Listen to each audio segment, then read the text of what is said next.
It would be appropriate now, Mr. Chairman, to call Mrs. Porter. Committee calls Mrs. Porter. Marina Oswald Porter is entering the room accompanied by a battalion of marshals and police.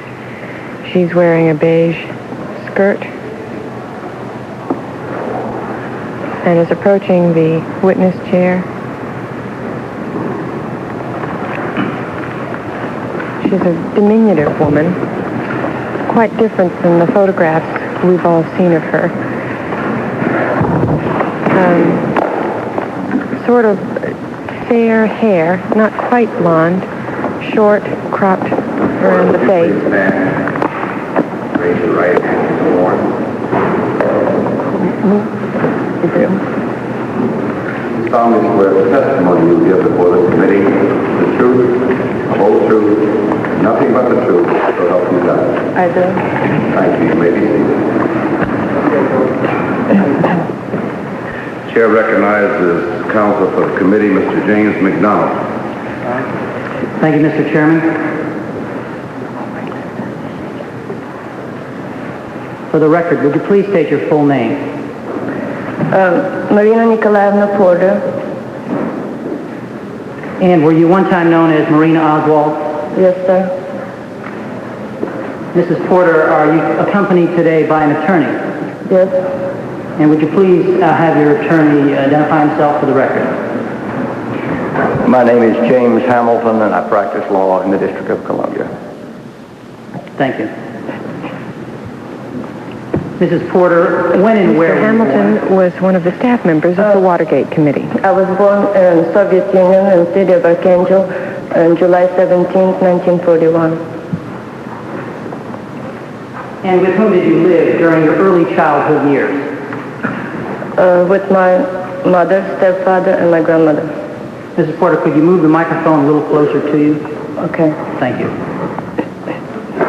And where were these early years spent? What city? Archangel. When did you move to Minsk?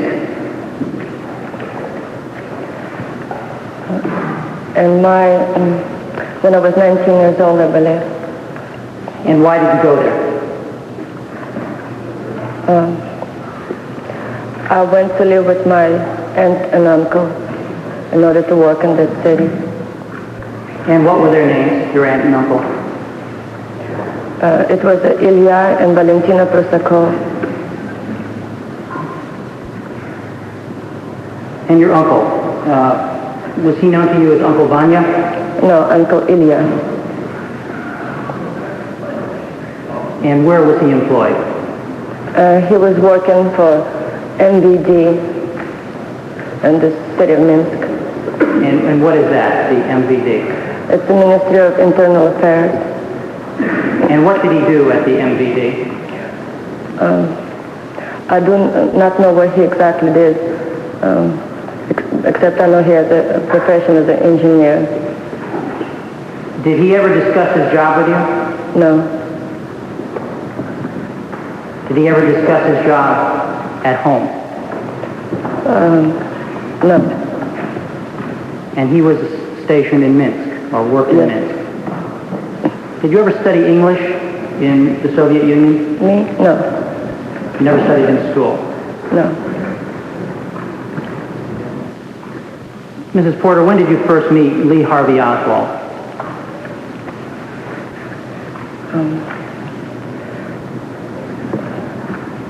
I do not recall the exact month, day of the month, but it was in 1961.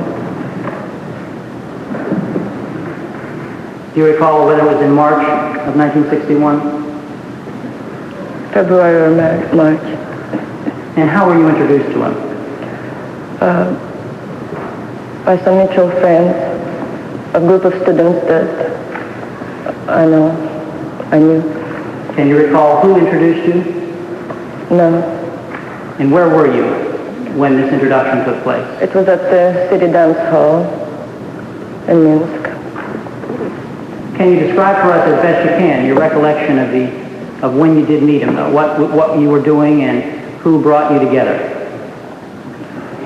Well, I was invited by a friend of mine, medical student, to attend this medical students dance ball. And when I came there, it was a group of students, and one of them was Lee, and some mutual friend introduced me to him. Can you recall who that mutual friend was? No, I don't.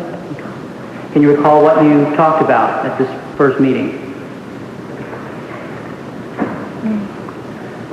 Oh, just typical young people, everyday, talk, routine talk about the weather, and I do not really recall what it was. Do you recall how long this initial meeting lasted? About 2-3 hours. In other words, you continued to talk with Lee Oswald for 2 to 3 hours? No, I didn't.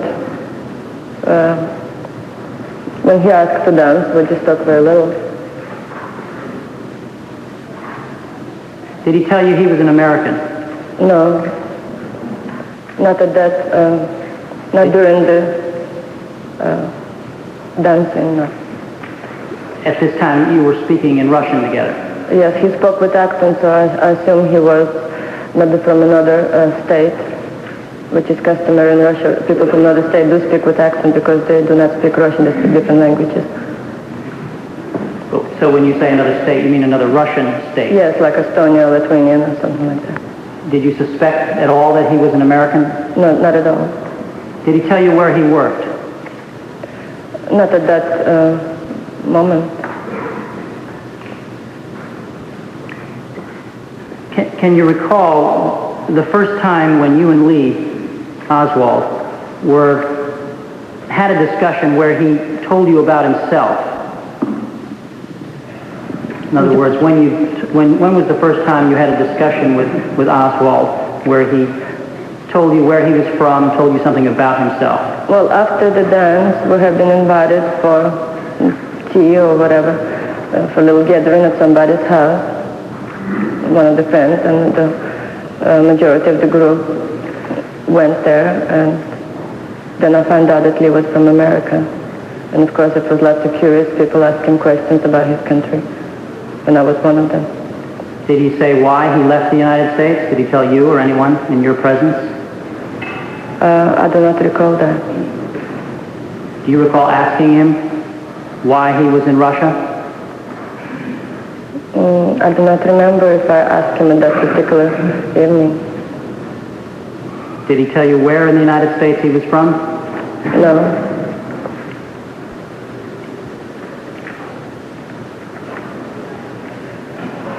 Can you recall when he first expressed any political views to you?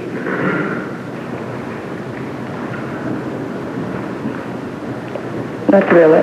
Not really. The politics really weren't discussed in the sense that comparing two countries, which one is better and which one is not. Did he ever tell you he was a communist? No. Or a Marxist? No. Or a Trotskyite? No. Before or after you got married? Can you recall what political views he was expressing to you then? Well, the political views never had been emphasized in relationships at all. After you got married, and you got married at the end of April in 1962? Yes.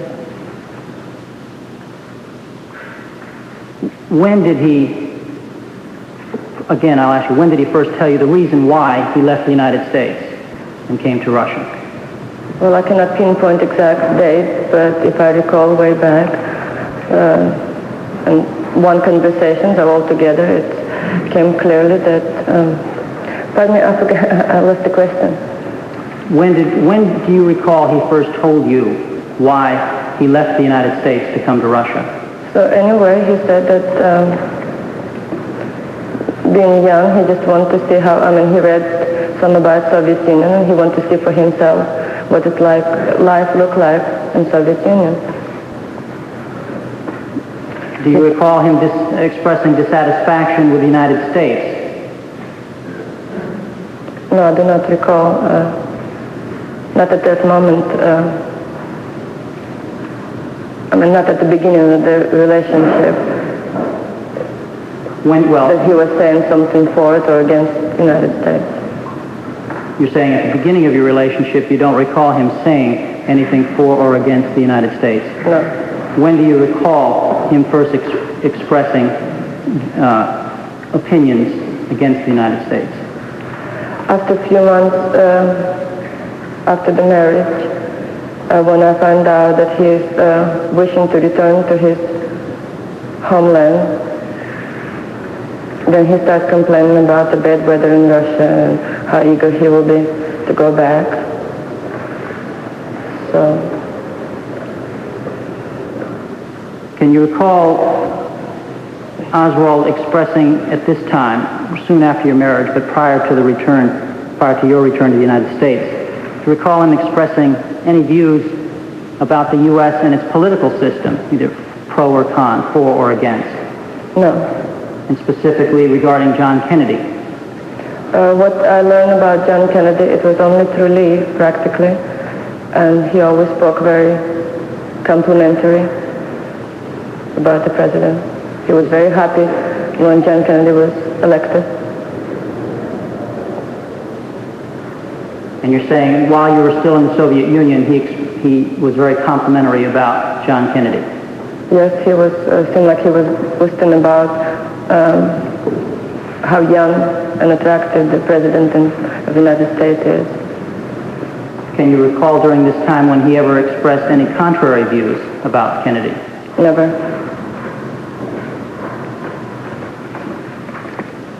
Did you ever ask him directly, why did you come to the USSR? I probably did. Can you recall what his answer was? Well, he said that he was always curious about the Soviet Union, and he bought tourist visa. I asked him how did he got in the United States, and he said, I mean, the Soviet Union, I'm sorry. And he said that he bought visa, or whatever you call it, asked for permit to enter the country through Finland as a tourist, and then he asked to stay. Did he ever talk about defecting from the United States to the Soviet Union? What do you mean by that? Defect, in other words, renouncing, or at least ostensibly renouncing United States citizenship to come to the Soviet Union. Well, during the marriage I found out about that he did give up his American citizenship, and was afraid it would be very difficult to come back for that reason, or they would not permit him to come back. And how did you find out about this? I do believe that he told me. Before you married him, were you aware of this defection situation? I don't remember if I knew that. Oh, you mean before we were married? Yes. No.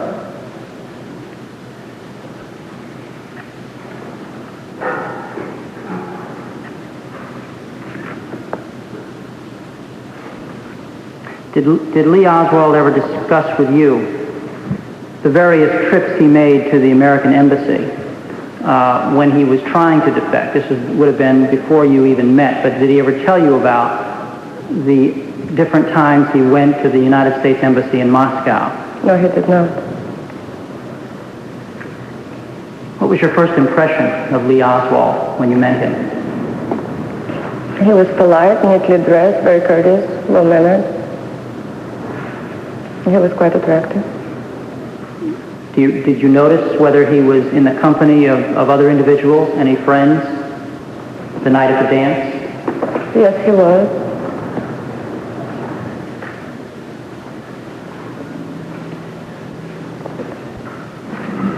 In the book, Marina and Lee by Priscilla Johnson, it says that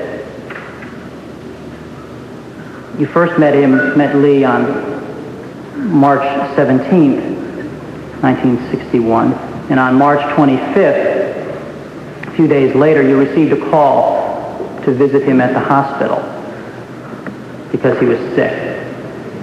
Would you comment on that? Why did you go? You had only met him at a dance. Well, aunt took the message and she said this, somebody with the accent called and they left the message for you to come over. So of course I had sympathy for a person being in the hospital. Why not to pay a visit? It was just a courteous thing to do. Even though he was only a casual acquaintance at that time? Yes. I did like him. Pardon? I did like him, so. And what did you talk about on this occasion in the hospital, in the hall? Well, what do you talk about in the hospital? Well, can you recall? Just ask how you feel and what had been done for him over there, and if he has plenty of food to eat and whatever. Now, you knew him for barely 6 weeks, and you got married on April 30th, 1961. Yes. Would you consider that wasn't that a rather hasty move, hasty decision after 6 weeks of knowing an individual? Not when your age that I was, you don't think it is. At that time, did you know anything about him, about his background?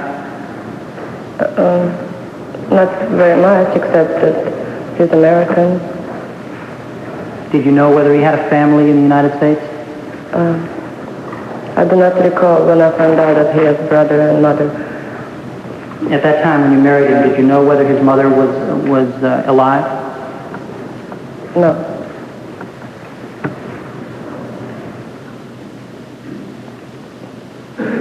Again, referring to the book Marina and Lee, in that book, it stated that you didn't know that Oswald had been in contact with the American Embassy since February of 61, 2.5 months prior to your getting married, when he expressed a desire to return to the United States, starting back in February 1961. Is that true? That you did not have any idea that he had been in touch with the American Embassy? No, that was a condition of me accepting his proposal, because I asked him before marriage if you ever be able or will come back to the United States, and he said no. So I assumed that he will be living in the Soviet Union all the time. At that time, what was your attitude toward the United States? Well, I did not know that much about the United States, but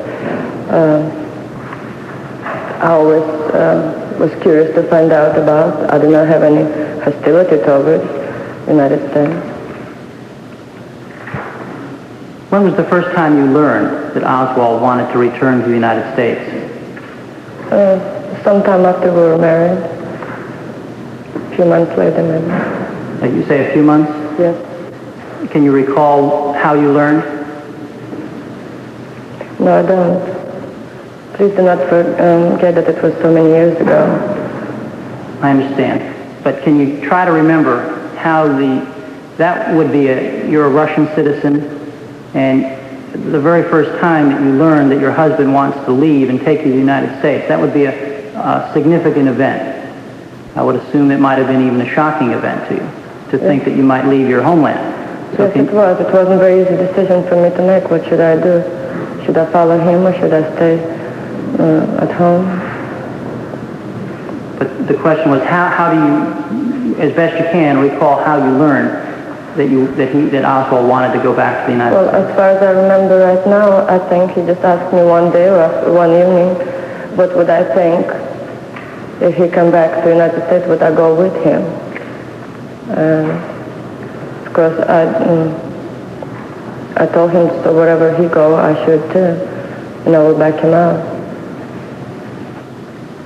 And right around the time when you first learned that he wanted to go back to the United States, can you recall whether there was any change in his attitude toward the United States, politically? I do not remember. I don't think it was, because he just wanted to go back home, and that was the main concern of his. During your time in Russia together, what were Lee Oswald's political views? To tell you the truth, I do not know, because I do not ever, I don't know, then at least, I wasn't interested in politics. I did not discussed that as a fact. I maybe overheard conversation between him and somebody else, an article in the newspaper, what they think about certain events at this time. Did he discuss politics with you? Not much, but every time something around, like somebody maybe will be unfair, make an unfair statement toward the United States, he will defend the United States. Where did Oswald work? He worked at the radio factory nearby our apartment. And what did he do there? I do believe maybe he was some kind of mechanic. I really don't know what kind of job exactly he did. Did he ever discuss his job? Only thing he said that he did not like it very much. Can you recall? It was just a manual labor. It was manual labor? Yes. Did he come home in the evening with dirty hands, dirty clothes? The first thing he did after he came home, he went and took a shower right away. So, not really dirty, no.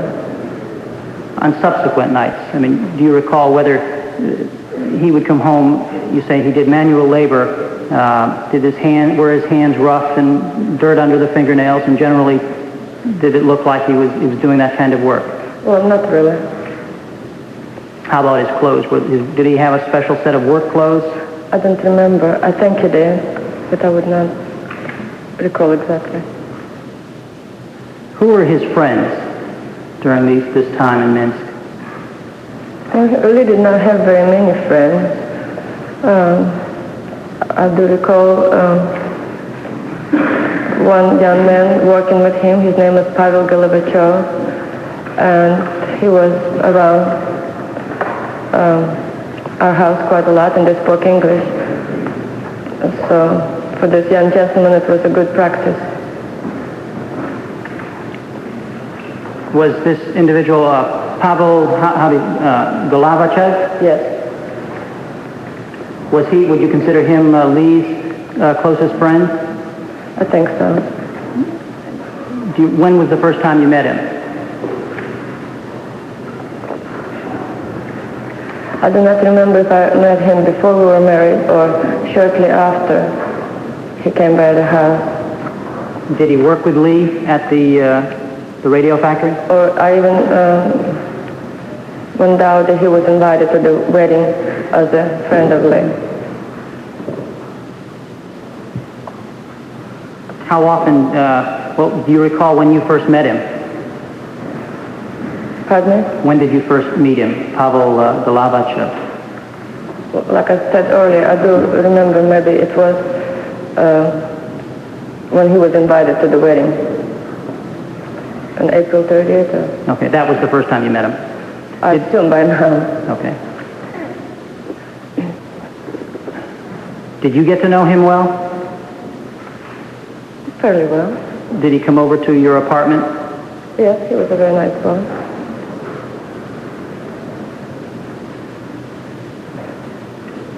Do you know where he lived? Did he live in the general vicinity of your apartment? I don't think so. I think he lived somewhere in town, but I don't know where. Not very far away. Do you know whether Oswald and Mr. Golovachov ever talked about politics together?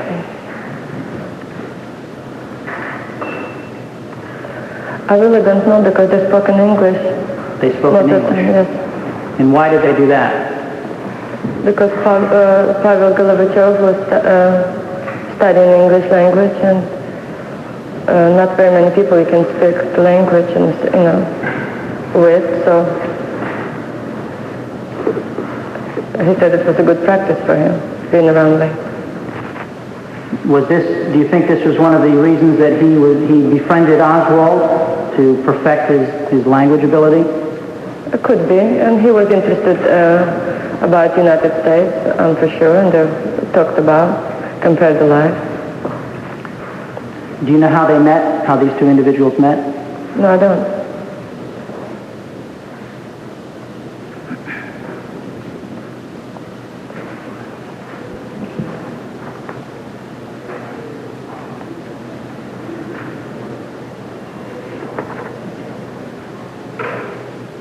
Have you ever heard from this individual since you left Minsk, Mr. Golovachev? I do believe when we moved back to United States, we did receive some letters from Soviet Union, but I do not remember exactly from whom. That's possible. Generally, what kind of person was he, Mr. Golovachev? He was quite bright and honest and fine person. Thank you, Mrs. Porter. Mr. Chairman, I'm finished with this line of questioning for this phase of it this morning. Thank you, counsel. Chair recognizes the gentleman from North Carolina, Judge Pryor. Such matters you may consume. Thank you, Mr. Chairman. Mrs. Porter, your English now seems to be very good. Thank you. But if you have any trouble in understanding me or understanding the question, please ask, and I shall try to put it in another form which you can understand better. I would like to continue with a few questions in the period of your early life in Russia with Lee Harvey Oswald. I might say for the record at this time that Mrs. Porter has given several depositions to the committee, and they will be made a part of the final report. And I think that may explain why we will not ask every conceivable question about this period in your life that we might think of. When you first married Lee Harvey Oswald, he had his own apartment. Did you consider that unusual that a single person in the Soviet Union who had a menial job would have his own apartment? Yes, it is kind of unusual, but foreigners in Soviet Union usually treated a little bit better than their own citizens. They pampered maybe more. In other words, it would have been unusual for a Soviet citizen in his situation to have a single apartment. Yes, but he had more privileges as a foreigner.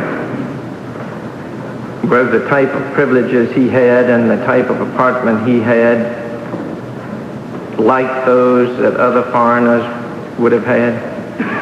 I do not know because I cannot compare to another foreigner.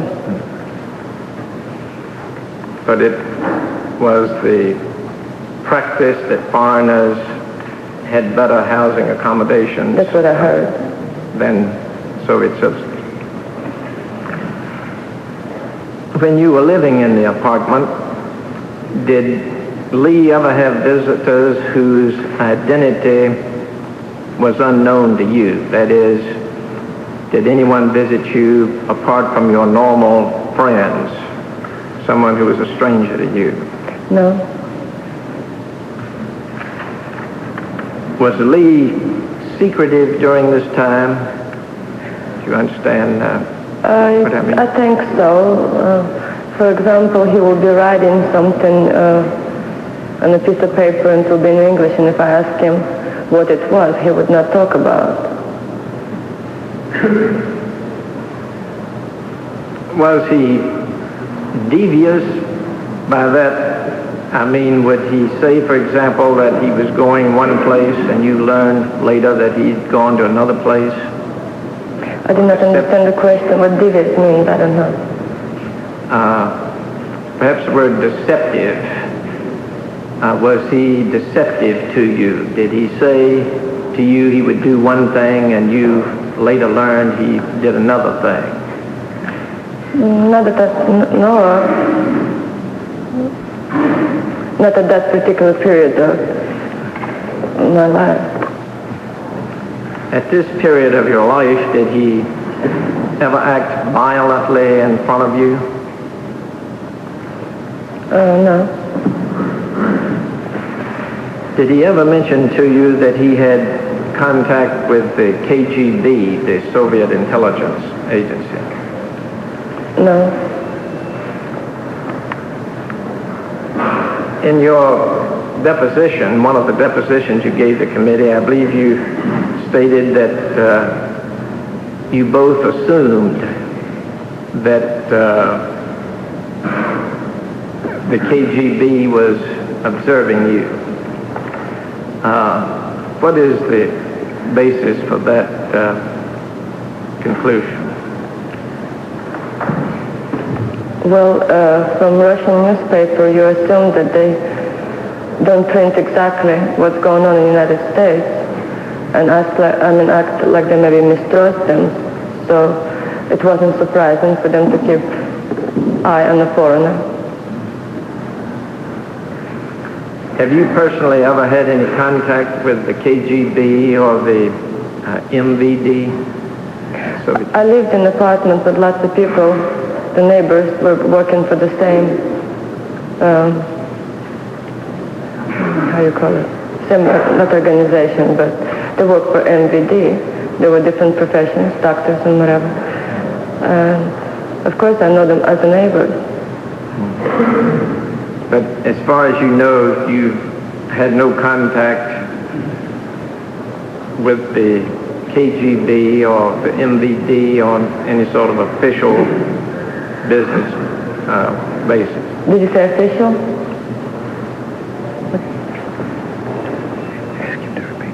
Would you please repeat your question? Did you say official?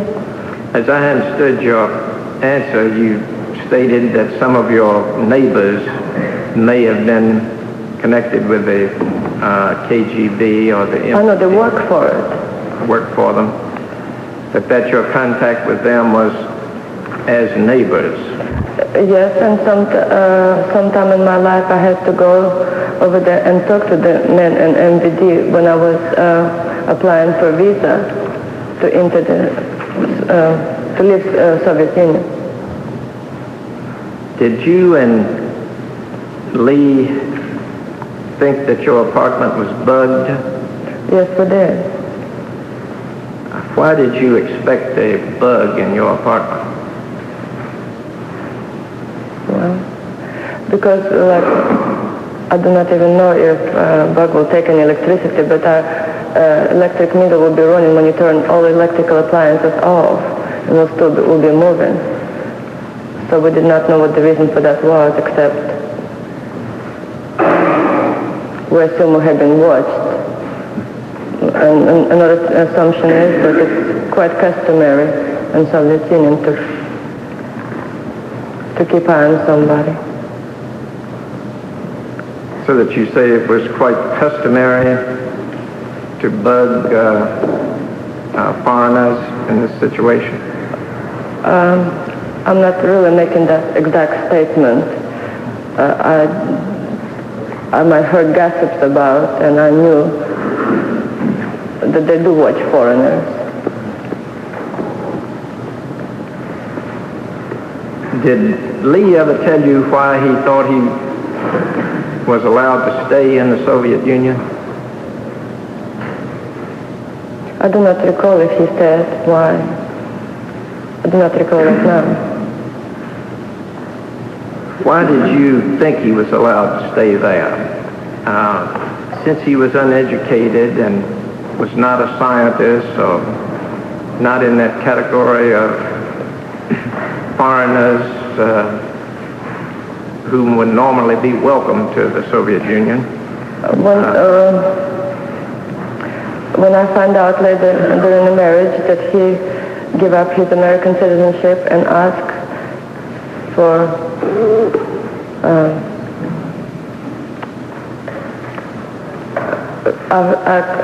anyone asked Russian for political assignment, so that was my thinking at the time, for the reason.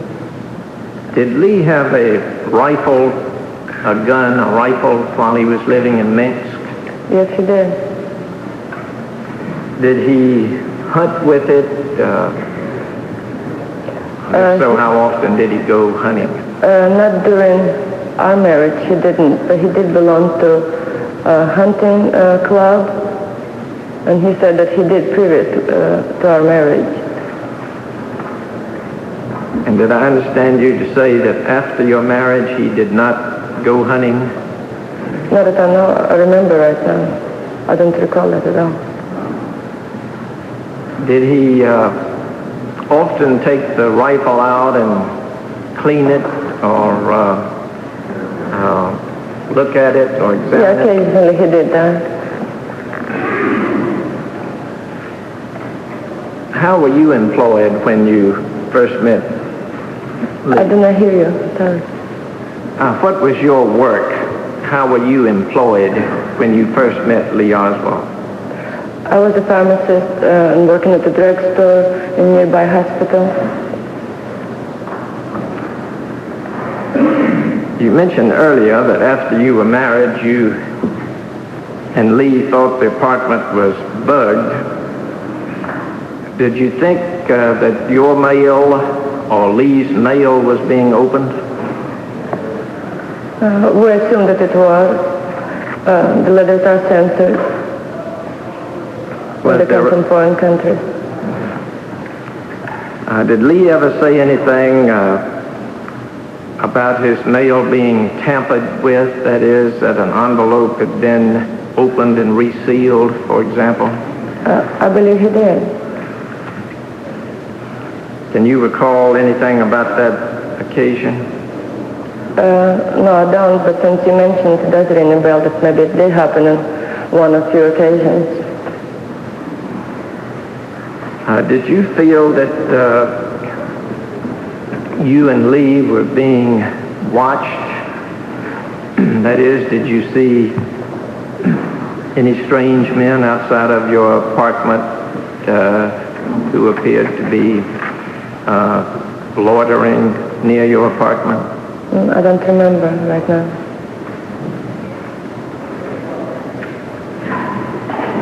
Were you a member of the Komsomol, do I pronounce that right, the Communist Youth Movement? Yes, I was. How long were you active in that I really, may I explain myself, I really wasn't active at all. It's very customary in Soviet Union when people at the job belong to this organization. It's a patriotic thing to do, and I have been not exactly forced, but have been reminded that it would be more ethical if I do belong to this organization, so I kept refusing it. So finally they said you don't have to do anything if you just pay your dues, so that's what I did for many months. But I never attended their meetings at all, except at the end when they finally discharged me from the organization. I had to attend that meeting. So that, if I understand you, you were saying it was customary to join this organization at your place of work. Yes. And that it was social pressure which compelled you Yes, you have to kind of go with the crowd. And you members did pay their dues regularly, and you paid your dues regularly. Did Lee ever talk about United States politics after you were married? That is, did he talk about officials of the United States, such as the President or the Secretary of State, or did he talk about the policies of the United States government? If he did, it wasn't, he wasn't talking to me about, because I wasn't really interested in his political view or anybody's political view. Specifically, did he ever talk about President Kennedy? Whatever he said about President Kennedy, it was only good always. What was your attitude about the United States at this time? In Russia, you mean? Yes, when you were first living in Russia. Well, seeing few American tourists, and instead of Leningrad, I learned that the life is not as bad in the United States as it's printed in newspaper. So Well, of course, every Russian is very curious, not every Russian, but majority of young people very curious about Western world. From Lee's conversation, did you think he wanted to become a citizen of the Soviet Union at this time? Once Lee, I believe he applied for, he sent a letter to university in Moscow, and he was very, very disappointed when he was refused to become a student of this university. And I think that maybe was a changing point about him staying or leaving. Definitely. Soviet Union, he was very disappointed that I do assume that he might have stayed longer or maybe forever if he was granted permission to become a student. When he was not given that permission, his attitude then changed toward becoming a Well, I Soviet speculate right now. I thought maybe that was the reason, at least I assumed then, that he did want to come to Soviet Union to get education. Were you surprised when Lee said he wanted to leave the Soviet Union and come to the United States? Yes, I was, because he told me that he would not be able to or really wanted to. Were you pleased that he wanted to come to the United States? Not really, nothing against the United States, but it was a very measured decision for me to make. I did not know that much about the United States, so to leave everything behind was quite hard. Did you ever suspect that Lee might be a spy of some sort for either the Soviet KGB or for the United States CIA? It crossed my mind sometime. I'm sorry to admit that. I'm sorry, It did cross my mind sometime during our life in Russia, yes. Because he would be sitting with those papers and writing something in English, and I don't know, maybe he was making reports to somebody and didn't want me to know. When it crossed your mind, did you think he was a spy for the United States or for the Soviet Union? For the United States. And you based that on the fact that he often was writing notes in English which you did not understand? Yes. Did you ever learn later what those notes were or the writing he was doing? I learned about that after Lee died. That's what they call Lee Harvey Oswald diary or something like that. That's what it was. So that all of the writing on which you based your thought that he could have been a spy later turned out to be the diary that he was writing? Yes, sir.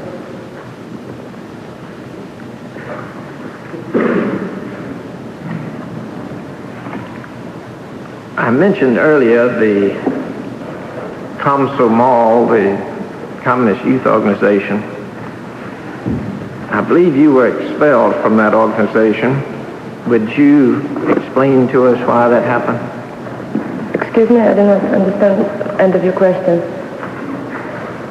The Communist Youth Organization, Komsomol, if I pronounce it correctly, which you joined when you were working at your place of employment.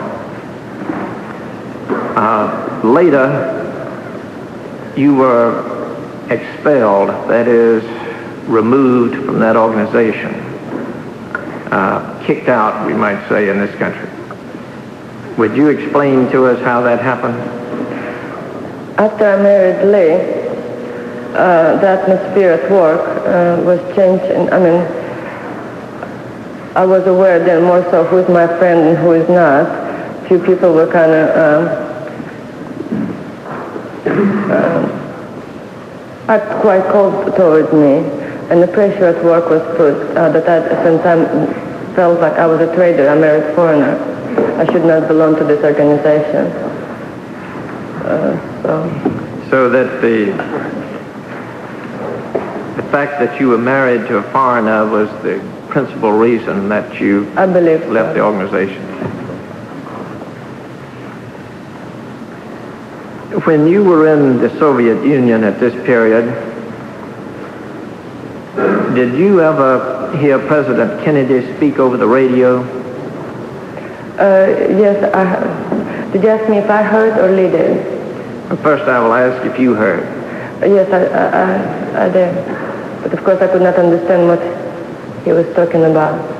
The gentleman's stand for just 1 second. I just thought it might be worthwhile, Mrs. Porter, we have a recorded vote on, and if you saw everyone leave up here all at once, they're just going over to vote and will be coming right back. Okay. Thank you, Mr. Chairman. Was Lee with you when you heard President Kennedy speak over the radio? As far as I recall right now, I think he was, because he's the one who tuned the radio on the right station. I believe it was through BBC or Voice of America, something like that. It wasn't broadcasted through Moscow or any Russian channel. So that Lee was the one who turned the radio to the channel to hear the president? We had the shortwave radio, I believe that's what you call when you can listen to the foreign stations. WFCR Amherst. Your reaction, and what was Lee's reaction to hearing the president speak over the radio? Well, I kept bugging him, what is he saying, what is he saying? He just told me to hush up, not to interrupt him. So he told you to hush up? Yeah. Did he ever make any comment about the president's speech? I do believe that Pavel Gorbachev might be present at this time, so they really discussed that between two of them. And of course, Lee attitude maybe was that, me being a woman, what do you know about politics, so I really do not recall what the comments were. When did you first learn that Lee wanted to leave the Soviet Union? A few months after we were married. I do not recall exact month. Could be May or June probably, more likely. And I believe you testified that you were surprised at that. When you left Russia, did you expect to return to Russia? No, I burned all my bridges behind me.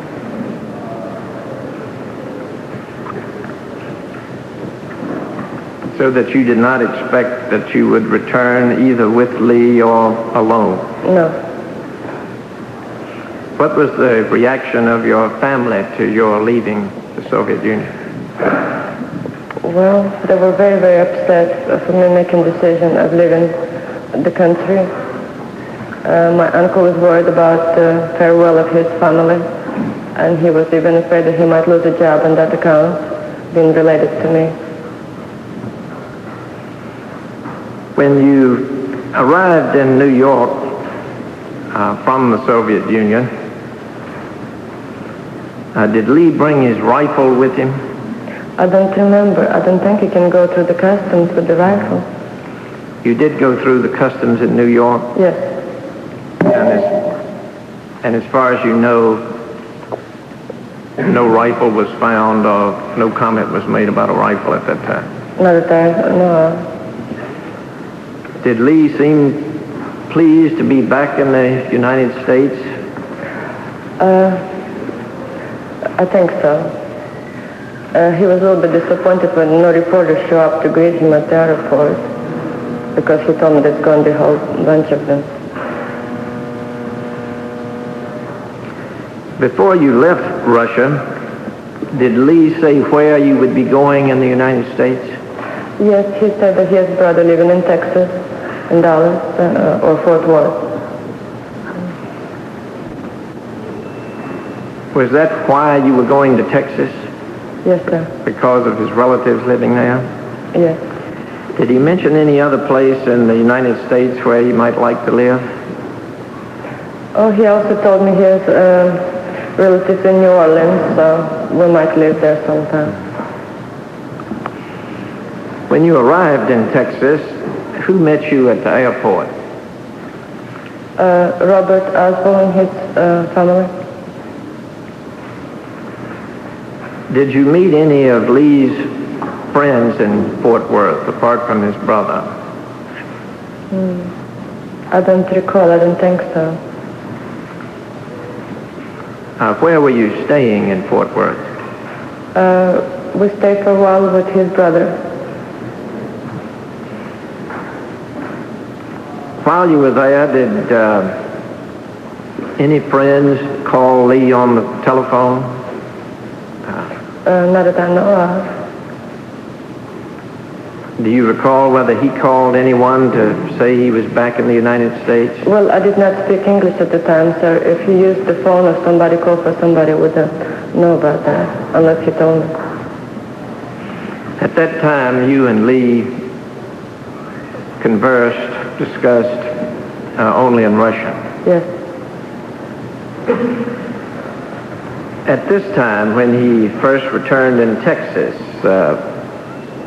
did he talk about politics, or did he mention President Kennedy again at any time? Off and on, but it always was complimentary or something good. Did he talk in general about any other politicians or public figures in the United States at this time? Not that I recall, no. Thank you. I will yield at this time, Mr. Chairman, to Mr. McDonnell for the next area of questions. Thank you, Mr. McDonnell. Mrs. Porter, I'd just like to backtrack just for a couple of questions in the Russian phase of our questioning.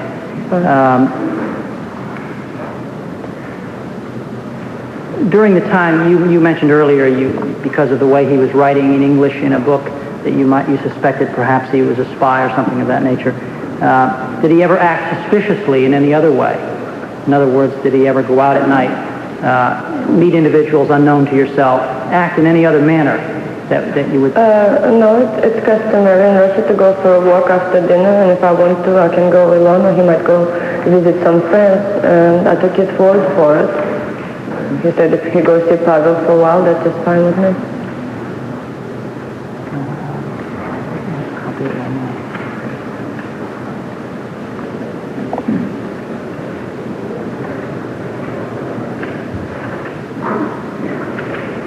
Mrs. Porter, did you and your husband, did you have any Cuban friends in Minsk? Not friends, but I think Lee met some Cuban students that were going to university in Minsk. Do you recall their names? I do believe he mentioned some names, but I do not recall them at all. And how well did you know them? I did not know them at all. How well did your husband know them? Oh, they might just walk on the street and talk about something, that's what he said.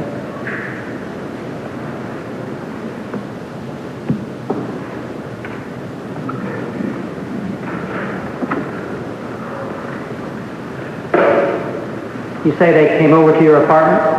No. No. Did they ever? Not that I recall. Do you know how often Lee met with them? No, I don't. You say they were students at the university, Yes. and Lee worked in a radio plant. Yes. How did they come to meet? Well, the city is not that big. It's a population only 500,000 people, and it has a main street, but people, meet sometime, for a cup of coffee, the square or something like a park or something like that. Did Lee tell you that he had met some Cuban students? I think he did, yes. How did he say? What did he say? Well, please don't, forgive me for saying I do not remember, but it's 15 years ago. It's a long time ago. I do not remember the details really right now. Can you recall, whether on the first time he mentioned meeting some Cuban students, whether he seemed pleased by the fact that he had met some? Well, he would make comments, for example, like, well, I do not like Russian winter, so that the Cuban students, they're freezing too, Or maybe mention that they weren't very happy to study there. They had been sent by new. government, and they don't have the freedom as they used to with their own homeland. Did he, at this time, did he speak of Cuba? Did Lee speak of Cuba in favorable terms? Did he talk about Cuba at all? Yes. What did he say? He did like Fidel Castro, and at the time so did I, because it was he was presented to the Russian public as a very good fellow. So at the time, also, all young people were curious about new government in Cuba and how they will do it, and so he was very appealing at the time. What did Lee say about Fidel? He said that he did like him as a leader very well.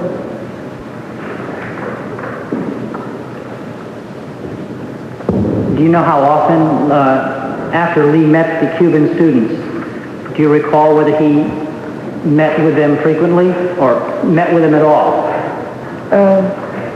Let's assume maybe once a week.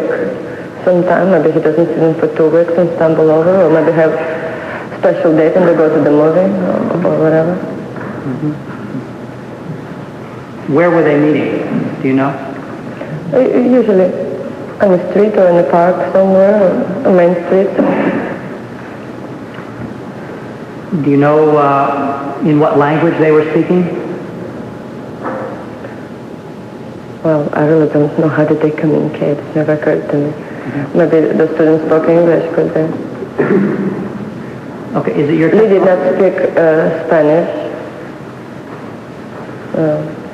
as far as I know. So I assume maybe they spoke English. I had to speculate on that. Mm-hmm. I'll check. No. The Cuban speak Spanish. Maybe they spoke English. Oh. Just so we're clear on the point. Yes. Did you ever meet the Cuban students? No, so I do not know how they communicate with each other. That's the thing. And for over how long a period of time did Lee meet with these students? Maybe a few months. And your testimony is that, as far as you know, they met maybe once a week? I assume, because when Lee left and he said he's going to see somebody and he stumbled over them or seen them somewhere sometime, maybe he tell me, sometime he's not. Mm-hmm. So I do not know. During this time in the Soviet Union, did Lee Harvey Oswald ever demonstrate any violent tendencies, any antisocial tendencies, either to you personally or in general? Well, he would lose temper a few times, but he was pretty good at controlling it. You know, naturally, during marriage, husband and wife do fuss sometimes. But it's your testimony that his behavior was not... He wasn't really violent, no. And you're saying not out of the ordinary? Pardon? Nothing unusual about his no. behavior at that time? No.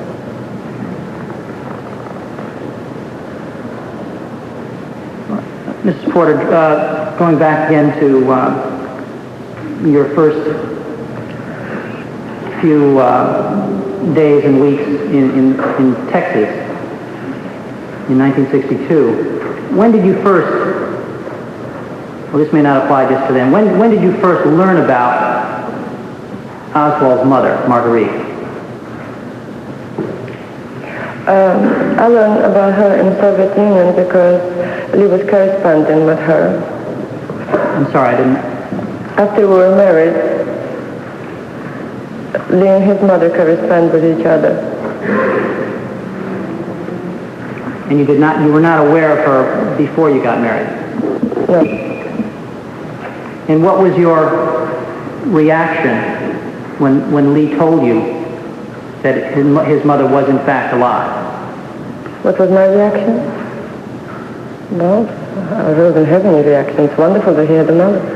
Well, except wasn't there a point when he told you that he completely covered up the fact that he had a mother? Well, I really do not recall what my reaction was at the time. Did you think him to be devious at that time? In other words, you find out after you got married that his mother was alive, and he never mentioned her beforehand to you. Well, it was kind of strange, behavior, really. When did you first meet her? After we arrived to Fort Worth. Or when, you said? Yes, when? In June, I believe, of 62. And was Lee present? I don't recall the circumstances of the meeting.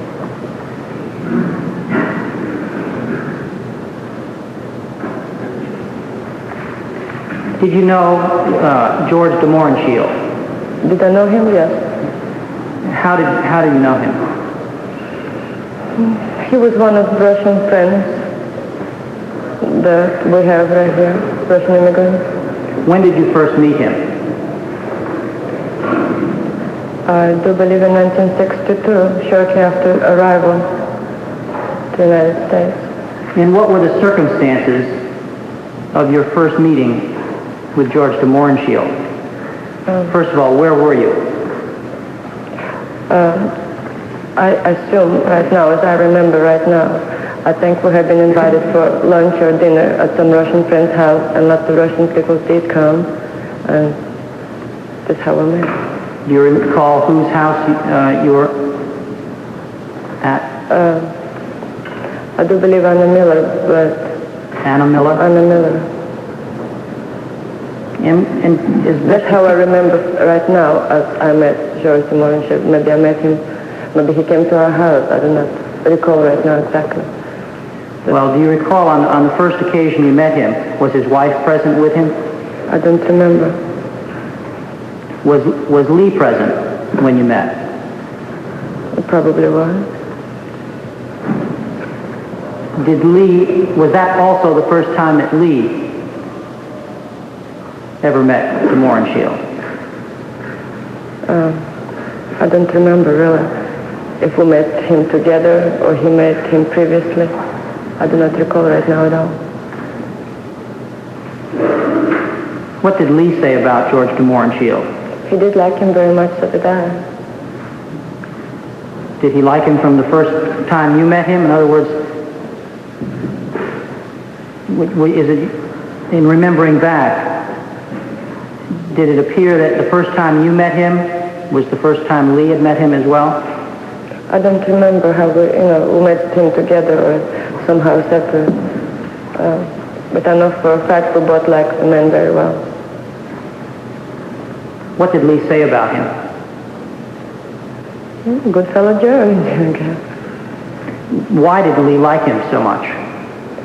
Well, most people who knew George, like he had a very vivacious personality, always cheerful and joking.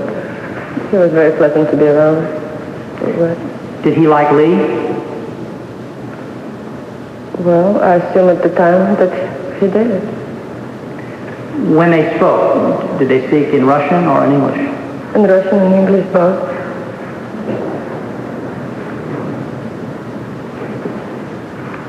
Did Lee and de Mohrenschildt ever talk politics in your presence? They probably have. Can you recall any such conversations? No. Can you recall in your presence whether George de Mohrenschildt and Lee ever spoke about President Kennedy? If I say right now that yes, I do, they probably talked about and you asked me about the details which I cannot remember. But yes, the name John Kennedy was mentioned in the conversation. Can you recall in what context? In other words, were they speaking favorably of Kennedy? I think so. Well, I recall that George de Mohrenschildt told me once that when he was younger, he knew Jackie Kennedy before she was married to John Kennedy when she was a young lady, and spoke very nicely about her. And how about Lee's views at the time? Do you recall whether they were ever engaged in argument? I do not recall ever hearing Lee talking badly about John Kennedy or Kennedy family. In some of these discussions Lee had with de Mohrenschildt, well, do you recall what de Mohrenschildt's opinion of the Soviet Union was? Well, George de Mohrenschildt always joked a lot, and you really don't know if that was his real opinion or just a joke. So of course he was curious how things changed since I didn't really know if he was living there or was born there, and I do not remember. So he was curious about life in Soviet Union, yes. After Lee got back to the United States,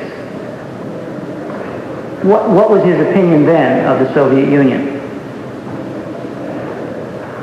After he came back to the United States? Well, he was very glad that he back home, at least at the beginning. I do not recall him saying that he was sorry he left Soviet Union. Do you recall that he was sorry or that he was not sorry that he left? He was not sorry. When Lee first got to Fort Worth, he first went there when he went back to Texas, was he contacted by the FBI?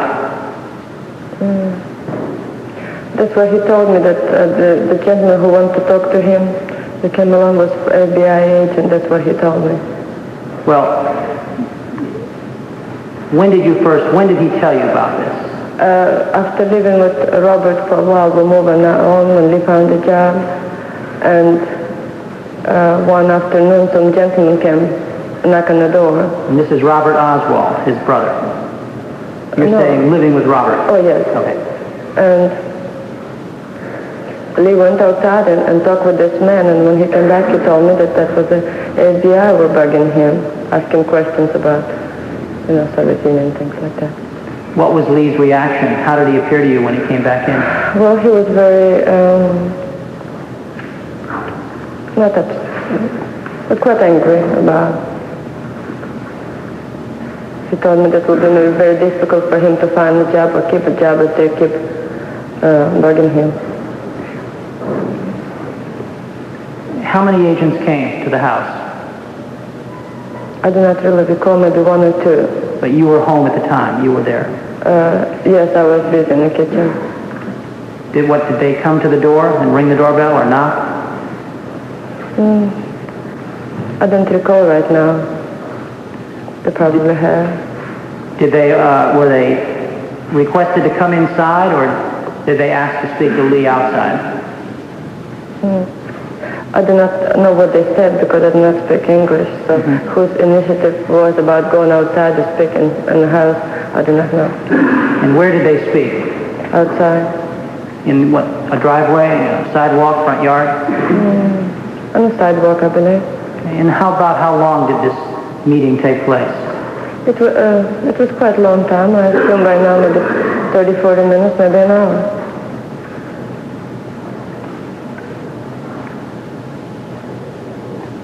You subsequently moved out of Robert Oswald's house to an apartment on West 7th Street in Fort Worth? Well, I don't remember the address, but you do know about it probably more than I do. And did Lee's mother live with you at that time? I do believe after Robert we moved with his mother. Did you have any visitors when you lived in this apartment with his mother? I don't remember. I don't think so.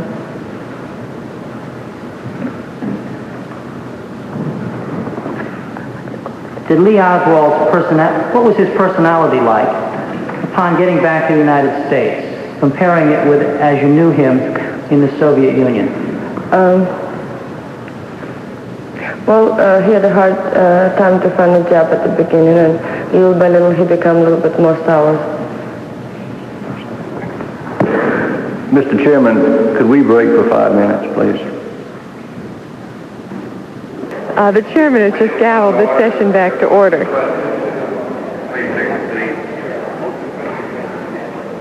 Mrs. Porter, we left off, the last question I asked you was, did you notice any changes in personality, just a change in Lee, once you got back in the United States, comparing him as how you knew him in the Soviet Union? Well, little by little he became gloomier. Gloomier. With disillusion. And do you know why? At the time I assumed because it was lack of holding on a job or find a job that he likes to do. Seemed to me that he was, with the time passing, he was dissatisfied with the job that he was holding. He got a job in Fort Worth, is that correct? Yes, sir. And where was that job? I do not really know the name of the firm or that he worked for. What was he doing? It was some kind of mechanical job. It was within walking distance of where you lived? I think so. Did he ever discuss this job with you? Only thing he said that he did not like it very much. Did not like it? Yeah. During this time when you lived in Fort Worth, did you, or any time for that matter, within the first month or so after you got back from the Soviet Union, did you ever have occasion to meet any of Lee's friends from Texas? No, we met few Russian people and they were our friends at the time we lived there. How about non-Russian people? No. Did Lee ever talk about friends or associates that he had in Texas before he went to Russia? No. Never mentioned any? Not to my knowledge right now. I don't recall any names or faces. Did you ever have visitors at your apartment on West 7th Street? The one that you shared with Marguerite? Marguerite? No. No, you had no visitors to the apartment? I don't recall any visitors.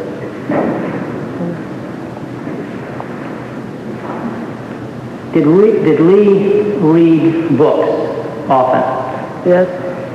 Did he read a lot when he was in the Soviet Union? Yes. What kind of books did he read there? Novels mostly. What kind of novels? What you call maybe as a classical novels, some Russian classic writers. The novels or the books that he read in the Soviet Union, were they Russian? They were in Russian language, yes.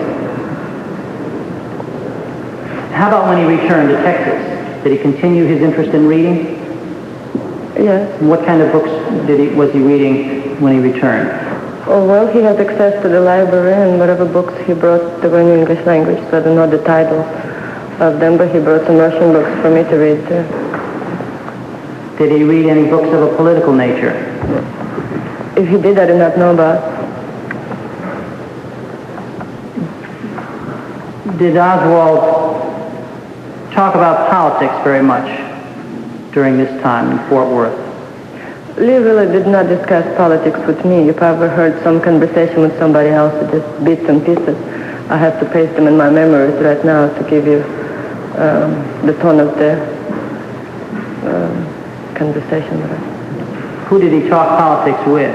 You mentioned earlier George de Mohrenschildt. Many of us, George. About latest events in the newspaper, something like that matter.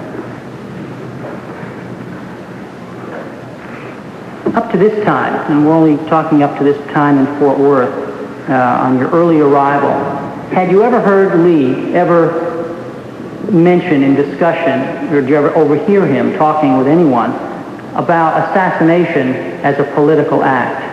No. You ever hear him talk at all about assassination up to this point? No.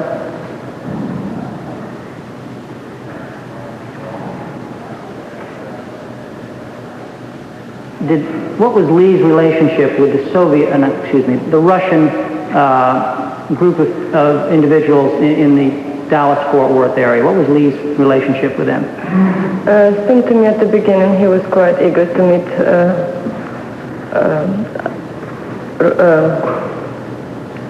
Russian people living in Fort Worth or in Dallas. But little by little, he felt like withdrawal from it.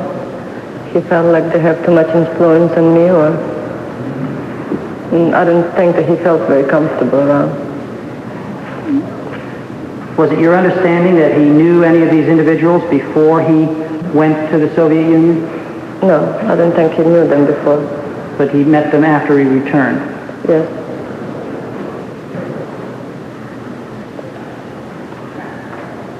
Mrs. Porter, you testified earlier that when in Russia, you recall that Lee owned a rifle or some kind of weapon. Yes. You remember whether it was a rifle or as opposed to a shotgun? What the difference between shotguns is it size or what? The different kind of bullet or projectile that comes out. Do you know the difference between a shotgun and a rifle? No. Okay. When do you first recall seeing Lee with a rifle in the United States?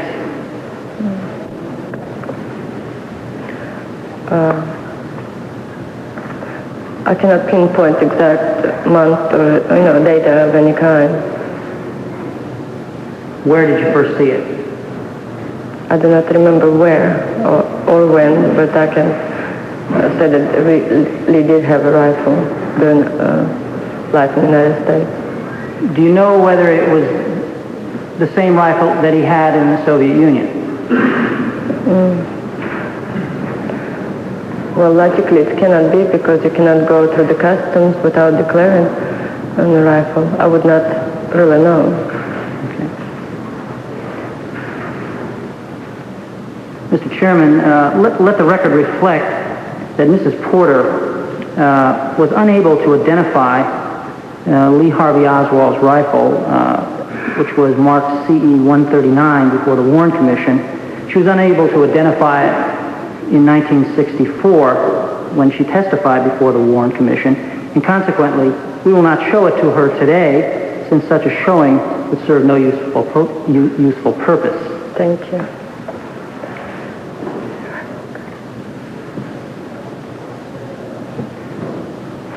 When you first saw the rifle in the United States, did you ask him what it was for?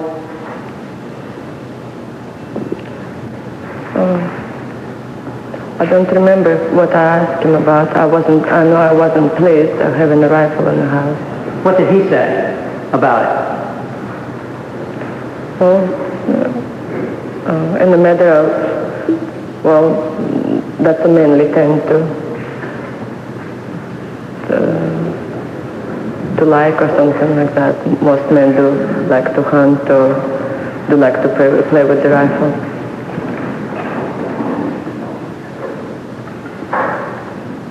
Do you recall seeing him taking it out frequently from wherever he kept it, either to handle it or to clean it, to look at it, do whatever? Yes, I did see him cleaning the rifle. It's true. How often? Maybe once a week. And now, where did he keep this rifle? In his closet. Now, when you refer to the closet, what apartment are you referring to? At what apartment are we talking about? Well, I do not recall any apartment, but maybe one in Dallas. The one on Neely Street? Neely Street, yes. And you say he kept it in the closet? Yes, because in New Orleans he had the rifle, the same rifle as him, and he kept in the closet there too, so every apartment has a closet. Did you notice any change in his personality after he obtained this rifle? Well, Lee liked to be alone by himself. Quite often that was a part of his personality. So that wasn't really anything new, but his behavior pattern toward me changed. He was very annoyed by me and seemed like I felt out of place. Did you ever see him, you said that you've seen him taking it out, cleaning it. Did you ever see him, while he was in the apartment, pick up the rifle and to aim it like he would be practicing shooting? He would do that in New Orleans, in the apartment at the screen porch. Mm-hmm. He would sit there in the dark with it. So he would sit in a chair and he would bring it up to his shoulder and... I don't know what he was sitting on, but I knew it was in front of his face or whatever.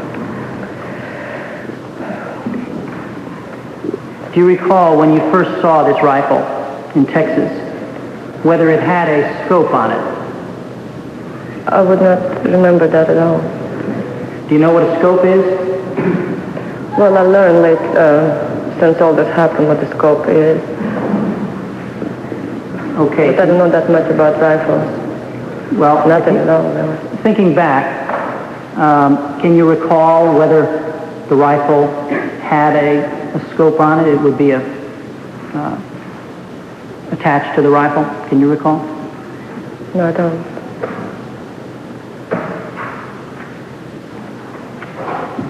When did you learn the difference between rifles with and without scopes?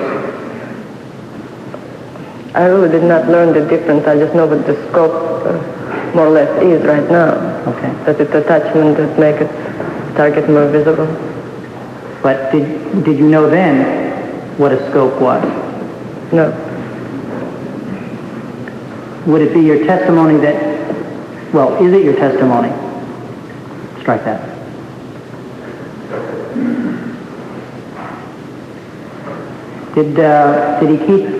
Did Oswald keep ammunition, cartridges, around the apartment?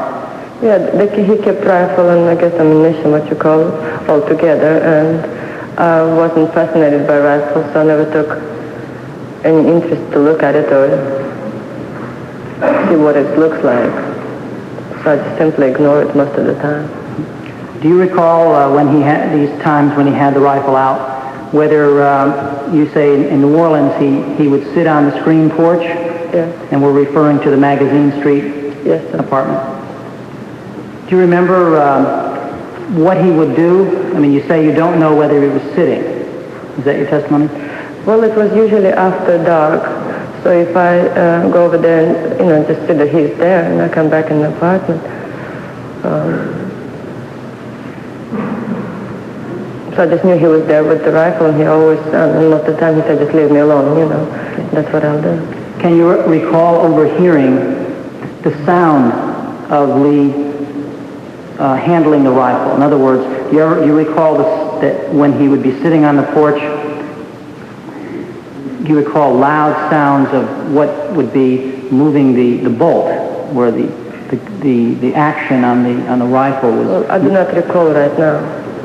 If you think about it for a minute, can you recall that kind of sound, the sound of metal on metal, sort of a clacking sound? No, I cannot remember right now. Do you ever see him move the action of the rifle? I told you I did not pay attention, what he was doing over there that much, to give you the descriptions if he changed the positions or was it any sounds, because I wasn't listening for. Do you remember any time when he would handle the rifle when it seemed like he would be shooting at something, an imaginary object? No, I cannot. Pulling the trigger? No, I cannot tell you that. It seems to me that most of the time he picked up the time to be with his rifle when I was busy with something else. At the time I did not pay any attention. If it was deliberate or not, I do not know. Did you ever handle the rifle? Did you ever hold it? Well, I might touch it sometime to move the place if you clean the closet.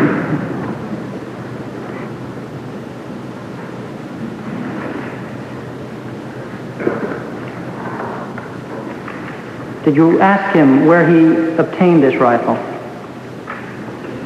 No, I didn't. Did he ever take it outside the apartment to practice with it, to do anything with it? Yes, he did. And what did he do? He will, before it gets very dark outside, he will leave apartment dressed with a dark raincoat, even though it was a hot summer night, pretty hot weather anyway. And he'll be wearing this, and he'll be hiding the rifle underneath his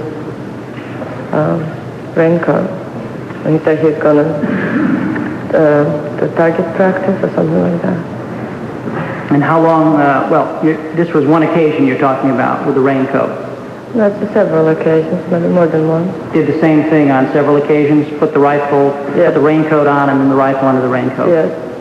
And how long would he be gone? A few hours.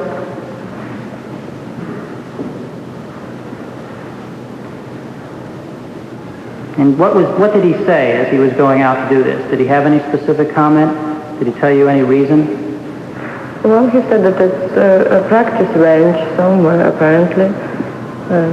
That's the purpose of him taking a rifle in order to practice. Okay, Mrs. Porter, let me direct your attention to the approximately April 10th, 1963. April 10th is the day that Lee Harvey Oswald allegedly shot at General Edwin Walker in Dallas.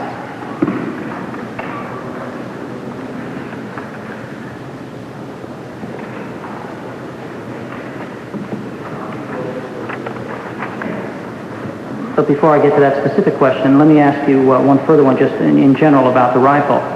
And that is, you say on occasion he went out to practice wearing the raincoat. Do you know how he got to the area that he was going to practice shooting the rifle? He told me by the bus.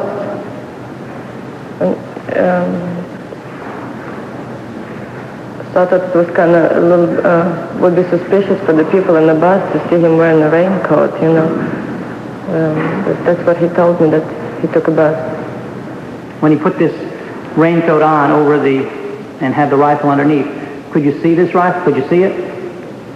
The raincoat was quite long. Below the knee? Did it come below the knee? You could not see that it was a rifle. You would not spot it. Now going back to April 10th, approximately, in the week preceding, before this incident, for the General Walker shooting, did you notice any change in Oswald's personality during that time? How was he acting? Well, I cannot compare right now, you know, because it was a long time ago, but his personality constantly was changing to the worse, really. He became more withdrawn, more hostile toward me, maybe more short-tempered. But during the week preceding April 10th? Well, he will spend lots of time alone in this closet that he converted in a little kind of office, and he will shut the door and will do some more writing of someone. And he asked me not to disturb him.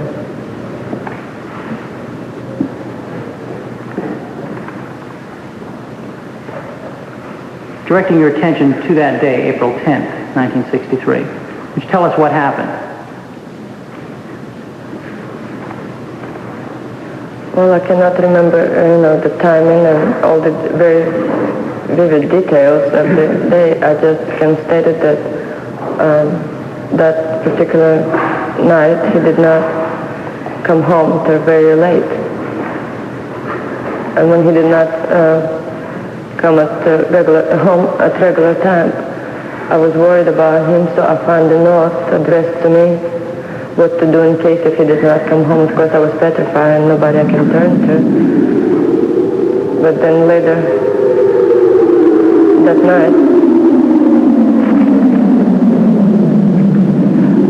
when he came home, I asked him to explain. He was out of breath and he was pale, and I asked him to explain this note, and he said that I just shot General Walker. The sad sound you're hearing in the background is a regular test of the sirens here at the Capitol. So I was nothing to worry very about. upset and enraged about that, and we had an argument over. Just a second, Mrs. Porter. Let's wait till the... And we're waiting for the noise to subside to continue the questioning.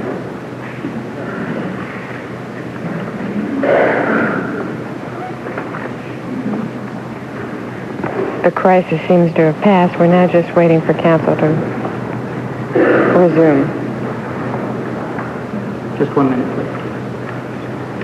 please. He's consulting with one of the other members of the committee staff. Mrs. Porter, if you could speak up as best you can, so Okay. we can hear you. All right. Before the siren, you were saying, let me ask you the question so you could repeat the answer. What happened when Lee came home on the night of April 10th, 1963? He was very pale, as I said, and he was out of breath. And I asked him to explain about the note that he left for me, and asked him what happened, and he said that he just tried to shoot General Walker. Asked him who General Walker was. I mean, how dare you to go and claim somebody's life? And he said, well, what would you say if somebody got rid of Hitler at the right time? So if you don't know about General Walker, how can you speak up on his behalf? Because he told me that he wasn't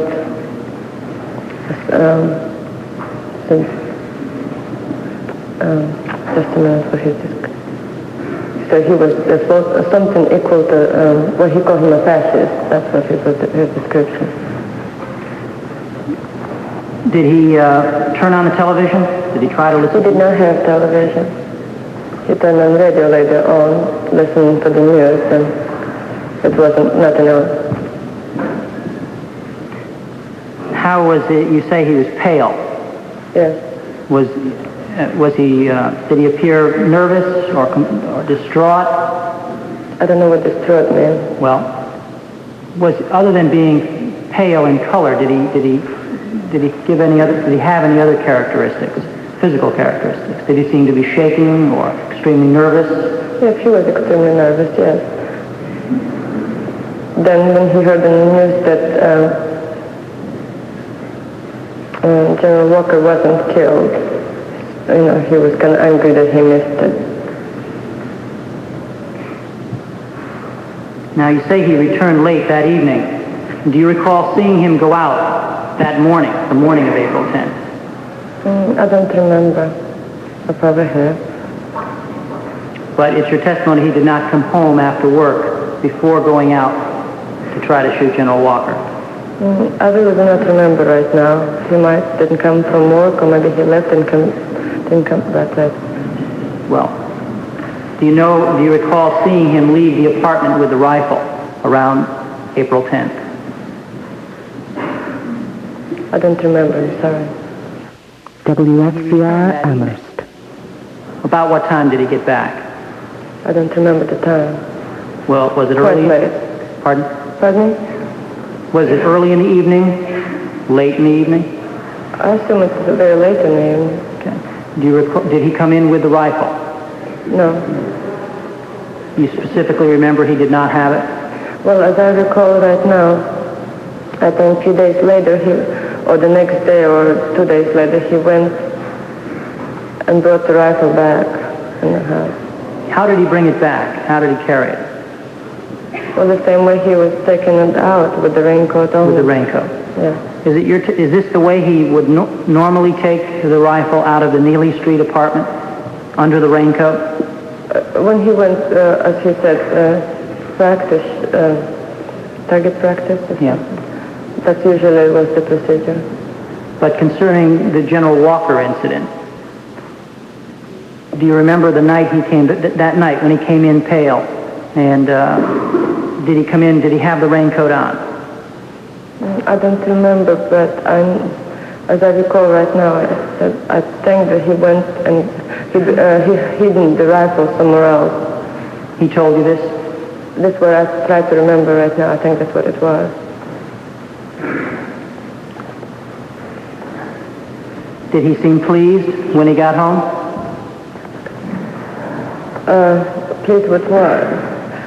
Pleased with what he had done? No, he was just nervous and he was eager to listen to the news. But then he was disappointed. Excuse me just a second. Committee counsel is... Mrs. Porter, would you like a straight back chair? No, that's fine. Just all right.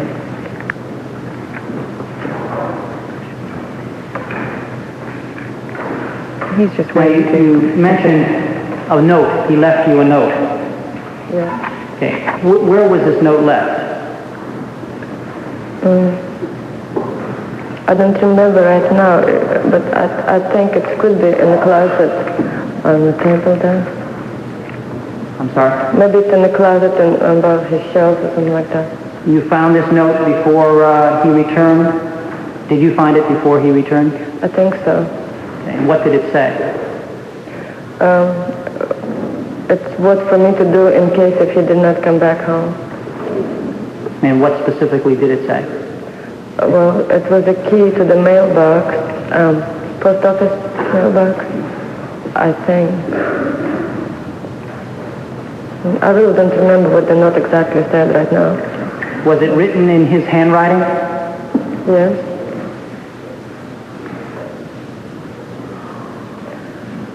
And what did you do with the note when he returned home? I don't remember.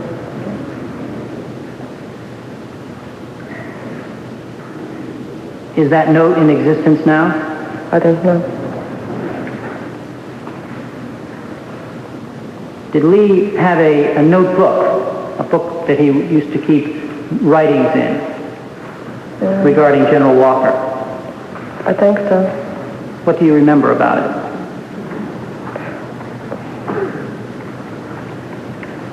Well, at the time when he was spending lots of time alone in the closet after the heater, I don't know, whatever it was. But I learned about that was something to do with General Walker. I learned about that later. How did you learn about it? I don't remember. Did he tell you? Could have been. Well, you learned about it soon after the Walker incident. You learned about the notebook shortly after the Walker incident. Probably. Okay. So who else would be in a position to tell you what the notebook contained? You will, if you read, you probably have access to it. No, I mean at that time. Only Lee, yes. Okay. Do you recall if that notebook contained photographs? I think so. What were those photographs depicting? Well, I remember it now. It looked like some kind of house or road or something like that, of that nature. And if I asked him what it was, he said that's General Walker's house. And were these photographs attached to a piece of paper? I mean, a page of the notebook itself? I don't remember right now. What happened to that notebook? I don't know. Well, do you recall if Lee ever did anything? By now or... No, then. What happened then? Did Lee do anything to the notebook?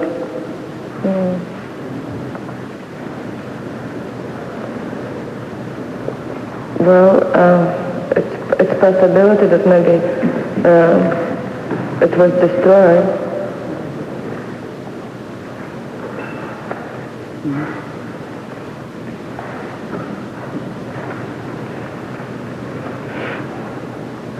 Just one second.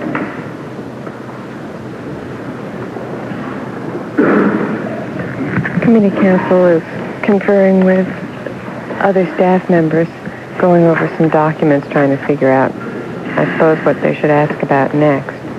Mrs. Oswald, now Mrs. Porter, originally denied to the Warren Commission that she knew about the Walker incident, didn't she, Joe Volz? She certainly did, and now she's having memory problems. She says she doesn't remember what was in the note, but in the past she did remember what was in the note. Mrs. Porter. We're speaking now of the notebook that Lee kept on the General Walker shooting. Okay. And you testified that he brought the rifle home a number of days after the incident? Yes. Okay. And you were aware of this notebook that he kept? Well, I try to recall, and my memory, how these things did happen. And by now I maybe assume something. Mm-hmm. So really, I just know as a fact that Lee did try to attend on General Walker. He told me about that, and that's the fact. Details of it I do not remember. I don't want to mislead you different direction. But do you recall Lee ever burning the pages of this notebook in the bathroom? Well, afterwards, of course, I was petrified for what he did. I was afraid that I was waiting for the police to knock on our door in minutes. So I probably, even myself, would be eager to destroy any evidence that led to arrest of me. Well, do you remember him destroying this notebook? I do not remember right now.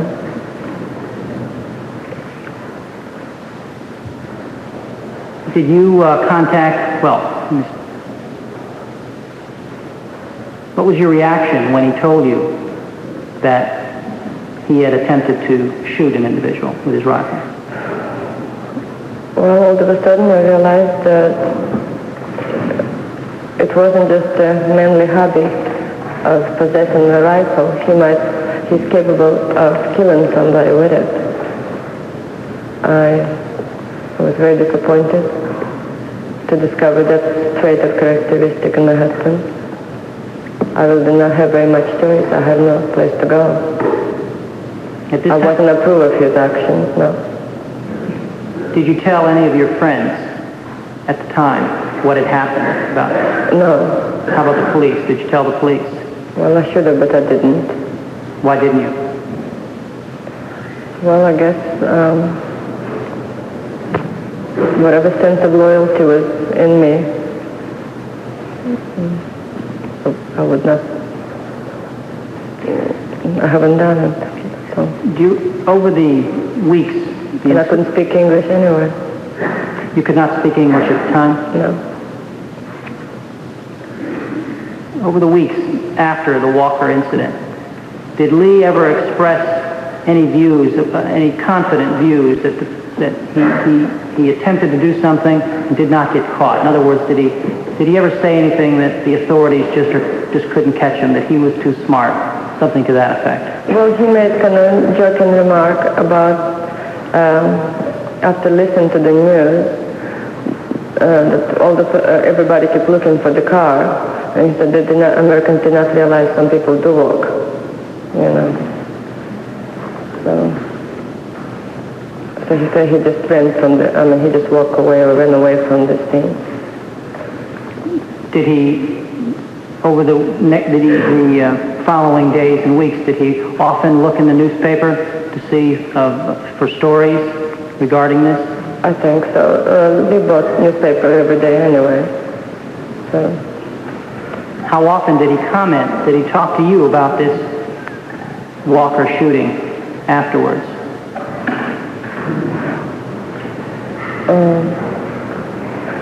Pardon me, please repeat the question. Did he often talk about it afterwards? What he had done, what he had tried to do? Well, occasionally, not that much. He knew that I wasn't approved and I don't want to talk about or hear about.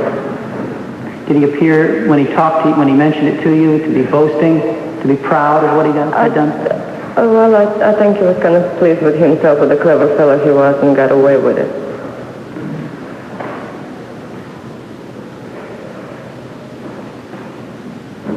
Did he make any comments that he was going to do it again? To Walker? Well, I begged him not to try it again, just leave it as it is, and lucky that nothing bad happened to any of them. And what did he say when you begged him not to do it? Well, he gave his promise that he would not do it again. In the weeks leading up to the Walker shooting, can you recall any incidents that were out of the ordinary as far as Lee's behavior toward you? Well, I don't recall right now. Do you remember whether he met with any individuals? Did he tell you he was going out to meet with anyone? No, he didn't.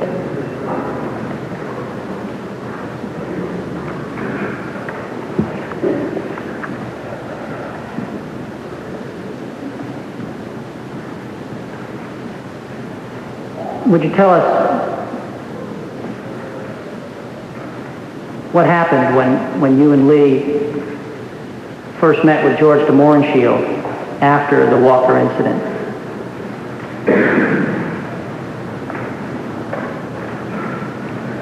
Well, I heard George de Mohrenschildt making a joking remark about how did you miss it, Lee, you know. So I look at Lee and I thought, gosh, did he tell him that? And he looked at me because he thought that I was, that I told him. So as I recall right now, I don't know how George found out or he guessed or he just make joke about it.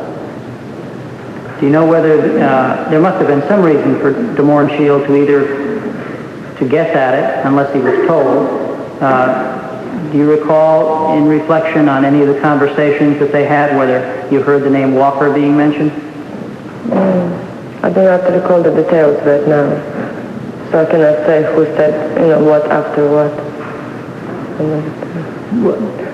What did Lee say? Did he tell you that he told George de Mohrenschildt? Well, I do not remember his answer. Did you tell George de Mohrenschildt about the Walker incident? I don't think so. Would it have been likely that you might have or would have? Well, I was very ashamed of the things that happened. That was something that I don't think I would feel like discussing with someone. Would George de Mohrenschildt been a person, though, that you might have discussed it with?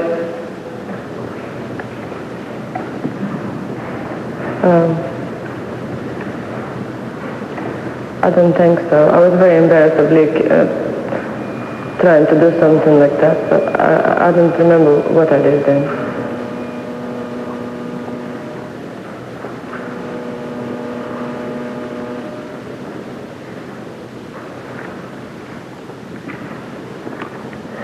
Mrs. Porter, you moved to Dallas in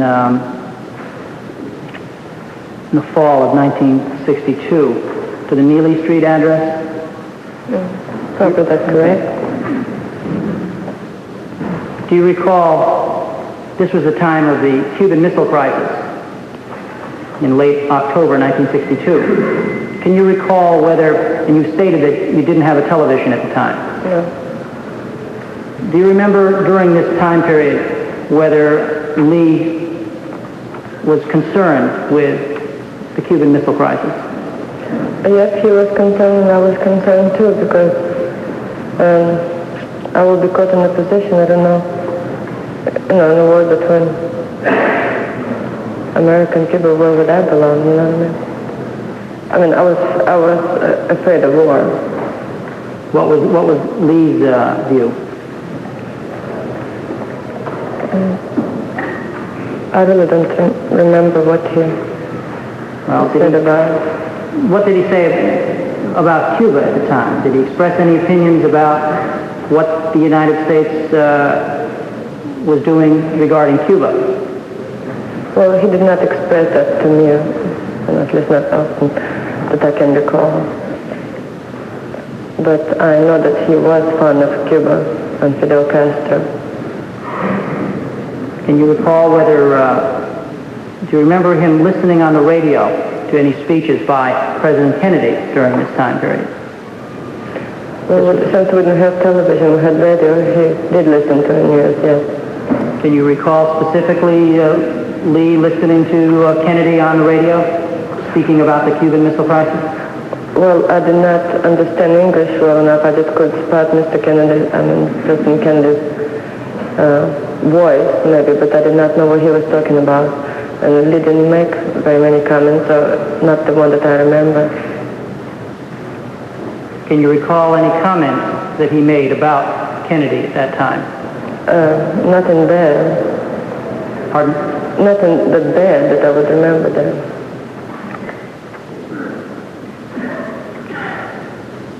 When you were living at the Neely Street address,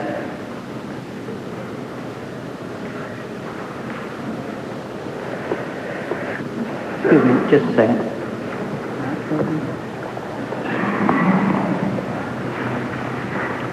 Mrs. Porter, when you were living at the Neely Street address, which was 214 Neely Street, Dallas, did you have any visitors? At Neely Street? Yes, we did have Joyce Mohrenschildt did come over quite often, and some Russian people. Did you ever have visits by people unknown to yourself, but only known to your husband? No. During this time at Neely Street, was his personality changing at all? I think you testified before that his personality, his demeanor and his actions toward you... Yes, that's correct. Well, it got worse, progressively worse after coming here to the United States? Yes, and... Well, it looked like he kept me just mostly in the house. He didn't want me to associate with anybody, and we had lots of arguments at that period, yes. At this time, in the spring of '63, was he demonstrating to you any additional tendencies toward violence other than the Walker shooting? Was he physically abusive toward you? Well, right now in my mind, I really know, but I forgot which apartment in Neely Street and which one was on another street. You know, so right now I'm thinking about the apartment before the Walker. Mm-hmm. So gradually his behavior did worsen.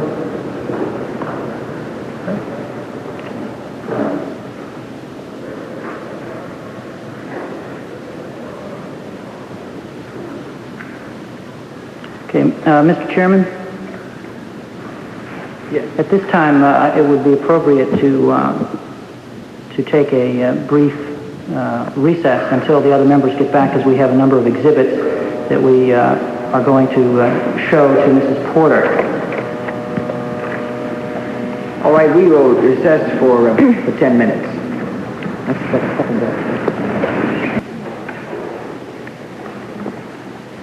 Mrs. Porter, we've got two exhibits to show you that the clerk would obtain from the representatives of the National Archives. We have two photographs to show you. They're Warren Commission exhibits CE 133A and B, which have been given JFK numbers F378 and 379. If the clerk would please hand them to you.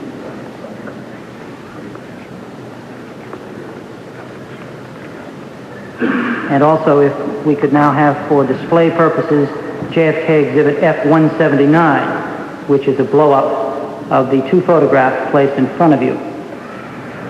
I suspect these are going to be, yes, they are, the photographs of Lee Harvey Oswald, the two photographs holding a rifle. Do you recognize the photographs placed in front of you?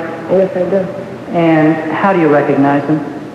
That's the photograph that I made of Lee on his persistent request of taking a picture of him dressed like that with rifle. Tell us, please, what happened. This was at the Neely Street address. What happened on this occasion when Lee asked you to take those photographs? Well, first of all, I refused to take pictures because I did not know how to operate camera. And he told me that he insists that I'll take it, and he said he'll show me how if I just push the button. So I took one picture, and I think, and then maybe he changed the pose, I don't recall. Maybe I took two pictures. But I was very annoyed by all the incidents, so... Okay, Mrs. Porter, I'd like you to take a look at Committee Exhibit F381, which the clerk would obtain from the archives representatives. It's an Imperial reflex camera. It has a Warren Commission number, but I don't have it in front of me.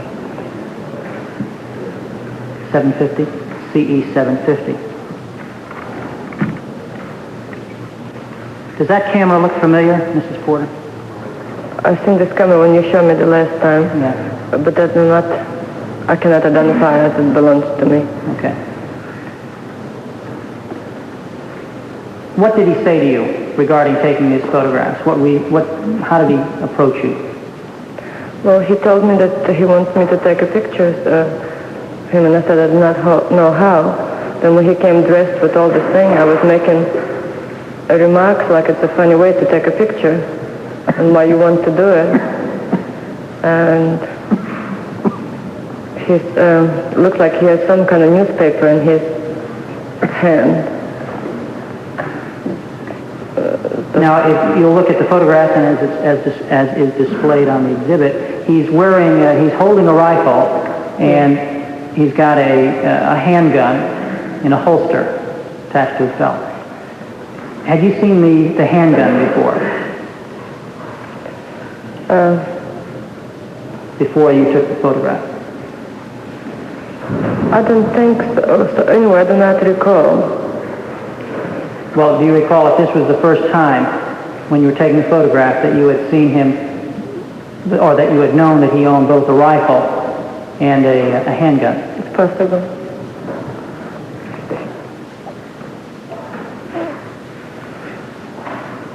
Did Lee appear to be nervous at all when you took the photograph?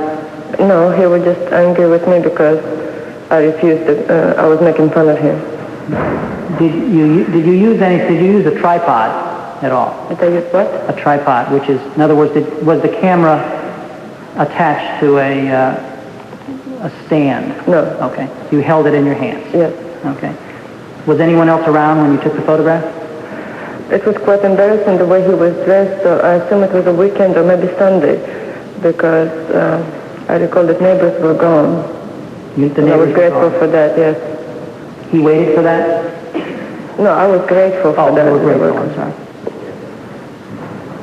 How long did he stay outside when you were taking these photographs? Not very long.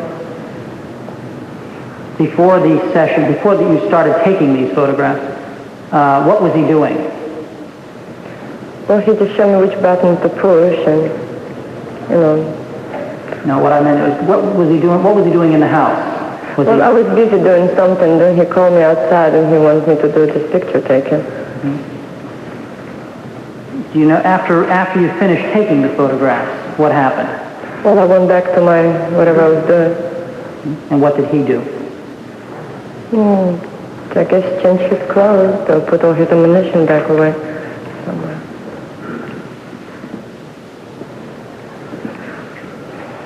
You took these photographs in March of 1963, is that correct? I don't recall the date, but it would look like a sprinter. Did he after the photo session was over, did he put the rifle and the handgun away? He probably did. Can you recall, did he go out afterwards? No, I don't remember. Now this was in March, so it would have been prior to the General Walker incident. When he had these guns and the rifle in his hand and you were taking the photograph, did he say anything to you about shooting anyone, political assassination, whatever? No. No comments at all like that? No.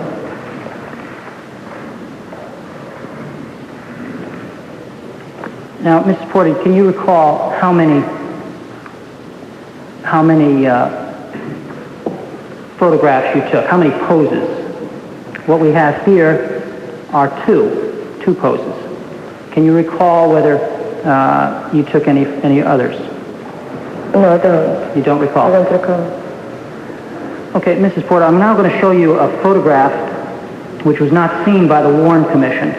For continuity purposes, this committee has labeled it 133-C. We have up there A and B. We call it 133-C. It has no relation to the Warren Commission because they did not see it. We've also marked it as an exhibit, JFK Exhibit F380. If the clerk would please hand Mrs. Porter Committee Exhibit F380. And if we could have displayed a photographic enlargement, JFK F180.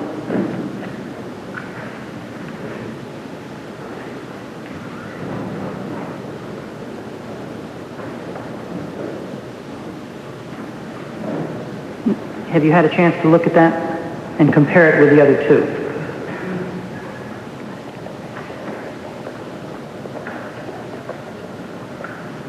Pardon me? Have you had a chance to look at it and compare? Yes. Have you ever seen that photograph before? Well, I've seen it in newspapers and recently watching news. I've seen it on television as well. Okay. So as you look in front of you, you've got three photographs, each one with a slightly different pose. Well, I never compared them before. Since you asked me, I have to compare. As you'll see, A has him holding the gun, holding the rifle in his right hand, the left hand. B, the rifle in the right hand, and then C, in the left hand again, slightly to the front. So with these, to refresh your memory, can you say that? Can you recall if you took any additional pictures? No, I cannot remember how many exactly. Well, to me, it looks like all of them. It looks like Lee. That's right. No, we're not. That's the only thing I can say, but I do not remember how many pictures I was taking. But since we have three in front of you, we know now that you at least took three, correct? Yes. Three different occasions. I mean, it was one occasion, but right. I could take 3 pictures. I could take 2 pictures. Okay. I cannot be definite about how many. Let me ask you if you can remember, was there a pose? Did Lee pose holding the rifle over his head in two hands? I don't remember that at all.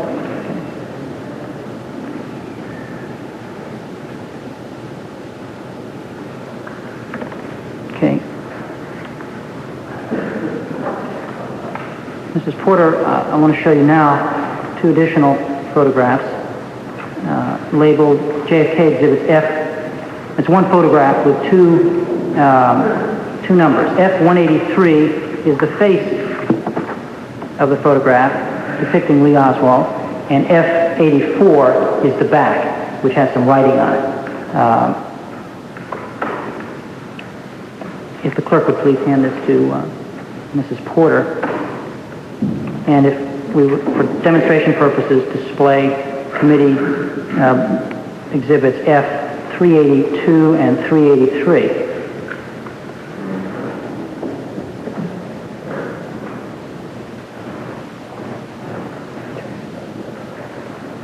Mrs. Porter, if you would direct your attention to the reverse side, that's where my questions will be directed.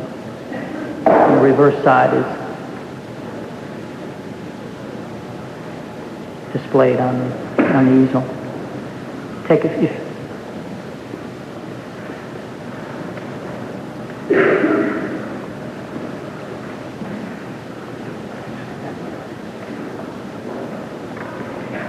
Okay, if you had a chance to look at the reverse side, okay. Do you see the phrase that's written in the upper right hand? Can I consult with my... Sure, please. All right. Directing your attention to the phrase, which I've been told is Russian. Is that correct? Yes. Okay. In the upper right-hand corner of the photograph on the back. Do you recognize the handwriting? No, I don't. Well, that's what I was discussing with my lawyer. We tried to find out if that was written by me. I mean, as I told him that my handwriting does change a few times a day. I do not write the same way, in the morning or maybe at night. So it's hard for me to claim even my own handwriting. But you have certain way of writing, habit of writing certain letters. So I know for sure that I do not write certain letter that way. So at first I thought it was maybe my handwriting, but when I started examining it, I know it's not. Okay. Well, first of all, what does it say? It's hunter for fascist, ha ha ha. Hunter of fascists? Yes. Ha ha ha. Now, if you look closely, there's a possibility that if you look, you'll see the handwriting, the dark handwriting. It appears that someone might have wrote over the original handwriting. You can see underneath. I can see something right here that looks like had been erased and copied over. Or possibly someone wrote over just to bring out the light handwriting underneath. But Nevertheless, does any of that look like your handwriting? Like mine? Yeah. No. Well, do you recall ever writing such a phrase on that photograph? No, but it will sound like me. Sounds like you. Yes, and at first, I thought it looked like my handwriting, but when I examine, I do not, like letter F, I do not print it that way, and T. No, I'm talking about Russian description of the English. Okay. You're saying you don't print it that way now. How about in 19... No, it wasn't habit, yes. Okay. So it sounds like something you would have written, but you can't identify your handwriting. When one letter I hit it, it's scratched underneath, marked underneath. It's a sound in English like S and H, sha sound. Mm-hmm. That's not necessary to put this marking on it, but it's typical of some Russians too. Well, is it typical of the way you would have written then in 1963?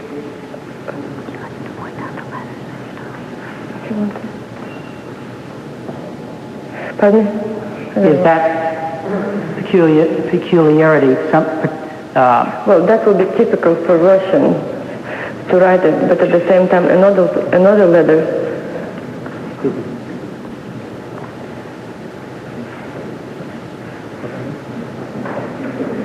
One of the committee staff is talking to council about the possibility. Yes, I think she's going to go over and point out the letters. Talking about. It's the third letter in the second word.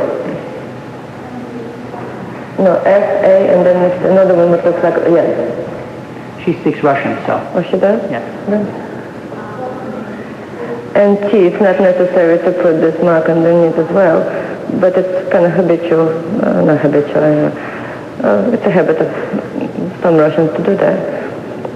But this letter H, it's in the first word, after all, this is something like maybe a foreigner would try to write it, to copy Russian language. Okay. Well, do you recall ever seeing this photograph with this writing on the back? No. And it's your testimony, you don't think that's your handwriting? At first look, I thought it was, but then I started examining it. I don't think it is my handwriting. All right. Now, if you'll look in the lower left-hand corner, it says, "To my friend George from Lee Oswald," and there's a date, 5, then Roman numeral 4, 63. Do you recognize that handwriting? No. Does it look like Lee Harvey Oswald's handwriting? Well, I did not have much opportunity to compare his English handwriting to this photograph. But I cannot claim it was his handwriting. I'm not expert in handwriting as far as the English go. Do you have any other documents to compare his handwriting in English with this one? I mean, that's up to experts. Yes, I understand. Well, did you see his handwriting in English very often? Not very often, but I've seen it. But it was many years ago. I do not remember what his handwriting, but it wasn't big or sturdy, When he wrote with a small letter. When he wrote to you, if he wrote notes or whatever, did he write to you in Russian? In Russian language, yes. Okay. And how would he sign his name in Russian? Alec. So when you look at this handwriting on the photograph, is it your testimony that you're just not that familiar with his handwriting in English? I see. Have you ever seen this photograph before? This particular photograph? Yeah, the particular one with the writing on the back. No. Okay. Now, in the lower right-hand corner, it says copyright G, period, D-E, and a capital M. Have you ever seen, what does that notation mean to you? Which one? Where it says copyright. Well, I assume maybe it was for some kind of book publications, and somebody have a right on this photograph, to claim it, I guess. Have you ever seen that before? No. That particular notation?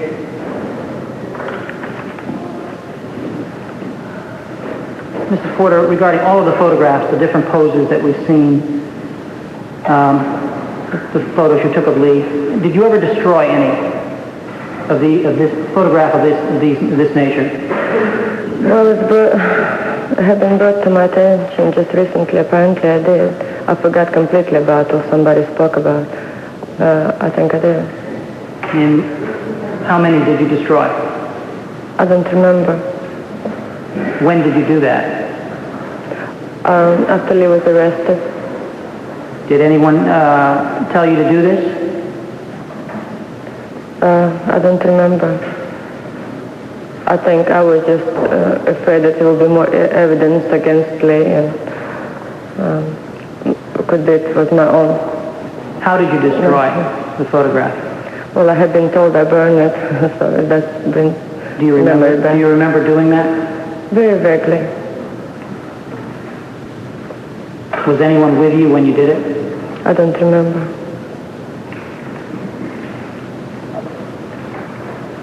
Do you know how many copies Lee had made of this photograph? No, I don't. Do you know whether he had many duplicates made? I don't know. I have no idea. Okay.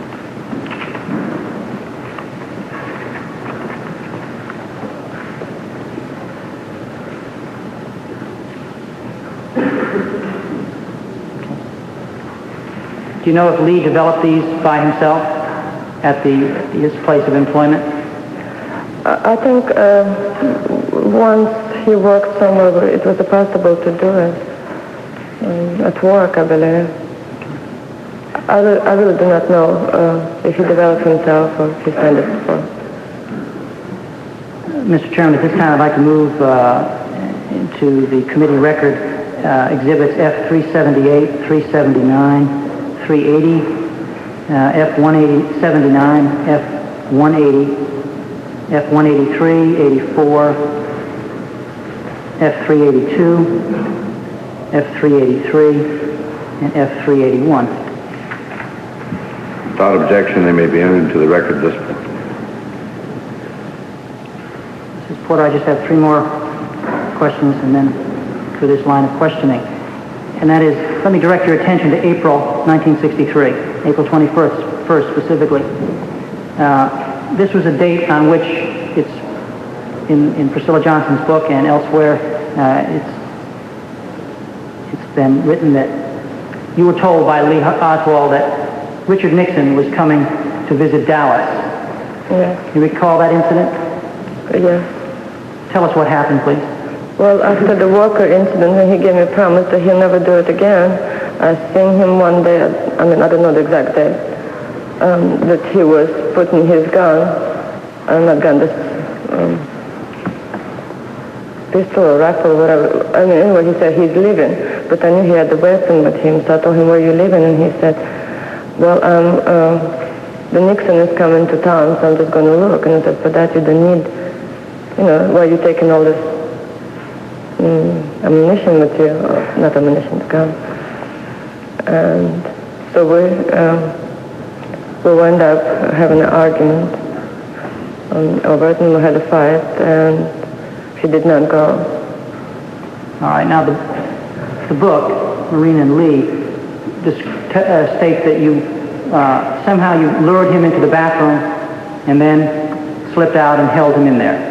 Yes. Tell us how that happened. Well, it was easier to remember details when you're working so many years ago in the book than it is right now. Well, try if you could. How, at this time, he had the handgun on his person and he was preparing to go out? Yes, I guess. And how did you get him into the bathroom? Well, we wrestled, or whatever you call it. You do not, you try with the time passing by not to, it's easier to forget the bad things of your lives that bring memories back, so I cannot describe you the fight that we had, in such a scrupulous details that you wanted me to. But do you recall maneuvering him into the bathroom? Yes. Now, normally, was he stronger than you? Oh, of course. So how did you get him into the bathroom? Well, first of all, I was very angry, and that maybe gave him more energy, and I was just determined that I'm going to keep him there, and maybe he gave in after a while. Maybe he was just trying to make me angry and see where he stands with me. If he really wants, he was much stronger with me. If he really wanted to, he could overpower me, definitely. I see. And then the book says that you, in other testimony, that you held him in. You held the door shut? The door for a while, yes. Did he try to pull the door open? But not for very long, yes. Did he appear to be pulling very hard? Well, it was hard for me to hold on to it. I don't know if he tried his best, how much power he used. But is it your testimony that, in your opinion, if he really had wanted to get out, he would have been able to? I think so. Thank you, Mr. Chairman. I have, Mrs. Porter. Mr. Chairman, I have no further questions at this point. Thank you, Counsel. Chair recognizes the gentleman from North Carolina, Mr. Pryor, for such time as he may consume. Thank you, Mr. Chairman. Ms. Porter, I would like to turn now to your life with Lee Harvey Oswald in New Orleans. On April the 24th, 1963, Lee Harvey Oswald went to New Orleans, and you remained behind with Mrs. Ruth Paine in Dallas. Yeah. Why did he go to New Orleans at that time? He had difficulty to handle a job right here, so he thought maybe he would have a better chance in New Orleans, and he did have relatives over there who might be able to help him to find a job. Did the Walker shooting have anything to do with his moving to New Orleans? I really don't know. I do not recall right now if that was the turning point, but at least I was glad that he decided to move to New Orleans so that the farther from General Walker, the better. Had he ever discussed moving to New Orleans before the Walker shooting? I don't remember, sir. And I gather that you were glad that he was moving to New Orleans because you were concerned about his behavior after the Walker incident? Yes. Did he have any friends in New Orleans? Only relative that he spoke of. He didn't mention anyone else living there apart from his relatives? No. Where was the rifle when he moved to New Orleans alone? Would you please repeat the question? Where was the rifle? Okay, he moved first, then he packed all the belongings to Mrs. Paine's station wagon. And I think we took him by the bus station, or he went on his own to the bus station. So he left for New Orleans first, and all the belongings had been packed by Lee and left in Mrs. Paine's house. WSCR and bus to New Orleans, but he had packed his belongings, and those were sent later. Usually during the moving, that was Lee always was doing that. He was the one who did all the packing, and not me. So that you and Mrs. Paine later brought all of the yes. Remaining luggage, including the rifle. You mentioned that when he first got the rifle, he thought, as I understood your testimony, that it was the manly thing to do, and I assume that you felt that that was natural for him to have a rifle at that time, but that after the Walker incident, you stated that you realized he was capable of killing someone with it. When he went to New Orleans by himself, and you were left in Dallas with Mrs. Paine, did it occur to you to dispose of the rifle or the pistol, to get rid of it, so that he could do no harm, further harm with it? Not really, because by that time I was afraid of Lee. And most of the time I did not, I tried not to do something to antagonize him. You were physically afraid of him at that time?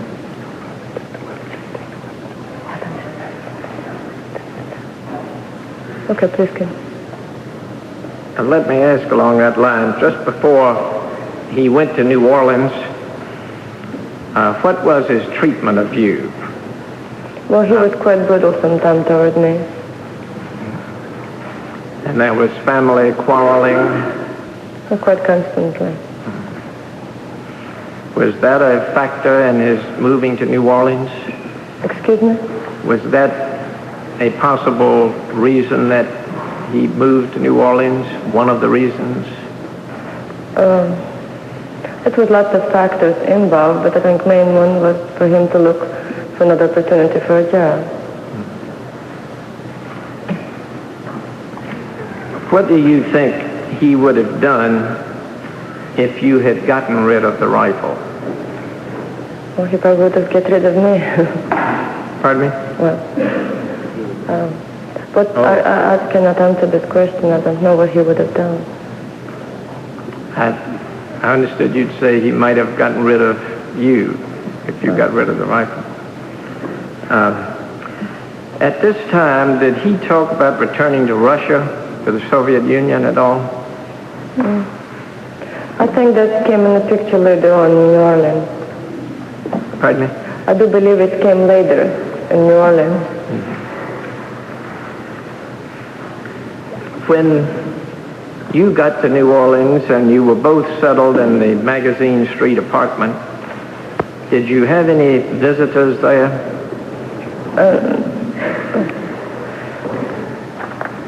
I don't recall except one lady with children or husband. I don't remember how many of them. One family did come to visit us. They were friends of Ruth Paine. They were not friends of Lee Harvey Oswald? No. They visited only once. They never kept in touch again. We've asked you at various times what he said about President Kennedy or his family and other political figures. At this time in New Orleans, did he have anything to say about President Kennedy or his family? Well, during the New Orleans period, Mrs. Kennedy was expecting a child, and he told me about that. And he was quite concerned about her health, and he informed me that she has few miscarriages before, and he was hoping that nothing will happen to this baby. Not miscarriages, I think he said the baby died. Did he talk about the Soviet Union in this New Orleans period? Yes, he did. What were his comments about the Soviet Union? He did not talk about Soviet Union in order to compare America and Soviet Union. When Soviet Union was discussed, it was in the case that he wants me to go back. He doesn't want me around anymore. He thought that or I go back or we come back to, the Soviet Union. He talked about you going back to the Soviet Union? Well, at times it was me, and sometimes, it was that both of us. Did he talk about Cuba during this period? Well, he was engaged in some activities, I assume on the street, about this pamphlet, the Fair Play for Cuba. Did he compare Cuba with the Soviet Union at this time? Yes, he did. And what was that comparison? Was it more favorable to one than the other? Well, he acted like he had a choice between Soviet Union and Cuba, and he does prefer to go maybe and live in Cuba because that's something that he did not try.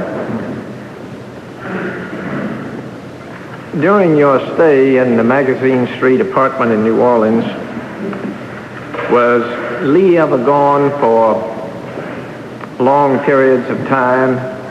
By that I mean, say, as much as 5 days and nights consecutively? No, he spent only one night in jail once, not the only time that he wasn't present in the house at night. And that's the only time he was gone overnight? Yes. Was he friendly with your neighbors there? No. Did he appear to have any friends at all in New Orleans? No. You mentioned his interest in Cuba.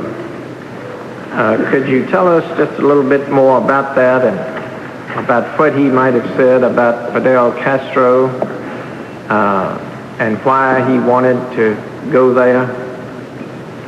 Well, I knew for a long time that Fidel Castro was his hero. He was a great admirer of him.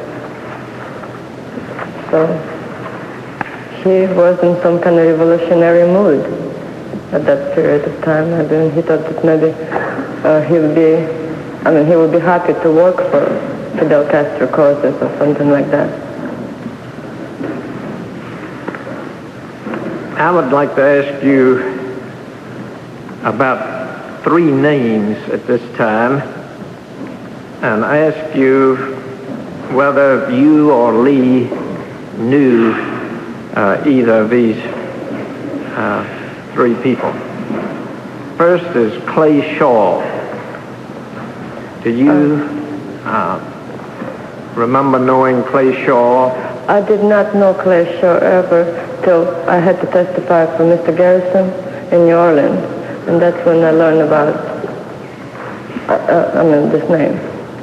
Do you know whether Lee knew Clay Shaw before the time of the Garrison trial?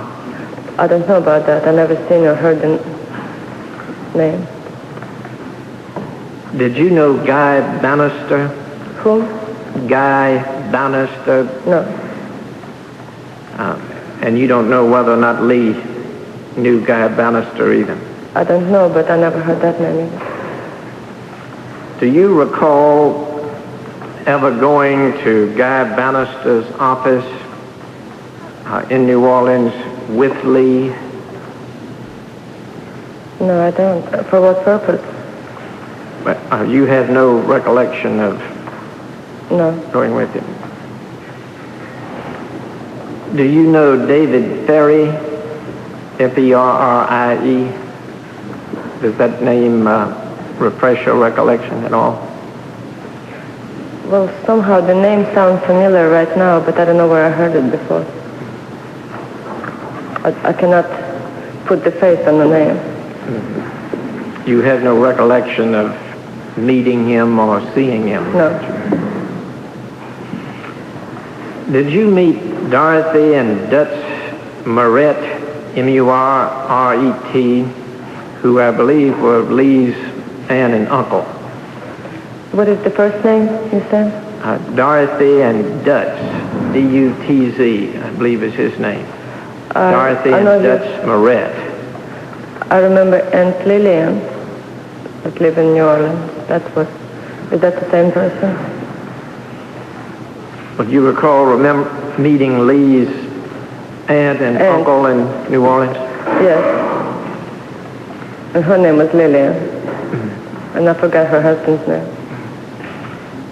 Did Lee's aunt and uncle ever mention the name Nofio Pecora in any conversation that you or Lee may have had with them? Well, I did not speak English at that time yet. You don't I never recognize heard that name. No. that name?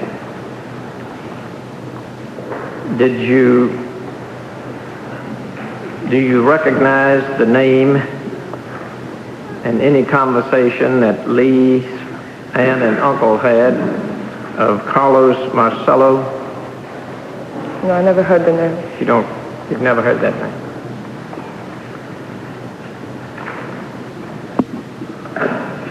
Can I add something? If him and his uncle were talking and I wouldn't be present in the room, I cannot be, I cannot say that they did not talk about, but I never heard this name.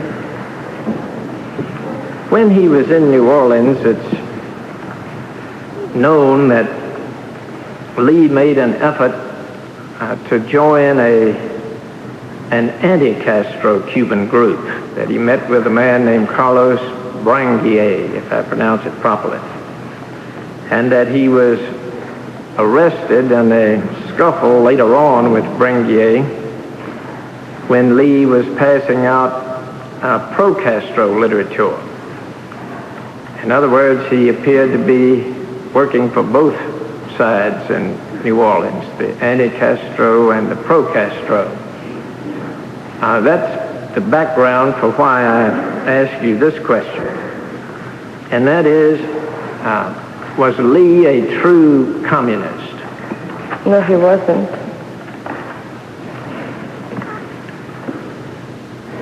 Could you explain that a little more?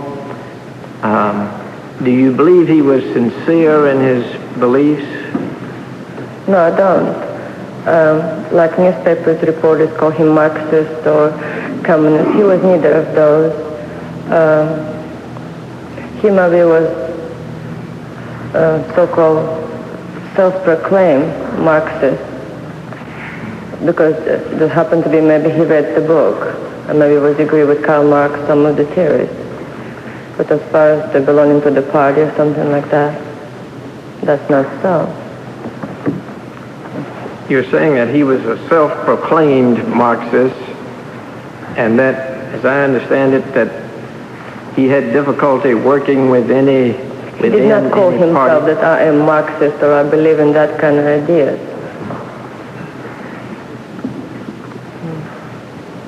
Do you believe he was on the pro-Castro or the anti-Castro side? Well, at the time, until you mentioned this right now, I always thought that he was a pro-Cuban, not anti, or pro-Castro.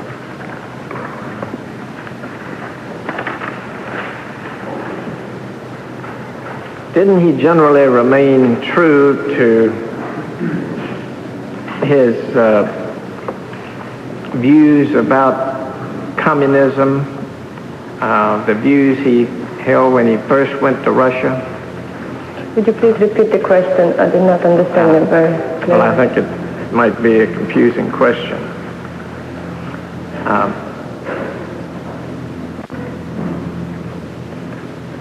Did he continue to take communist or socialist newspapers and literature throughout his life in this country?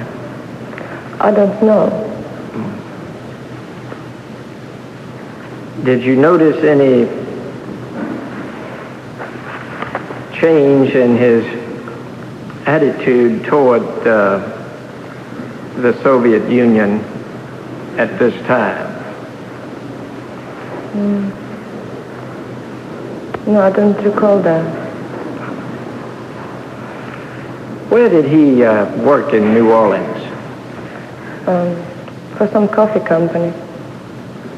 Was that the Riley Coffee Company? It could be. Did he talk to you about this job? No, not very much.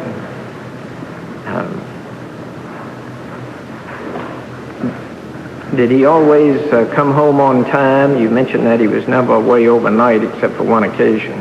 Yeah, he was very punctual. How did he get home? Did anyone drop him off, or did he come home on the bus? I think by the bus. Where did he keep his rifle in New Orleans? And one of the closets as well. You mentioned that he would, on several occasions, would put on his black raincoat and take it out to practice. That was in Dallas period. Oh, that was in the Dallas period. That was in Dallas. Did he do that in New Orleans? I don't recall him doing that in New Orleans.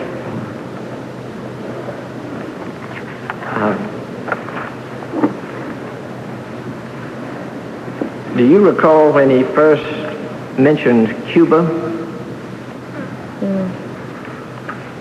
No, I don't, sir.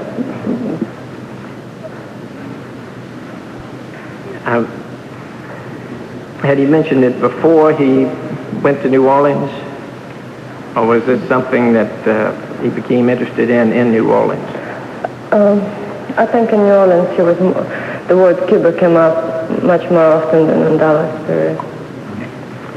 He distributed the Fair Play for Cuba Committee literature. Did he talk about distributing that literature with you?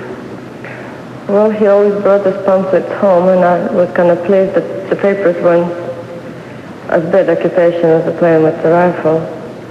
So I couldn't see any harms in that. He used the name, I believe, Hidell, H-I-D-E-L-L, at this time. Did you write the name Hidell on any of the literature for him? Well, he asked me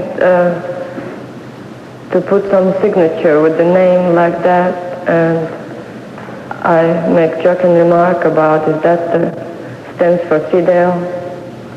You know, is that the sound association, more or less? Did he agree that it was a variation on the name Fidel? Well, he kind of just had a smile on it, you know. Was that the first that anybody mentioned that Hidel was a variation on Fidel on that occasion? In other words, did anyone tell you about that before that occasion? No.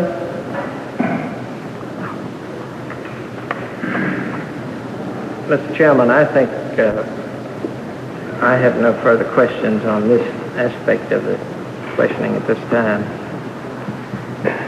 Chair observes that the witness has now been under examination for approximately 3.5 hours. This would probably be an appropriate place for the committee to take a recess for approximately an hour. It will be the intention of the chair to recess our hearing until 1:30 this afternoon.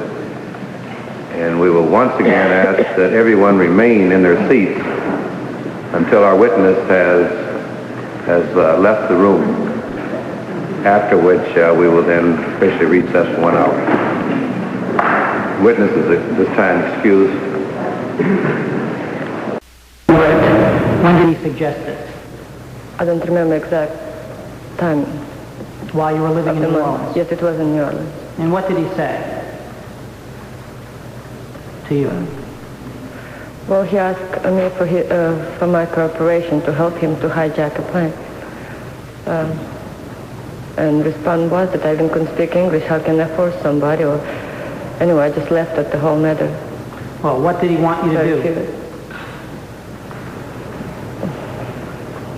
Well, it was so ridiculous that even embarrassing to mention it right now. He told me that he will teach me what I'm supposed to say. You know, maybe hold the gun and tell the people, you know, that... well... I forgot what really I'm supposed to do. How did the discussion come about regarding hijacking a plane? In other words, did he approach you, and what did he say? But I'm sorry but I do not remember the conversation, you know, word to word right now. Did he mention any particular airline or any particular flight? No. It was just a general idea that he was toying with. And did he mention where he wanted to hijack the plane to? To no. what country? Pardon me, to what? To what country? To Cuba. Did he mention using his rifle and his handgun? Yes, he did. What did he say? Well, that with the gun he can persuade the pilot to fly the way he will tell him to. And what did he want you to do? Just to hold another gun or something like that, you know. And what did he say, or what did you say in response to all of this? Well, first of all, I refused, and I tried to make him to see how it will look very funny to people. Here I was pregnant with a child, you know, it doesn't look very scary. Now this happened after the Walker incident. You were in New Orleans. It was in New Orleans, yes, sir. Okay. Did you tell anyone of this, of his suggestion to hijack a plane? Then, no. Okay. You did not tell any relatives or friends? No. Did you think he was serious? Did you think he was going to carry out such a plan? I really cannot say. I don't know. When did you first learn of his planned trip to Mexico City? When did you first know about that? Shortly before I left for Dallas with Ruth Paine. How did you learn of this? He told me about his plans to go to Mexico City and visit Cuban embassy over there. Did he tell you how he was going to travel to Mexico City? By the bus. What else did he say about the trip to Mexico City? He told me not to tell anybody about that. And who is he referring to when he told you not to tell anyone? Mrs. Paine. Did he give you a reason for not telling? Yes, because he said that maybe he won't be able to come back. Come back where? To the United States? Well, he was.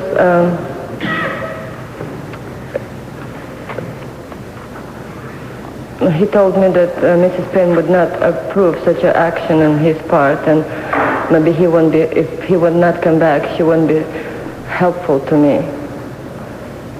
Since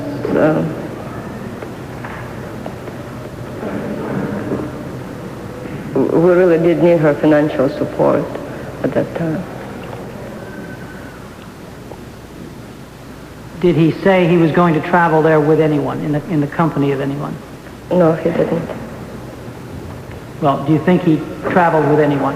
Is there anything that would lead you to believe that he traveled to Mexico City with someone else? No. Would it have been likely that he would have?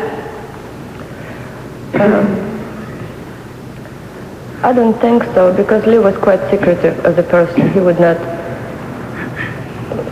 share his plans with somebody else that easily. He never mentioned afterwards, after he came back from Mexico, that he was with somebody. Did he tell you the planned route that he anticipated traveling to Mexico City? No, he did not. Tell us precisely then what happened when you left New Orleans.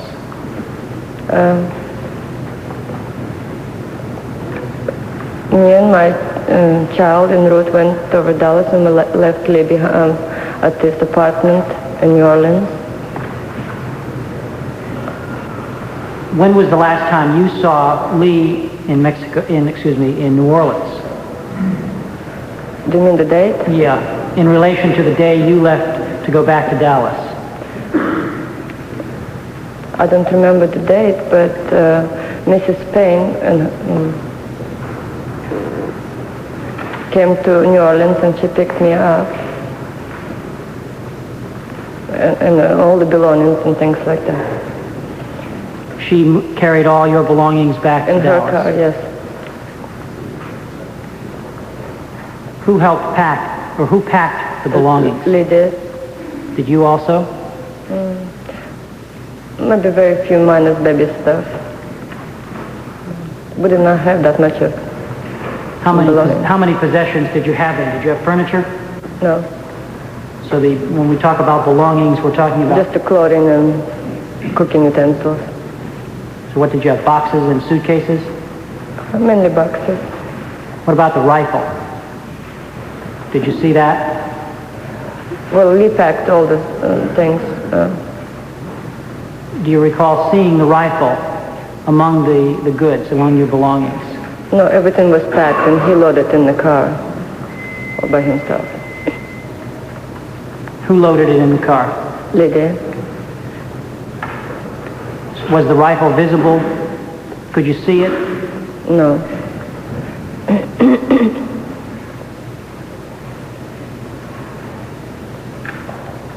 Where did Lee get the money to travel to Mexico City?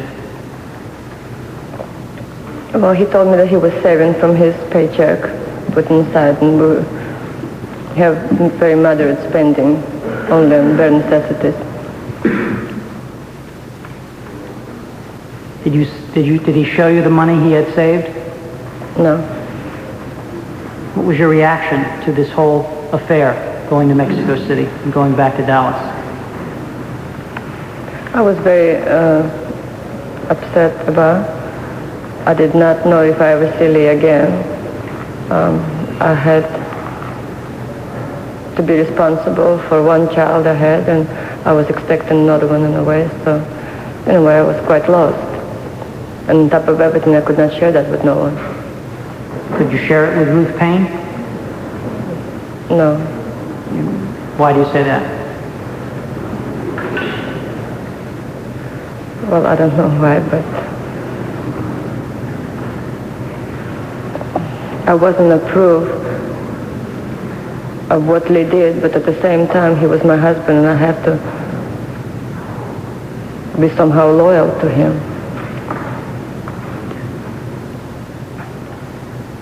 When he left for Mexico City, when you both parted in New Orleans, yes. When did you expect to see him again? I honestly did not expect to see him again, but he said that if his trip to Cuban embassy would be unsuccessful and they would not permit him, so then he come back to Ruth Paine house in Irving, Texas. That he would not come back? He will come back. Wait a minute. You're saying, the question was, when did you expect to see him again? Probably a matter of a week. Oh, you did expect him to come back after the Mexican? Well, if he it was understood if he can go to Cuba right away, he will go. But if he can't, then he come back to Texas. If he had been successful in getting to Cuba right away, what was your plan?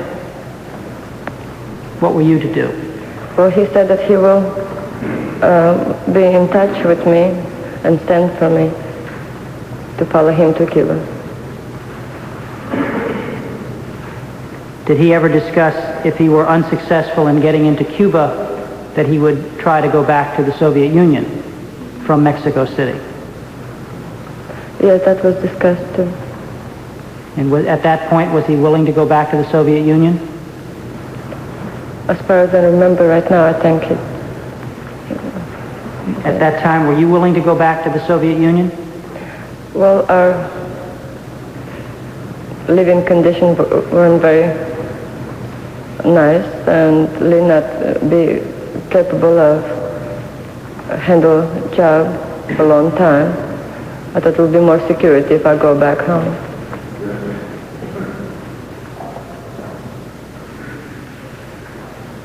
When he did return to Dallas, did he tell you about his experience in Mexico City? In very short terms, that he was unsuccessful, and he talked with some people over there. They denied him a visa, and he was very disappointed. Did he tell you who he met with, what he did, and what he did? He did not mention the names. Did he tell you where he went? Well, like a Cuban counselor, maybe.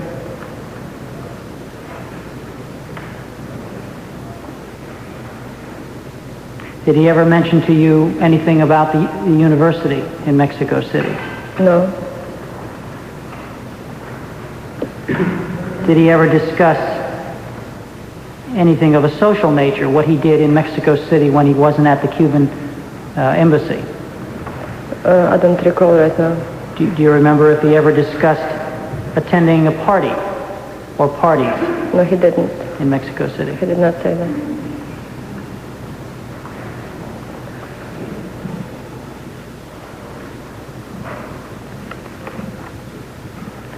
Do you know whether, well, when he got back, did he specifically tell you he had traveled from New Orleans to Mexico City and back again by bus? Did he specifically tell you he went by bus? Or are you just assuming that? I really just assumed that because that's what he told me before he was leaving. That's how he will travel there by bus.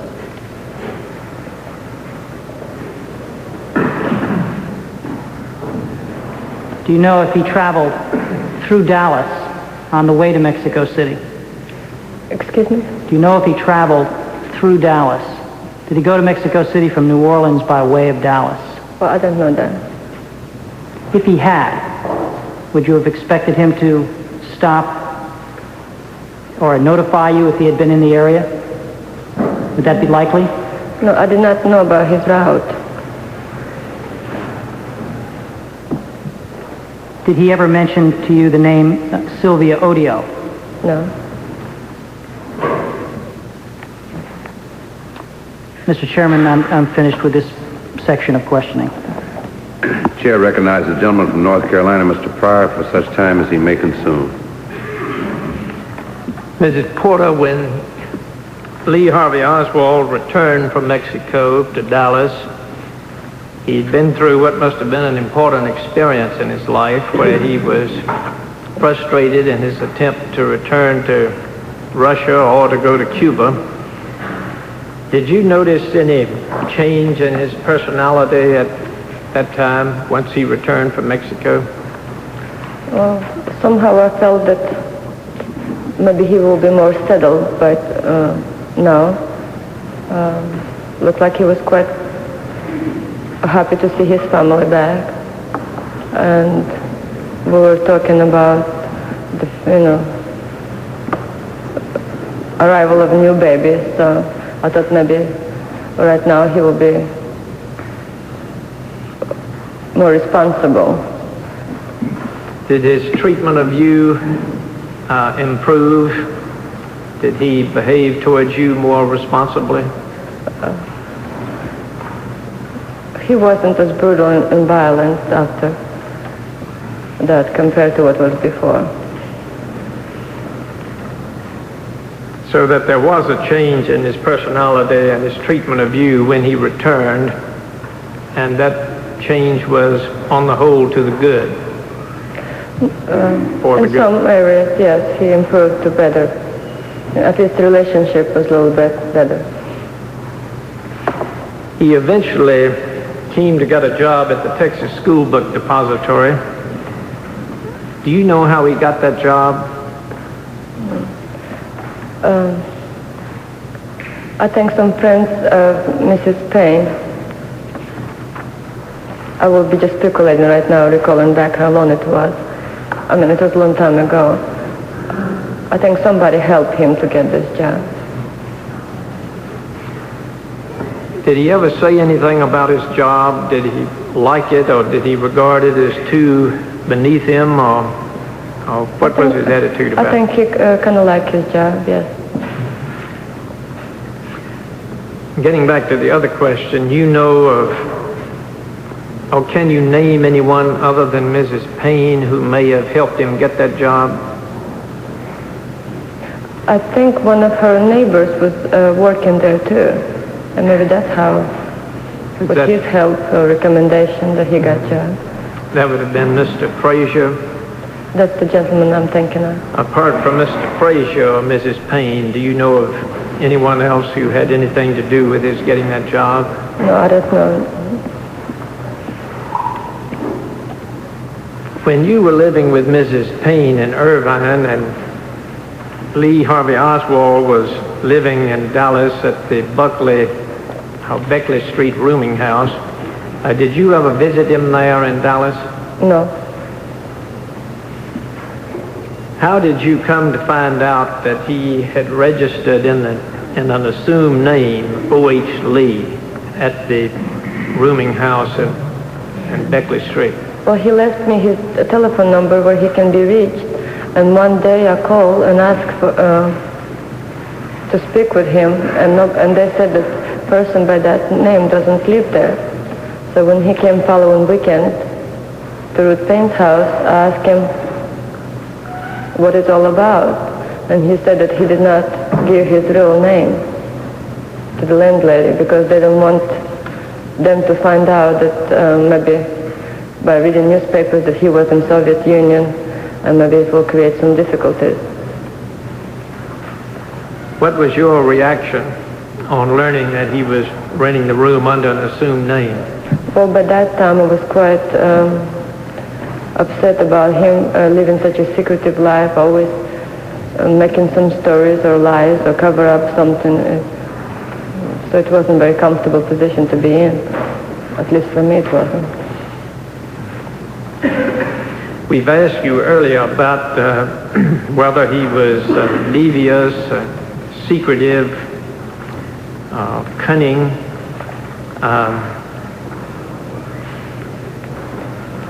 Did he always like to be the boss,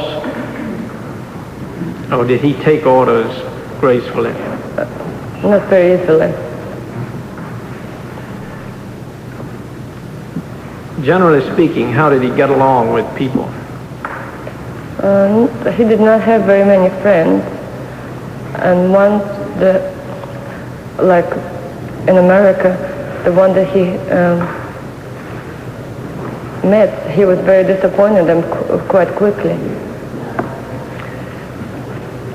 Well, I think all of these questions may perhaps be summarized this way. The questions of whether he was secretive or whether he could work with people. Can you visualize him working with an accomplice? Personally, I can't. And could you explain briefly why you reached that conclusion? Well, I'm not a psychiatrist. I cannot be maybe a good judge of character. But living with a person for a few years, you at least have maybe some kind of intuition about what he might do or might not. I don't mean in every respect. But he wasn't very trustworthy and open person. So personally, I seriously doubt that he will confide in someone.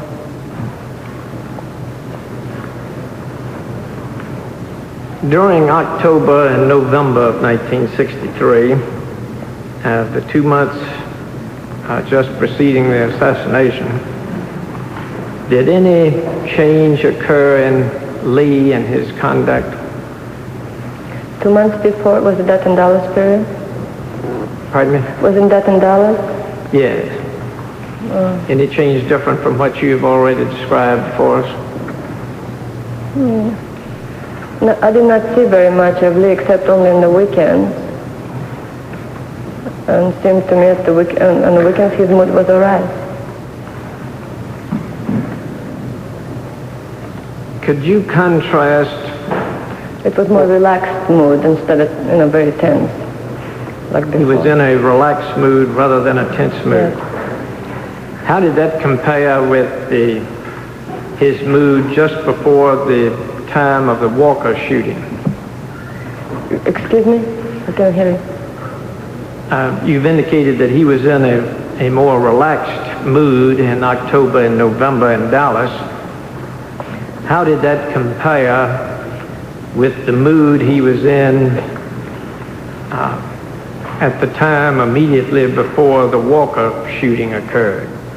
Well, like before Walker, he was more irritable and annoyed by me, but maybe just because we didn't see each other for quite a long time during the week.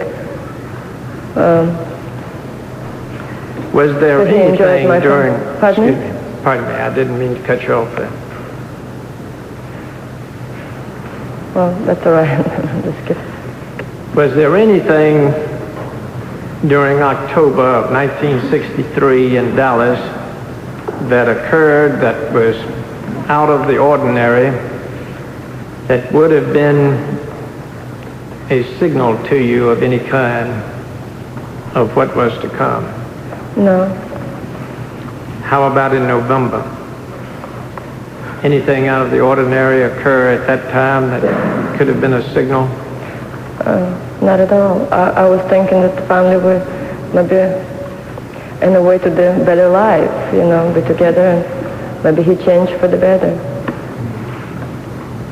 forever. Did he have any friends or acquaintances during this period in October and November?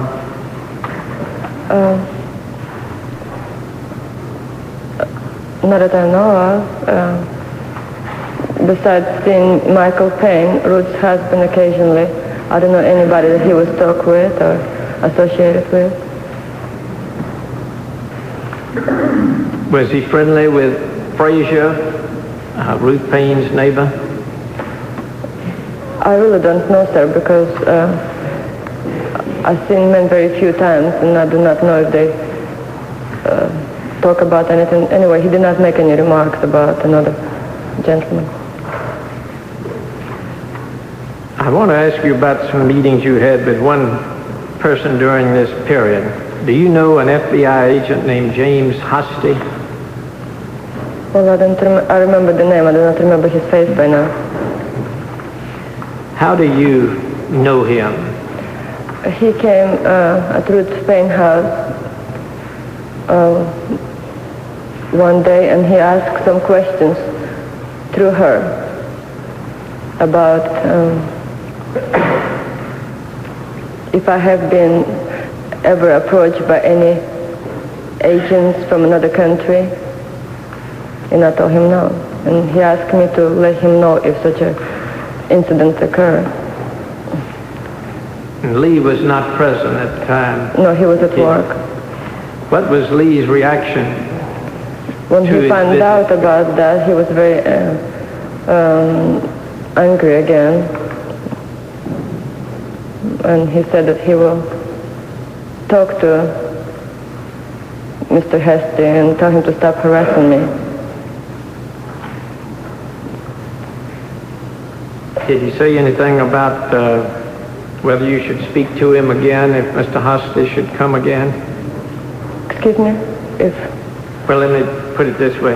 How many times did Mr. Husty visit you?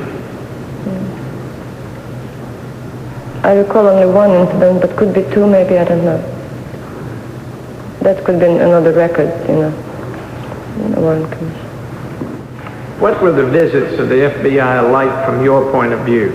Were you intimidated by them or frightened by them, or what was your attitude about it?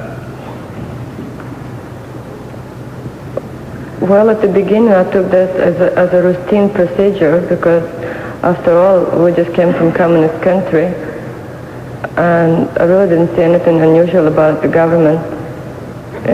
Keep your eye on your government official, checking on you occasionally. So it did not disturb me that much. But Lee's reaction to it was,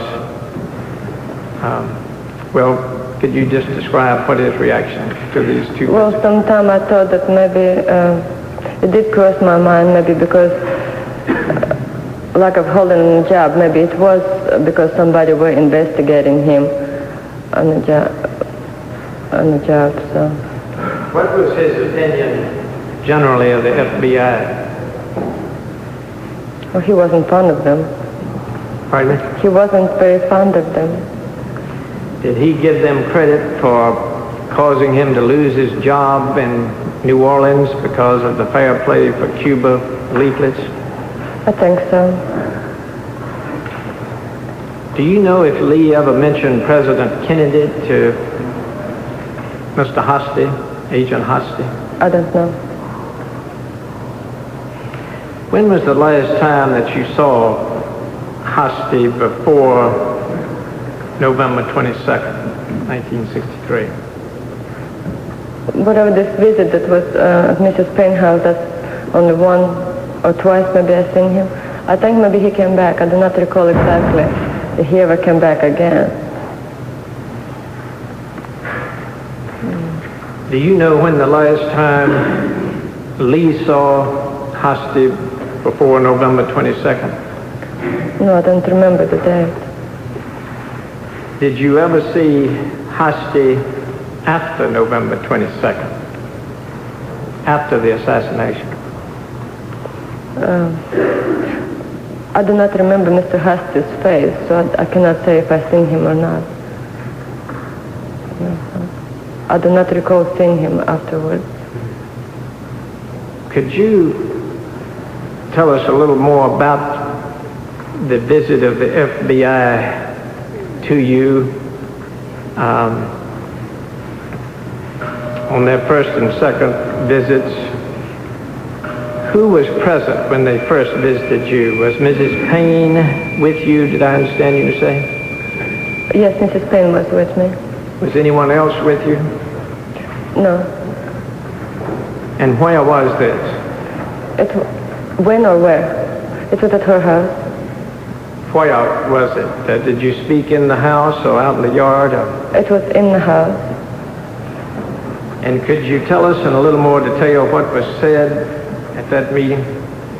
Mrs. Paine was acting as interpreter.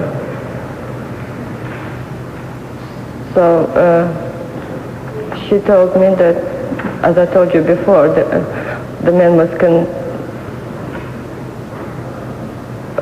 just want me to tell him if anybody will ever, any agent of another country will ever ask me to work for them or something like in that manner.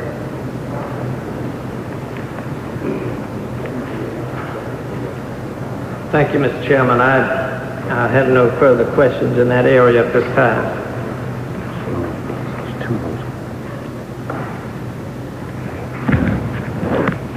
Chairman Stokes is conferring with Richardson Pryor at the moment. The whispering you can hear is Marina Porter whispering to her lawyer. I'd be quiet if we could really hear what she was saying, but you can just hear the kind of whisper in the background. Mrs. Porter, we're going to show you Exhibit F 183 and 184, the 133A. Would the clerk please hand Mrs. Porter the exhibit? And for demonstration purposes, we have on the easel F383. And my questions are going to be directed toward the back of the photograph where the handwriting is. Okay. Mrs. Porter, if you'd again direct your attention to the lower left-hand corner where the writing says, "To my friend George from Lee Oswald." Yes. And I specifically call your attention to the numbering in the lower extreme left-hand corner where it has 5/Roman numeral 4/63. Mm-hmm. Can you tell us, was that Lee's custom in dating letters or whatever? Was it his custom to use that style? The style you see here with the 5 with the Roman numeral?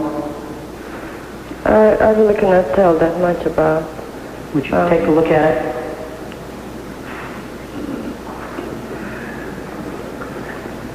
No, I really don't know, sir. I'm sorry. I do not know.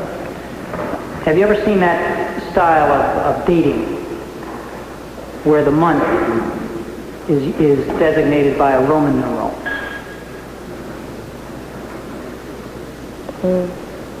I don't see anything so unusual about it because isn't everybody's preference how they want to write? Okay, What do you mean all the Romans are all... I'm sorry, repeat that. You're trying to say that all the numbers should be in Roman numerals? No, I'm not saying which way they should be. I'm asking you if as you look at those numbers, what do you see in front of you? What numbers? 5-4th month 63. 4/63. Mm-hmm. Okay.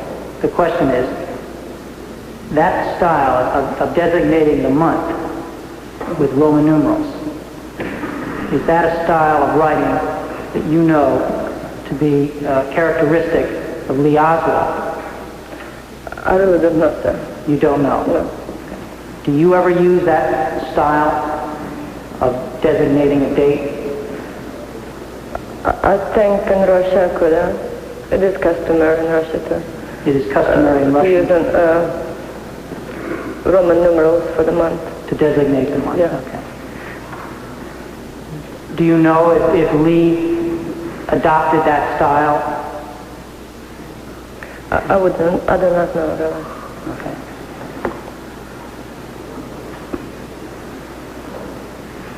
All right, Mrs. Porter, let me direct your attention to November 21st, 1963. It was a Thursday. What is the date? 21st of November. Okay. Where were you that day? I was at Mrs. Paine's house.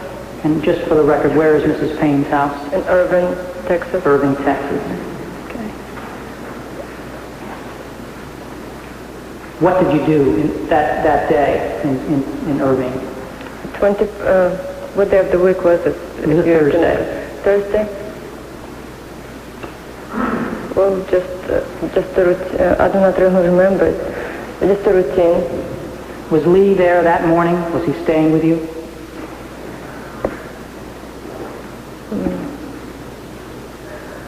I really don't remember. Yes, probably he did come Thursday. When did he come on Thursday? He usually come on Friday, but he came on Thursday. Okay. At what part of the day did he come? After work. After work. So about what time would that be? 6 o'clock. Between 5 and 6. And what do you remember exactly what happened when he arrived? First of all, what were you doing? What were you doing? I don't remember. Okay. How do you remember Lee arriving Thursday afternoon, November 21st? How do I remember right now after testifying so many times to so many people, you know? Well, do your best. How do you remember today?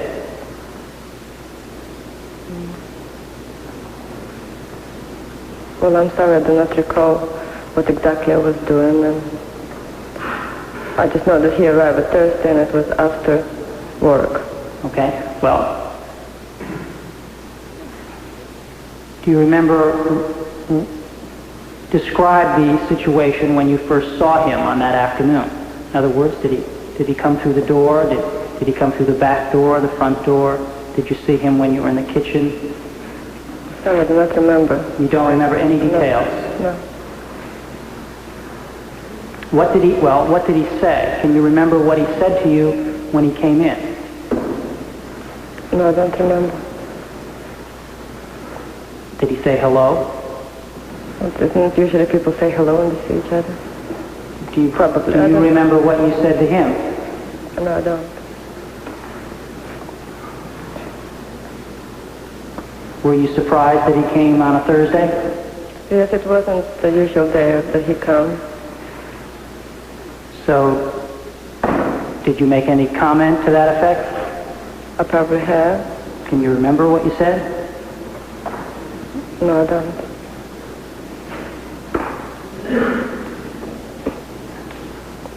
When had you last spoken to him prior to him coming to Irving on Thursday? When had you last talked to him?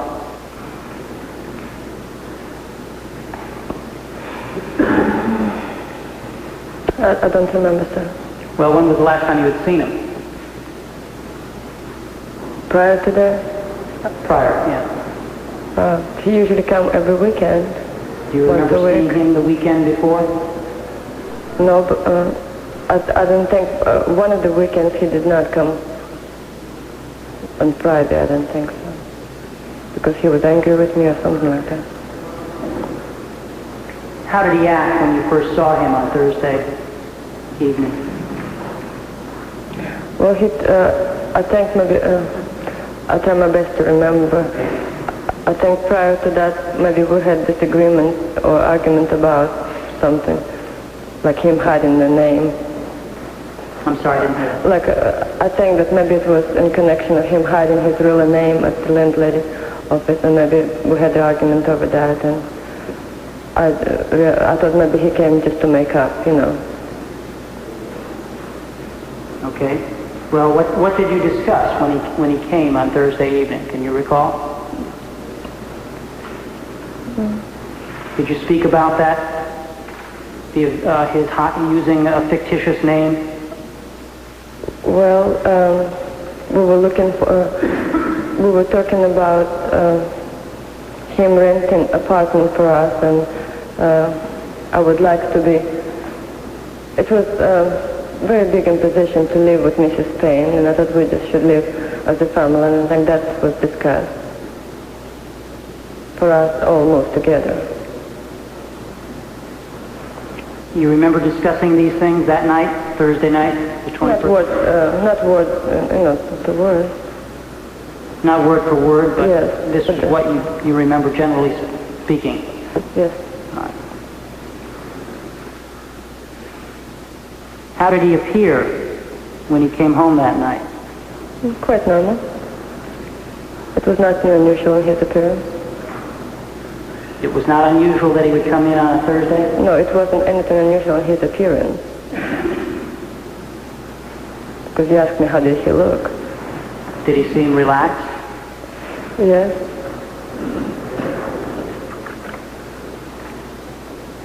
Did he seem in any way different than he usually would appear? No. Did he seem calmer than normal? Yes. Can you relate or remember that did he act in any way like he did prior to the Walker incident? No. And please explain why you say no. Well, he was more withdrawn person before Walker and more hostile. He was more in peaceful mode right now and was willing to listen to me more so than then. What do you mean he was willing to listen? Well, like for example, if maybe before I would say I would like for us to be together, and he would tell me to, just stop dreaming or something, just cut me off and not listen at all. But now at least he was listening to what I had to say. In other words, that evening you're saying he would listen to you more? Yes.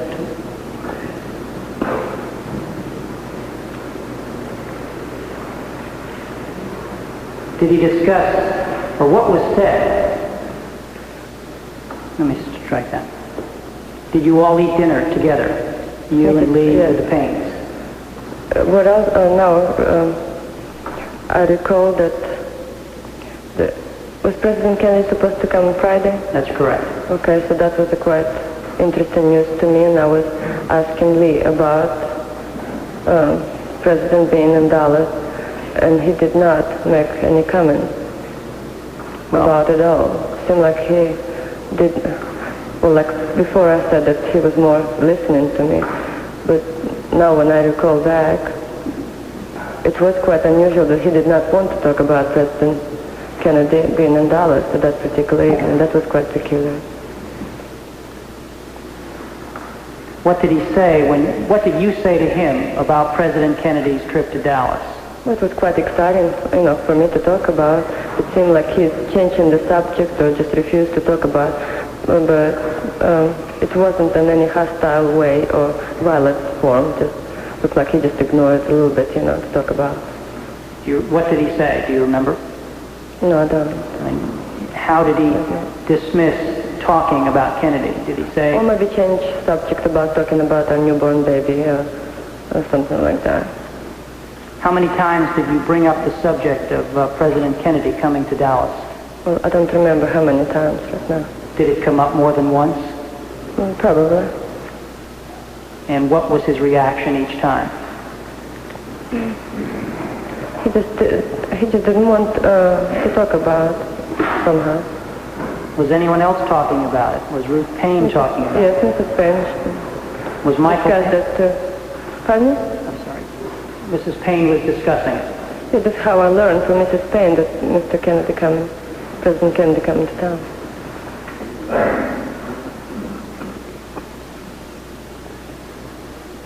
And what was your reaction then? Did his not wanting to talk about the upcoming visit of President Kennedy, what was your reaction to his attitude? Well, I did not, if he didn't want to talk about, I did not pursue him further.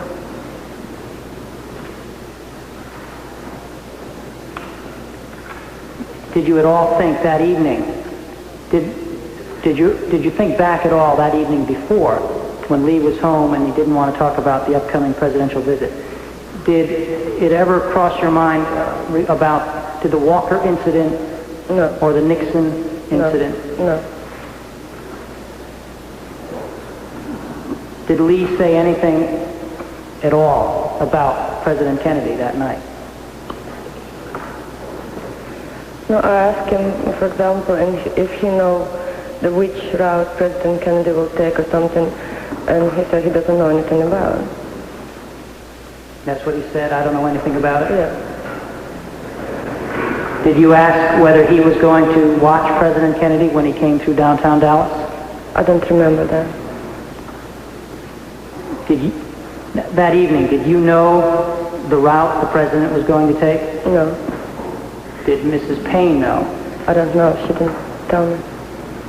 And your testimony is that Lee did not know, or did not tell you? He did not tell me that he knew. And when was all this discussion about President Kennedy taking place? Was this taking place at the dinner table?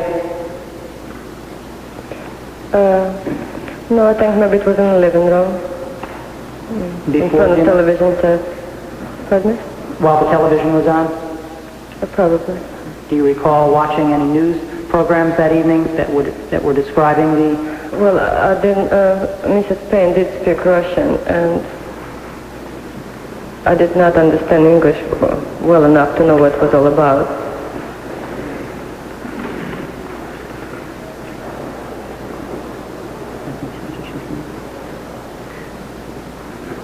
I'm sorry, did you say that Mrs. Paine did not speak Russian? She did speak Russian. She did speak Russian, okay. What happened, now let me ask you, when you were in the living room discussing President Kennedy's visit, was that before or after dinner? I don't remember, sir. Okay. What happened later on that evening? Were there any further discussions about the upcoming presidential visit? He went to bed before me, and I had some other chores to do around the house. So when I went to bed, he was asleep. Before he went to bed, did he pay any attention to his daughter, his child? Yes, he did. Usually on the weekends, he did play with children. Did he play with her that evening? Yes. Do you recall for how long? I don't remember. Did he act differently toward you that evening, comparing it with other occasions when you had seen him in the recent past? Well, since I was angry at him, previous weekend, I didn't want him to just I didn't want to make up that easily. I want him, to teach him a lesson, not to do this anymore. Now, when you moved in with Ruth Paine, where were your belongings? In Mrs. Paine's house, in the garage, most of them. And how much space did they occupy in the garage? I don't remember, but you have to go in between boxes, in the garage. Could you get an automobile in the garage at the same time? I don't remember. And do you recall going in that garage from time to time when you lived with the Paines? Yes. And do you recall seeing where his rifle was located? In other words, did you know where it was? Yes, I did. Where was it? In the garage. Where in the garage? I'm out of, but I think it was wrapped in a blanket. And where was this blanket? In other words, was it in plain view? Was it No, it was in between boxes, I think. That's how that's how I remember right now.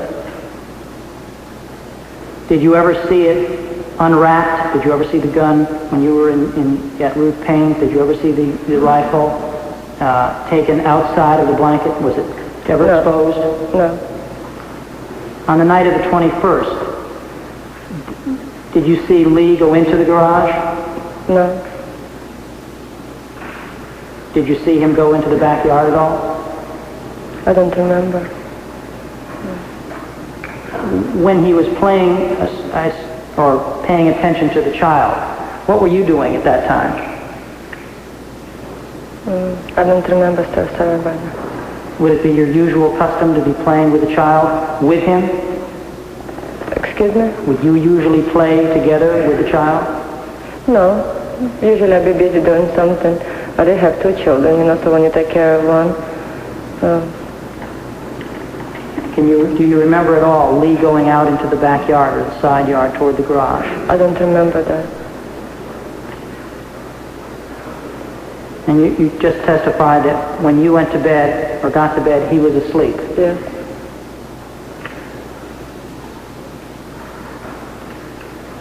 What did he give in?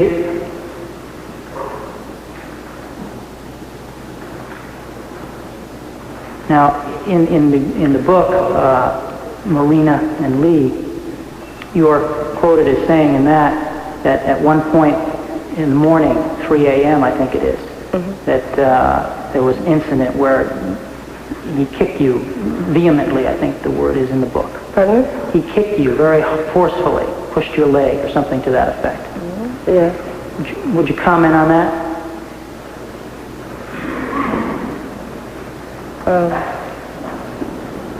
No, I do not remember that incident right now. But it's your testimony that when you got to bed that night, he was asleep. Or he seemed asleep? Yes. Are you sure he was asleep? Well, I assumed that he was. He wasn't awake. What happened the next morning? I'm sorry, it's very hard for me to remember right now details.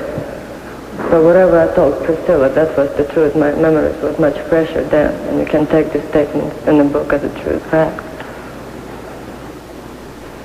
Tell us what happened the morning, Friday morning, November 22nd. What happened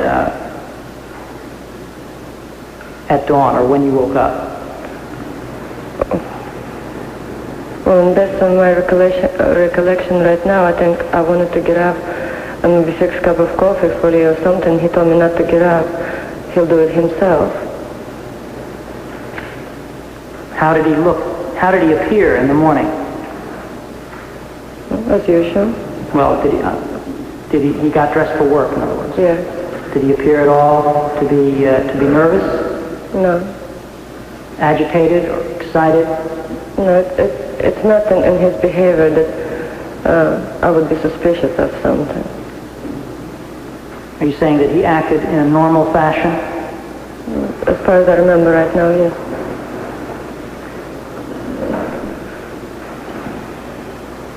Did he at all resemble the way he appeared before the Walker incident? No. In other words, your testimony today is that his demeanor at the time of November 22nd was different. He was calm. He was acting normally. Yes. What did he say to you as he went to work? I'm sorry, I do not remember that. Goodbye, probably. And where were you when he went out to work that morning? In the bedroom. You were still in bed? Yes. Was it dark in the room? I think so. It's very early. And you don't recall what he said when he walked out? No. At that time, did you detect anything out of the ordinary? No.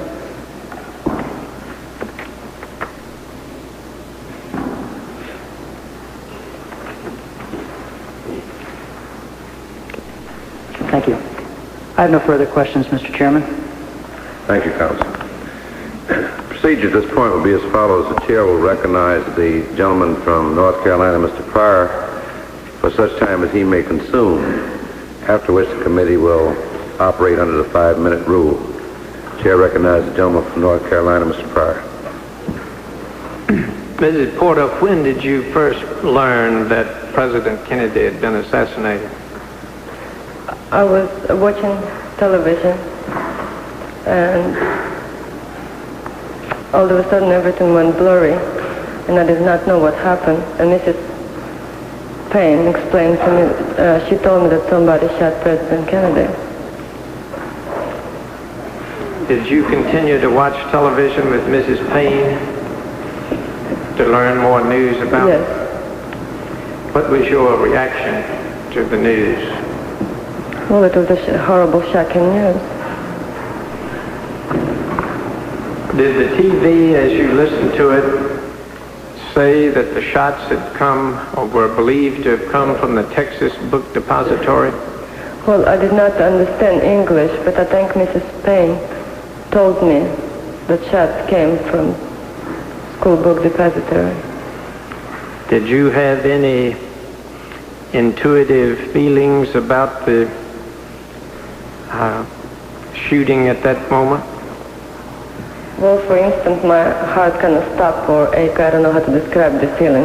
I felt very uneasy and uncomfortable. And I was afraid that maybe my face would betray me, so I went outside. So I didn't want Ruth Paine to see, the blood was rushing to my cheeks. Whatever. You were feeling uneasy and uncomfortable because you thought Lee might be involved? Well, for instance, it did cross my mind. I thought to myself, I hope it wasn't Lee. When did you first learn of Lee's involvement? When policemen came at Ruth Paine's house and told me through her that Lee was arrested.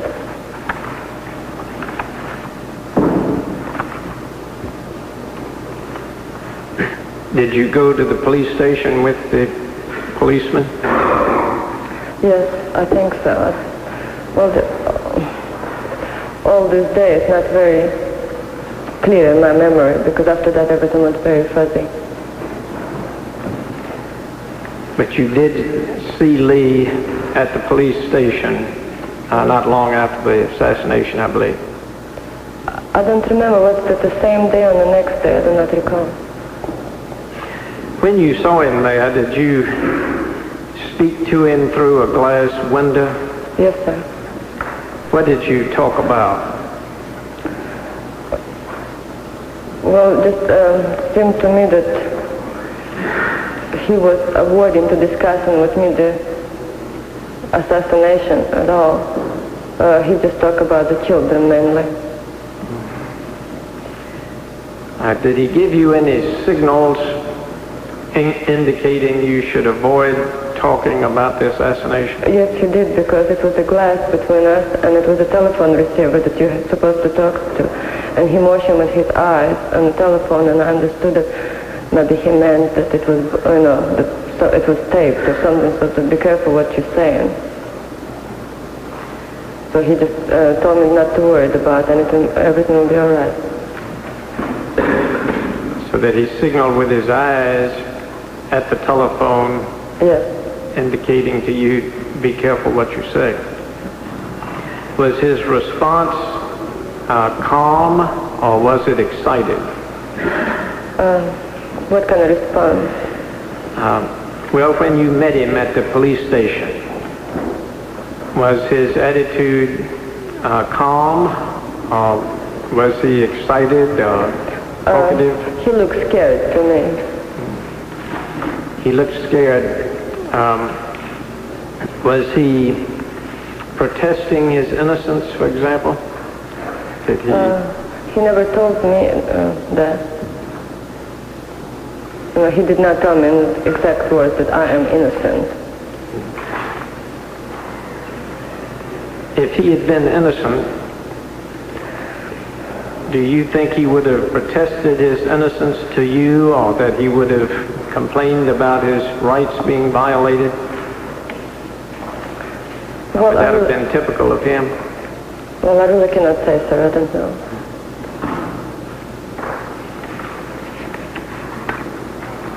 While he was in jail, did he ever call you on the telephone? I don't remember.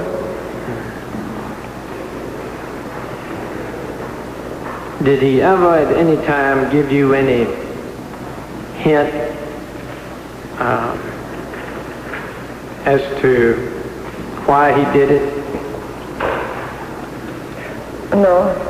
Or any hint as to whether he had any accomplices, anyone assisting him? No. How were you treated by the FBI after the assassination? Well, they were quite strict with me. How about the Secret Service? Oh, they were the nice guys, I guess. So is it fair to say your attitude was more favorable toward the Secret Service than toward the FBI after the assassination? Yes, that's correct. Were you ever contacted by any foreign government after the assassination? No. Were you ever contacted by anyone who, in effect, supported Lee Harvey Oswald's act in assassinating the president? No. Never at any time? No. Did you know Officer Tippit? No. Or did you know Jack Ruby? No. Do you know whether Lee knew Officer Tippit? I don't know about that. How about Jack Ruby? Not to my knowledge. Mrs. Porter, with the benefit of 15 years hindsight, living with the assassination all of these years, and knowing Lee Harvey Oswald probably better than anyone else ever knew him, can you tell this committee and the American public if it is your opinion that Lee Harvey Oswald killed the president? Well, I don't know if I'm qualified to make statements like that because I knew one side of Lee, but I do not have qualification to make a judgment of his whole character and put all the pieces together. So you do not wish to give an opinion on that subject? Well, I don't think I'm in a position or qualified to give opinion like that. Let me ask one final question in this field. If he did it, do you have an opinion as to why he would have done it? No, I don't. Mr. Chairman, I, at this time, wanted to review some of the areas which we've already gone over. And as you indicated, I think some of the other members, all of the other members will wish to participate in that too. Areas which we've already covered today, but on which I would like to ask Mrs. Porter about some earlier statements which she has made, which might appear to be inconsistent with some statements which she's made today. I understand we will proceed till 4 o'clock today. Yes, gentleman's correct. All right. Well, then if the chair permits, I will begin with a few of those instances at this time. Gentleman's recognized. First, Mrs. Porter, I understand that at the time you testified before the Warren Commission, you could not speak or understand English very well. That's correct. You did not use it in the course of your everyday activities, the English language? I testified for Warren Commission more than once, and they always provide an interpreter for me. So that you did need a translator when you testified before the Warren Commission? That's correct. When did you learn to speak English so that you could use it in the course of your everyday activities? Well, it did come gradually. I cannot say it took 5 months or 6 months or a year. It was a gradual learning process. Could you make some general estimate of, say, within the last 3 years? Well, maybe like a year and a half after assassination. I could communicate maybe 3-4 months after November 22nd. First, I would like to ask you a few questions about the Komsomol, Communist Youth Movement, which you testified to today.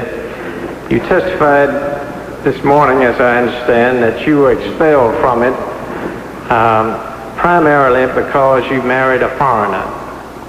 That seemed to be the main reason. Back in December 3rd of 1963, shortly after the assassination, you talked with the FBI about this, You told them you were expelled from it for failing to pick up your membership card. You did not mention your marriage to Lee, as I recall. Why did you not mention your marriage at that time? I did not understand your question. Why did I did not what? Well, today... Oh, I see. I gave you different reason today for... Well, I assume that the reason for me to being expelled from the organization was for that reason, because I was under pressure before. But their excuse for expelling me, they did not tell me directly, well, because you married to a foreigner, that's why we're expelling you. They said because I wasn't a good member, I did not pay my dues on time or whatever. So it was, on the paper, it was a legitimate excuse for them. You testified today, I believe, that you did pay your dues regularly to the Komsomol. Earlier, you told the Warren Commission you paid your dues regularly. Earlier, you mentioned in a deposition that you were discharged from the Komsomol because you did not pay dues. Did you pay your dues? Well, sometimes I usually did, at the beginning, but then on the end of it, if I missed a month, or something like that. What I'm trying to say, that my involvement with the organization was only the things I did. I paid the tuitions or whatever, a few cents a month or something like that. Well, on this meeting, when they discharged me, they discussed my character, and looked like it wasn't good enough for me to be such an irresponsible member of the organization. Excuse me, may I add also that Lee frightened me as well about, he thought that if authorities ever find out that I'm a member of such an organization, I could be prosecuted in that country too.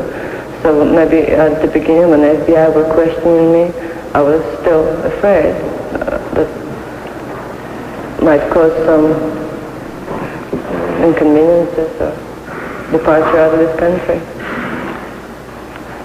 Let me turn to one other area, which is Lee's trip to Mexico. You told us today that you knew of Lee's intended trip to Mexico City when you were living in New Orleans. And I believe you've said that also to the Warren Commission. Why did you not give the FBI this information when they interviewed you back in November the 29th, 1963, approximately a week after the assassination? Well, I thought at the time I did not really have the country to go to. My husband committed horrible crime. I did not know if I would be prosecuted for that just as well, just being his wife, because I did not know rules and regulations and law of this country at all. So I thought that if I told them that I knew about Mexico, I would be responsible just as well as he did, as he does, for what he did.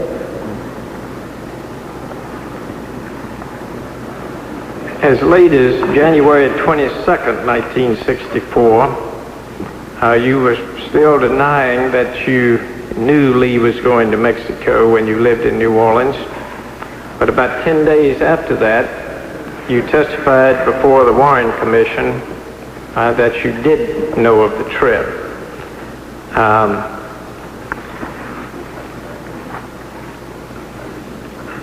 If you were trying to protect Lee in December by not telling of the Mexican trip, I tried to protect myself as well, sir. Protecting yourself. And to tell you the truth, I did not like FBI. I did not like the treatment. I'm sorry to say that. I was frightened. And I sometimes, maybe deliberately, was difficult of giving information to the FBI.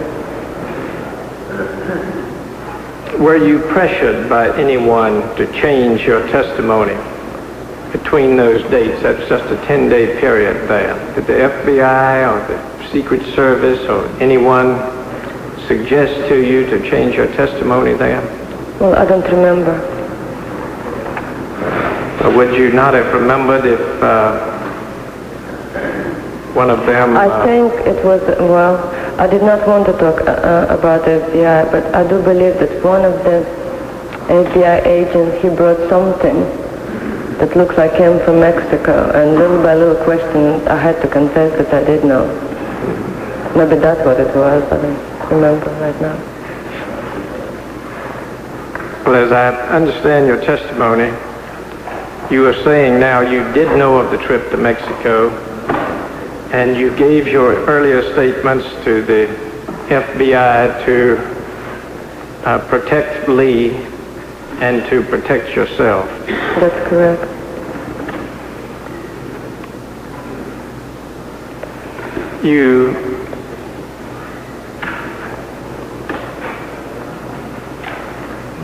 We talked earlier today about the use of the alias Elec Hadel by Lee in New Orleans. And I think you also told the Warren Commission that Lee used Hadel and that was just an altered form of the name Fidel Castro. Why did you tell the Secret Service when they interviewed you 10 days after the assassination that to your knowledge Lee had never used the name Elec Hadel? I don't remember this incident at all. I'm sorry, I didn't understand. 10 days after assassination, you said? Yes, approximately 10 days afterwards.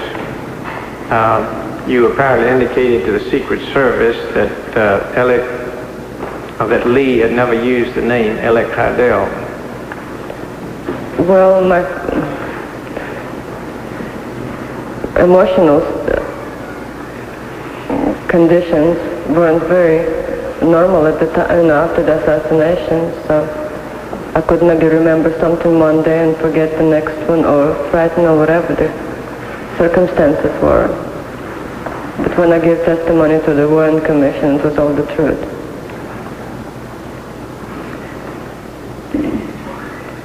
Shifting to the question of the rifle and the pistol, you've told us that you didn't like rifles and guns.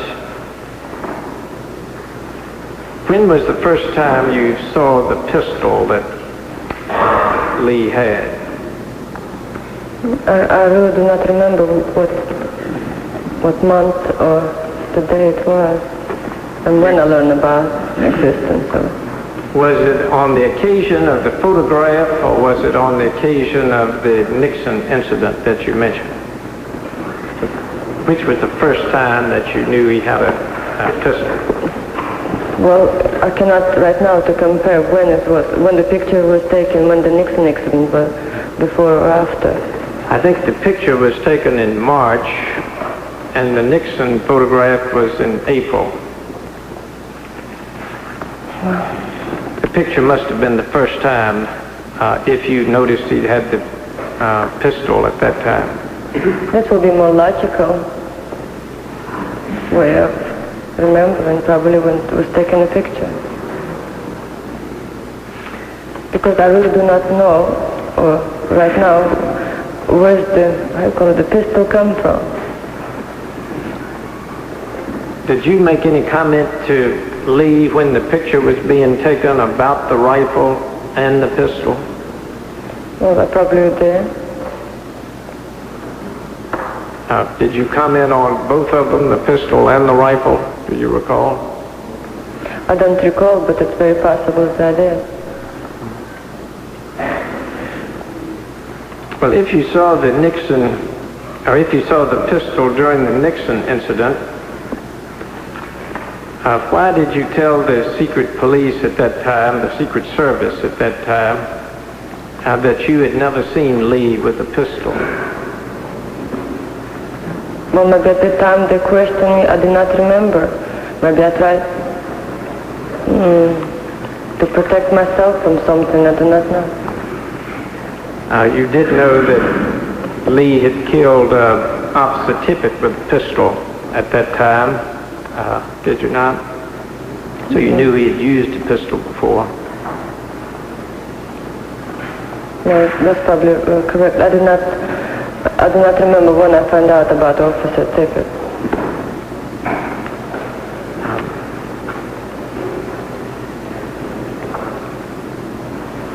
Another area of some apparently contradictory statements is in the area of ammunition. You told us today that Lee practiced with a rifle and that you saw ammunition lying around, and you told that to the Warren Commission also. Why did you tell the FBI on December 17th, 1963, again shortly after the assassination, that you had never seen ammunition around the house? For one simple reason, I was frightened of my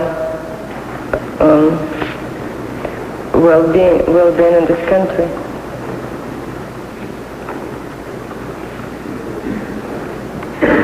Would you like to make any general statement at this time about the earlier inconsistencies in your testimony? You have told us that they were, as I understand it, were due at first to your desire to protect Lee, perhaps to your fear of the FBI, perhaps to your fear of being a foreigner in a strange country. Is that basically correct? Is there any further general explanation you would like to give of why there are these inconsistencies in your earlier testimony? Quite mixed emotions. I was very grateful to Mrs. Ruth Paine to give her shelter when I needed it. I was very embarrassed about the fact if she found out that I knew about all this Lee trips to Mexico and rifle and things like that. It was very embarrassing for me to admit to myself that she has been used, in a way that will be against her religion and her beliefs, and it was insulting for me to do such a thing to a friend. That was one part of it. The fear for not be able to, be persecuted by law for knowing about those things, that was there too. It has been alleged by some critics that the reason your story changed was not so much because of the reasons you've given and because of your own beliefs, but rather because the FBI and the Secret Service put pressure on you to incriminate Lee immediately after the assassination. While the FBI and the Secret Service did question you, was there ever any pressure from them for you to give evidence that would incriminate Lee, evidence that you believe to be false? No, that's not correct.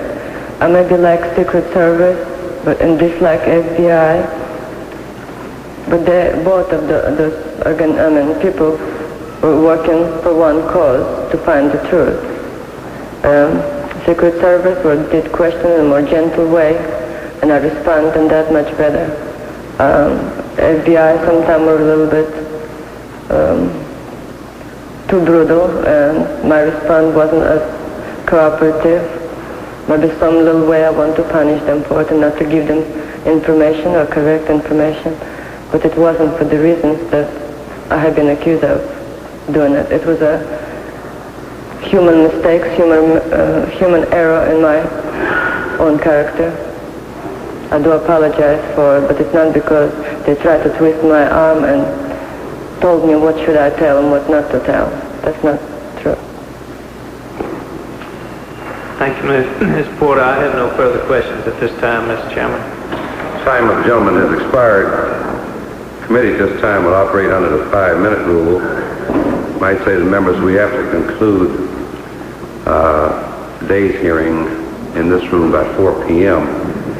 Obviously, we will have to continue the hearing as it relates to this witness on tomorrow. We'll proceed as far as we can this afternoon. Mrs. Porter, throughout your testimony here today, you've indicated that Lee Harvey Oswald always spoke of liking President Kennedy. Is that correct? That's true, sir. You never heard him speak of him in a hostile manner? No. Then is it consistent, in your opinion then, that a man who spoke of President Kennedy as he did also was accused of having killed the president? That's very hard for me to comprehend. Now, have you on occasions indicated that you thought perhaps he was not shooting at President Kennedy but was trying to hit someone else? It was my loud speculations. We don't have any foundation for it because it was very hard for me to even think about how a person who could like someone can do such a thing to it. The reason I mentioned Mr. Conley, I mentioned his name only because Lee was correspondent at one time in his life with Governor Conley. Well, can you tell us a little bit more about that? What had he in effect said about Governor Conley? Not very much. I just learned from him when we were in Russia that he did write Governor Conley for some legal matter. I think about his him coming back to the United States or have something to do with the service. I do not recall what it was. Then we received letters from Governor Conley, and Lee pointed out the envelope with the instead of a stamp, it was a Mr. Conley's picture on it, and he explained to me that's how people who wants to be elected, it's a form of advertising before election or something like that. Did this have something to do with the type of a discharge that he had, which he was dissatisfied with? Well, at the time, I thought it was just a matter of getting entrance visa or permission to enter United States again. That's what I thought at the time. Anyway, I heard the name in Soviet Union, Mr. Conley, and I thought maybe he was angry somehow at that man. I'm sorry. I thought maybe for some reason he was angry at that man. I don't know. In expressing that anger, do you recall what he said? No, I did not say that he was expressing anger. Immaturely, I tried to make some kind of logical explanation for why all this happened. I could not. It was hard for me to believe that he really was aiming at Mr. Kennedy. Well, were there several occasions in which he expressed himself regarding Governor Conley? I don't remember it right now. Can you recall having given testimony to someone regarding his attitude towards Governor Conley? Well, I had so many testimonies, I do not recall that. I don't remember. So at this time you have no recollection of that? No. You mentioned to us that when the two of you arrived in New York, that Lee Harvey Oswald was somewhat disappointed because the press was not there. Is that correct? I don't remember. It was in New York or in Dallas. Maybe when we got off the plane in Dallas, maybe that was when he expressed his disappointment. And why did he indicate he was disappointed the press was met? Well, he told me that it was in the news when he left United States. So now he, probably news media will be waiting, for him over there just as well. So he told me to get prepared for it, and there's nobody over there. So when no one was there, what did he say? Well, it's not what he said, but maybe just the expression in his face maybe indicated that, there's no one there. So then we're to understand that what he manifested was an expression or an attitude, not necessarily did he say anything or verbalize anything. Well, I do not recall right now. That's correct. But were there other occasions when somehow I did learn about that he was, one way or another expressed this kind of statement. Were there other occasions when he indicated that he felt he ought to get attention from the press? No, I don't remember that. I don't remember the other occasions. You said to Judge Pryor earlier today that Lee Harvey Oswald very much admired President Fidel Castro. And then you indicated right behind that at about that time he appeared to be in a revolutionary mood. You recall that? Yes. Tell us what you meant by that. Well, Fidel Castro, it was a new, president of the new republic, and he was leader of the revolution in Cuba. And when Lee obtained a rifle, and I guess that's somehow in my mind it's associated with some kind of revolution. Did he then often talk about revolution? Not in this country. No. Not in this country? No. Where did he talk about revolution? No, he talked about revolution in Cuba that already. Did he talk about it often? Yes. Do you recall what he said about it? No, I don't remember details right now. But he did talk about it often? I don't know. My time has expired. The gentleman from Ohio, Mr. Devine.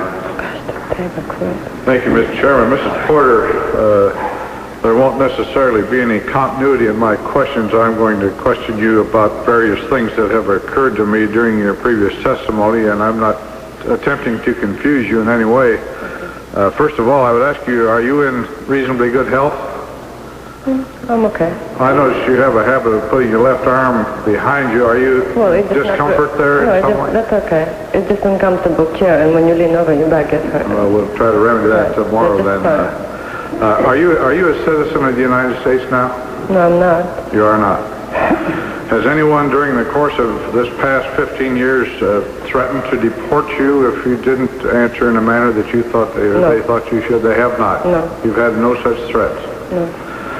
Going to another matter, when Lee obtained the job at the Texas School Book Depository, did he seek that job at that place, or was it just happenstance as far as you know that he obtained a job there?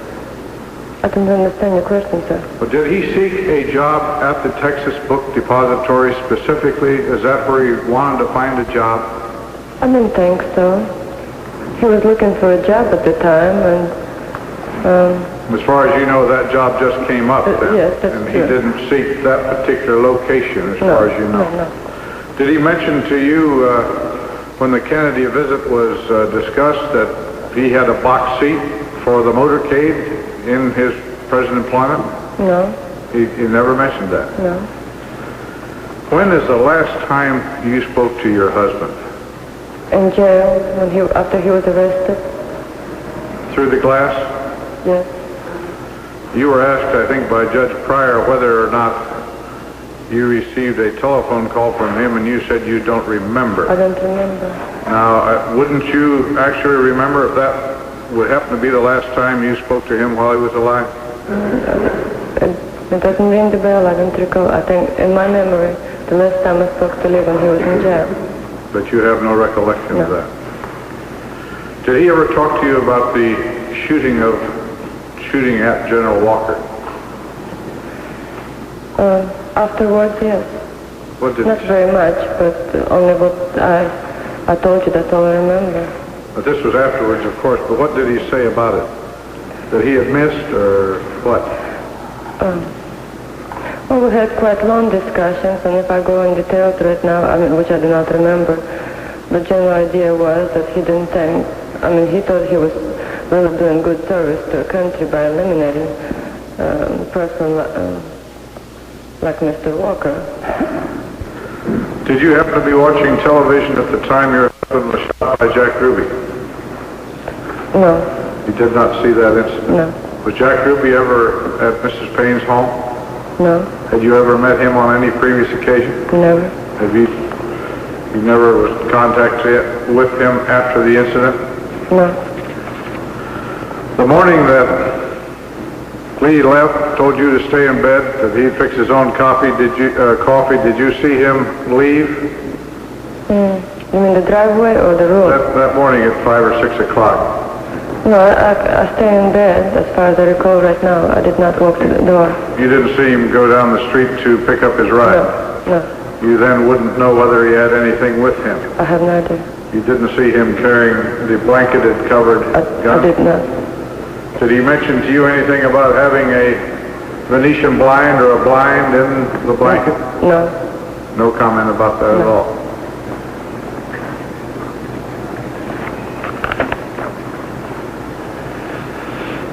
You said that when you first heard about the assassination, you were watching the television, I believe, with Mrs. Paine, and you said the thought crossed your mind, and I think your exact words, that I hope it wasn't Lee. End of quote. What caused that to come to your mind? Had this been bothering you?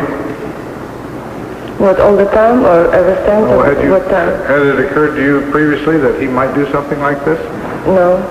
So when they mentioned school book depository, and I knew that Lee was working over there, I don't know, 6 cents or 6 cents or something like that. All of a sudden I just felt for some unknown reason something just... Well, the fact that the television revealed that the incident occurred in front of the place where Lee worked, did that cause you perhaps to believe that he might have been involved? Well, knowing about incidents with Walker, one might think, I hope it's not again. Let's see. I'm sure I'll ask further questions later. I think my time has expired. Time has expired. I think this would be an appropriate time for the committee to adjourn until tomorrow morning. And Chair will first excuse the witness until 9 a.m. tomorrow morning. All persons in the hearing room are requested to remain in their seats until the witness has departed the room, after which the chair will adjourn the hearings until tomorrow morning.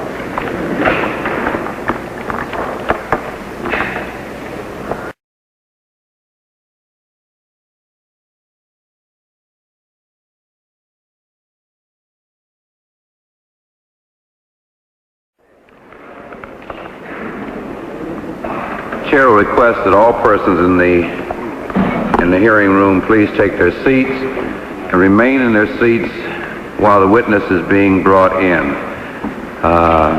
Additionally, at any time that the witness is taken back out of the room, we request that all persons in the room remain in their seats until the... Last You night, are still on a before deal this that public was session. administered to you yesterday. You understand that, do you not? Yes, I do. Thank you.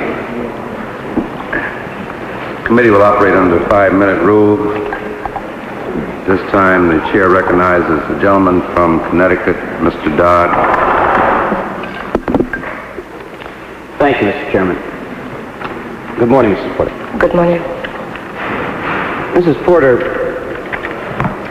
yesterday in response to a question from Congressman Pryor, you said that you could not state as an opinion as to whether Lee Oswald assassinated President Kennedy. Now, as I understand it, you testified that you believed that Lee Oswald attempted to assassinate General Walker. You testified that you prevented Lee Oswald from leaving the house by locking him in a bathroom because you believed that he was going to shoot Richard Nixon. You further testified that you do not believe that Lee Oswald would have worked with an accomplice. And in answering the question as to whether Lee Oswald could have worked with an accomplice, you stated that although you weren't a psychiatrist, you knew him very well and could say that what he might and might not do. Now, Mrs. Porter, I'm going to ask you again, just as Congressman Pryor did yesterday. Do you believe that Lee Oswald killed the President of the United States? I honestly don't know how to answer this question. I can just repeat what I said yesterday. I'm not in position to make statement to force somebody to believe my way, or if you just want my personal... You're not going to be forcing anyone to believe one way or another. Or convince somebody. If you want my personal opinion... That was what you were asked yesterday. Yes, I do. You do believe that your husband... What is your full answer to that question? Yes, I do believe that the man was capable of doing such a crime. Do you believe he acted alone? Yes, I do. Now, would you tell this committee what you believe to be what the reasons are? What basis do you draw that conclusion? Maybe just a plain intuition, I don't know, but I did not claim that I knew man very well. But whatever portion of his life that I share with him, I came to a conclusion that, or not conclusion, but at least I do not believe that Lee will trust and confine in someone. I'm sorry, I didn't hear your last statement there. You didn't? I do not believe that he would confine in somebody. He wasn't that open of a person. Is what you're telling the committee... Only from what I know. I understand that. As what you're telling the committee that as a result of having lived with this man for 4 years... I don't believe it was that long. Well, 3 years, whatever the period of time was there. That you knew him well, knew him better probably than any other human being. I don't know. And that as a result of your knowledge of him, is it on that basis in which you draw the conclusion? Yes, sir. Are you aware, or do you have any knowledge of the fact that Lee Oswald attempted suicide at any point in his life? I did not know when we were married. I found out about that later. How much later did you find out? After the assassination. After the assassination? Yes. You never noticed any scars on his wrist? Yes, I did know the scar. Did you ask him about them? Yes. And what was his response to you? He didn't want to talk about it. He said it was something in his childhood he'd rather not to talk about. Were you suspicious of the fact that he may have attempted suicide? No. I'd like to draw your attention, if I could, Mrs. Porter, to the period of time in which you and Lee Oswald lived in Russia, in Minsk, if I could. Do you recall the conditions under which you were living in Minsk, the type of conditions? It's been stated that these were, that you and Lee Oswald actually were living under circumstances that were better than the average Russian or the average Russian citizen, particularly an average working class Russian of 22 years old. Now, aside from the reason that you gave yesterday, that he was a foreigner, were there any other reasons why it was that you and Lee Oswald would be given special consideration in your living accommodations in Minsk? No, that's only the reason that I could think of. Or I know only just what I said yesterday. There's no other reason whatsoever. I don't see any other reason. Is it a fact that you were living under conditions that were better than the average 22-year-old Russian working class citizen? Well, if it was only me, I would not be, I would not have that. Lee had the apartment before we were married. Well, I understand that, but my question to you is, was it not in fact a better living condition, much better living circumstances, than the average working class 22-year-old Russian? And if so, are there any other considerations that you're aware of that he received that special consideration other than the fact that he was a foreigner? That's the only thing that I know, just because he was a foreigner. He had the privileges. Mr. Chairman, could I ask unanimous consent to proceed for 2 or 3 additional minutes? Without objection, the gentleman is recognized. Mrs. Porter, at the time you married Lee Oswald, did anyone from the Soviet Secret Service, the KGB, question you as to why you were marrying Lee Oswald? It wasn't our permission. The permission to marry Lee wasn't granted that quickly, and the man who finally signed the papers, he tried to talk me out of it. He asked for my reasons. He tried to talk you out of it to convince you not to marry Lee Oswald? Why the young girl like you married a foreigner? Can't you find a Russian boy and things like that? You know him so little. So it was more or less kind of fatherly advice. Were you asked at that time, because you were marrying a foreigner, to report to the KGB or provide any information that might come to your knowledge as a result of information your husband might share with you? No. At the time of your departure, or the application for departure from the Soviet Union, were you questioned by the KGB? No. Were you questioned by any Soviet authority as to the reasons why you wanted to leave the country, other than the people you would normally meet during the normal visa application process? No. Do you know whether or not your husband, Lee Oswald, at that time, was questioned by any Soviet officials as to why he wanted to leave the country? I don't know. Do you remember when it was that you applied for an exit visa from Russia? What month? If I recall correctly, it's probably June. Well, I think June 62 is when you actually left. June 2nd, 1962 is when you actually left. Do you recall when you made application? June 61. I'm sorry. Could be June 61. It took a whole year to wait for the permission and papers to be processed. You made application in June of 1961? If I'm correct, remembering the month. But it took almost a year, a little over a year, to wait for the permission. When you left Russia, you exited through Brest, I believe. Is that correct? Brest? Yeah, that's the... And then you went to Rotterdam. Yes. Was Lee Oswald with you the entire time, from the time you left to the Soviet Union until the time you arrived in the United States? Was there any significant period of time when he was out of your, he was absent? Well, we traveled by train to Rotterdam, and he didn't live there's no way you can live anywhere in the train. He was present all the time. All the time until you got to Rotterdam? Except maybe when he went, for the bathroom and things like that. Let me just ask, Mr. Chairman, if I can, unanimous consent for 1 additional minute just to finish this line of questions. Without objection, the gentleman is recognized. You were in Rotterdam for how long? I think we spent one night over there, I think. If I told you it was 3 days, would you argue with me? No. During that 3-day period, did you see anyone other than Lee Oswald? Did you meet any people?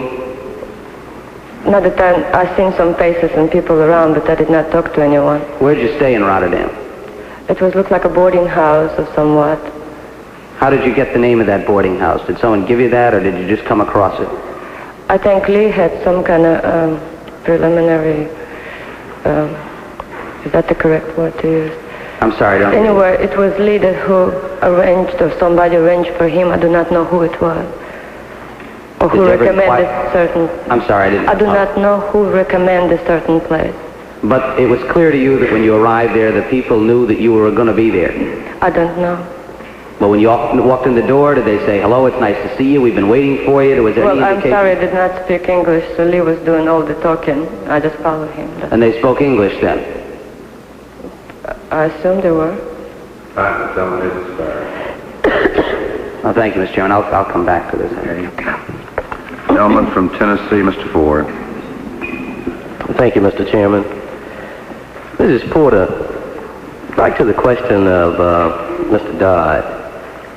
When you and your husband received the visa to return to the U.S., did you ever wonder why or inquire as to why it was so easy for you all to obtain the visas to come here to the U.S.? It wasn't easy. It was lots of red tape and lots of agony of waiting period. And up to the last minute, I did not know if we're going to be permitted to leave the country or not. So it really came as a nice surprise. Over what period of time? Was it a month or 2 months? It took almost a year, a little over a year. A little over a year. Yeah. Right. Why is it that you were unable to identify the rifle that allegedly belonged to Lee Oswald, when you have testified that you saw it on numerous occasions, moved it around while cleaning the house, and have taken photos of Lee with the rifle in his hand? Would you please pardon me my ignorance, but all the rifles look alike to me. Well, unless it's the very small size and the large size. I'm not expert in the rifles or guns. Did it look the same?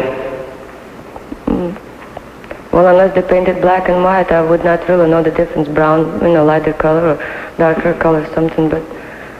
You didn't see anything about that rifle that stuck in your mind, rather, that you might have recalled the rifle with having some identification that you would have known? No, I don't. Who brought it to your attention that you had destroyed some of the photos of Lee taken with the rifle and the handgun? And how were they aware that you had destroyed some of the pictures? Would you please repeat the beginning of your question? Yes. Who brought it to your attention that you had destroyed some of the photos of Lee taken with the rifle and the handgun?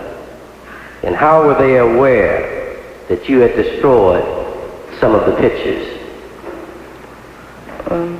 I don't remember who pointed out to me. I didn't hear you. I do not remember who pointed this out to me. You don't recall who? No, I don't.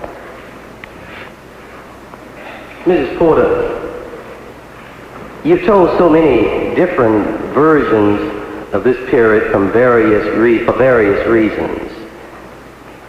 To protect Lee, to protect yourself, to keep from being sent back to the USSR, because of fear or strong emotions.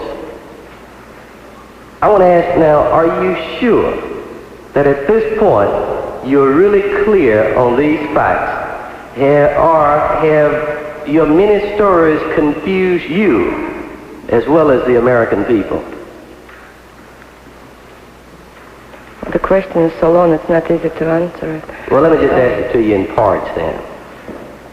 Now, you've told many different versions of this period for various reasons.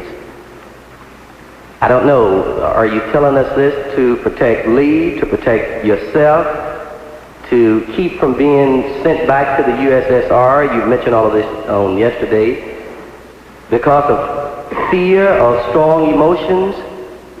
Or are you sure that you're not confused yourself, or you might not know the truth at this point? What are you telling us? At what point are we to believe what you're saying before this committee? Well, may I consult with my attorney, please? Yes.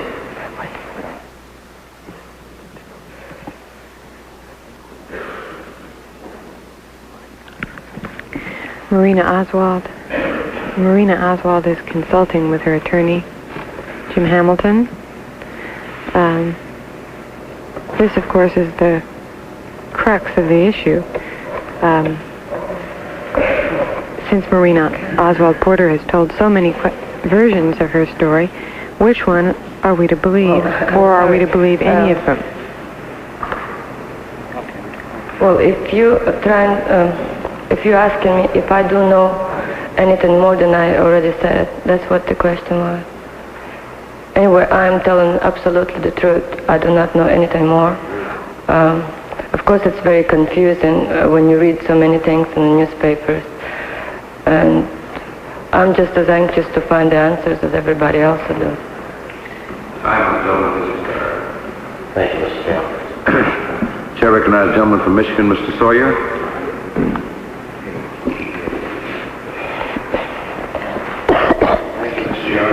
Witness, I'm curious, why have you not obtained citizenship or applied for it by now? Well, because I'm quite lazy about to do so. I would love to become American citizen. I will be honored to become American citizen. But with the household duties, and you do have to take time to study certain literature and really be prepared to be accepted, to pass exams and things like that. Another thing I'm afraid of, maybe I will be refused, and I don't want to take the defeat. Now, as I understood your testimony, you never heard of Jack Ruby before this assassination and subsequent events. That's correct, sir. Did Oswald ever mention anything about carousel? I was quite surprised when they started talking about Jack Ruby and asking questions about he ever went to the bar. Of course, I wasn't present there, so I would not know. But Lee wasn't drinking. He did not drink. So I don't see any reason for him to go to a bar or places like it. But you never heard Lee mention the carousel? No. I assume. And did he ever mention any friends that he might have had or acquaintances in the Dallas Police Department? No. Never mentioned that he had any acquaintance there.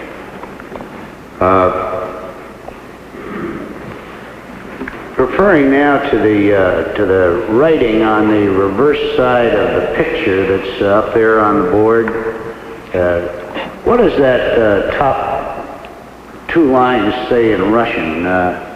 Can you tell me? Do you want me to translate it to English? Yes. A hunter for the fascists. Hunter for the fascists? That's it. Ha ha ha, Yeah, but the writing above the ha ha ha is hunter for the fascists, is that correct? Yes. And then the writing down in the lower right to my friend George from Lee Oswald. Did I understand whether or not you could identify that as Lee's writing? I cannot identify this as a Lee writing. I cannot. I do not remember what Lee's handwriting looks like in English. I do not have anything in my hand to compare. So that when you say you can't, it's merely that you don't know whether it is or not. You don't have an opinion that it's not his handwriting. That's true. It's for experts to compare.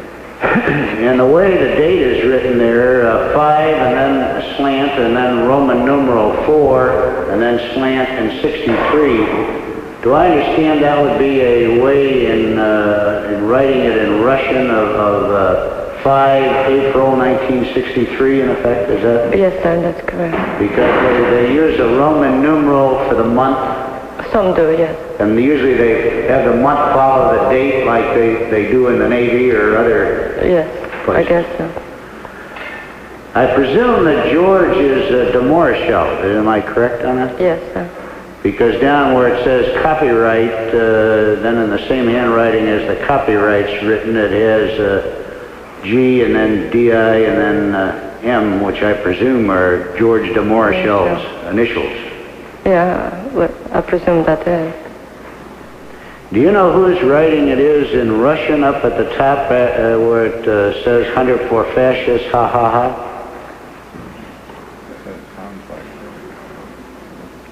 Well, some letters I would, it would look like I would write, but some not. So I'm confused about that inscription on the back. Do you know whether you don't know whether that's your writing or not, or do you know it's not? I'm not clear on it. Well, like if I look at first, I think yes, it's my handwriting until I start to analyze it, and it's not. Those letters, ha ha ha, the letter ha, that's not my way of writing this certain letter. Time of gentleman has expired. Thank you, Mr. Chairman. Okay. Gentleman from District of Columbia, Mr. Fontroy. Thank you, Mr. Chairman. Ms. Porter, would you refresh me on why you moved to Minsk? Why did I move to Minsk?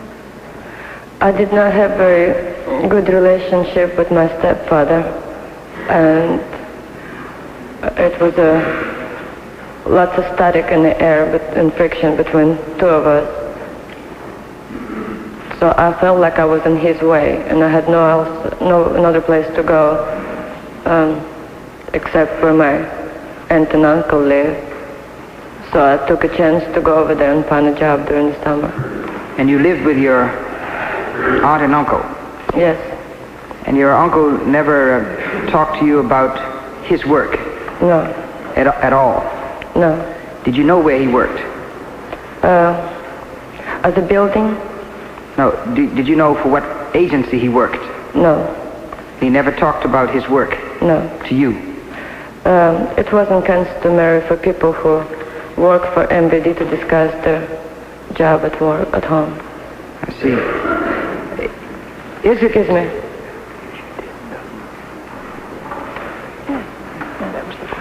Oh, excuse me, sir. Did I understand you right? You said, did I know if my uncle was working for MVD? That was your question? Yes.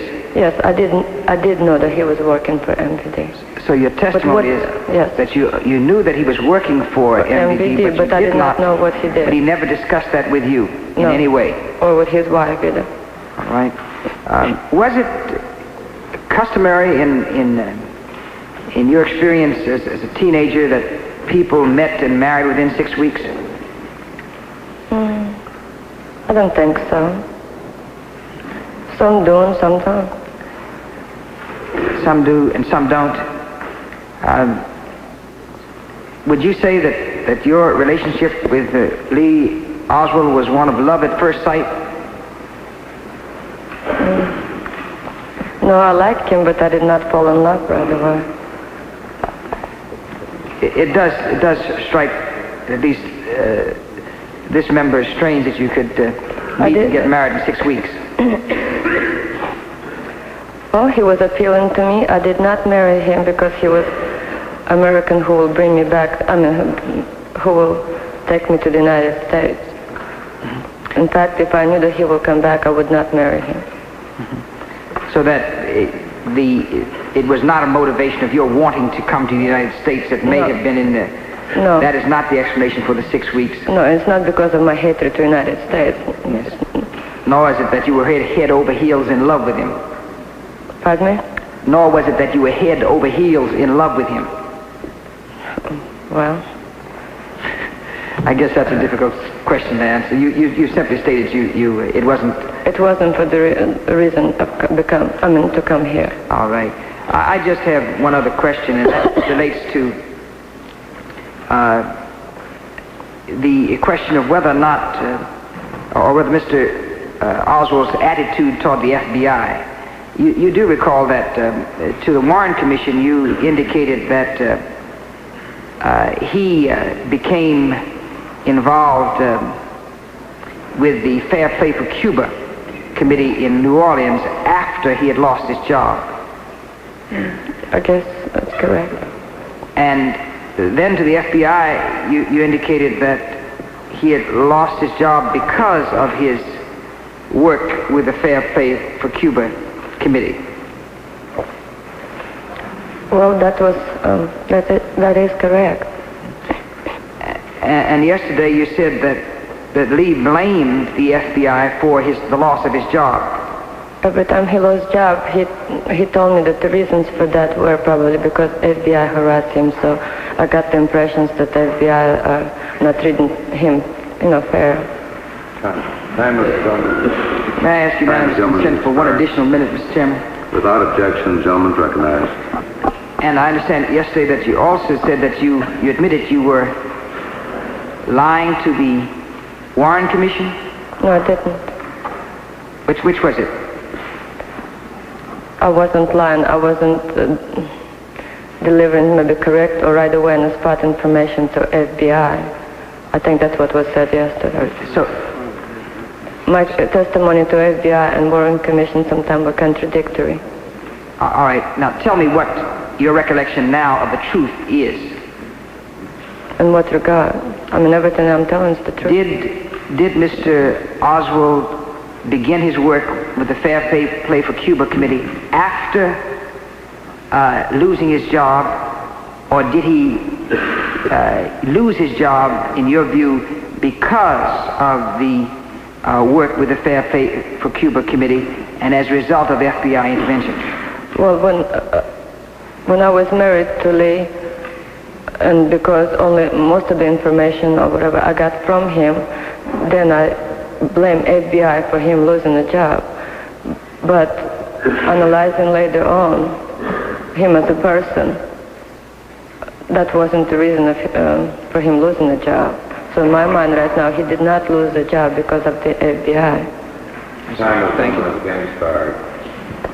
Gentleman from Indiana, Mr. Fithian. Thank you, Mr. Chairman. Mrs. Porter, I want to return to the inscription on the back of the photograph briefly. Before I do that, let me ask you, how much education have you had? How many years of schooling?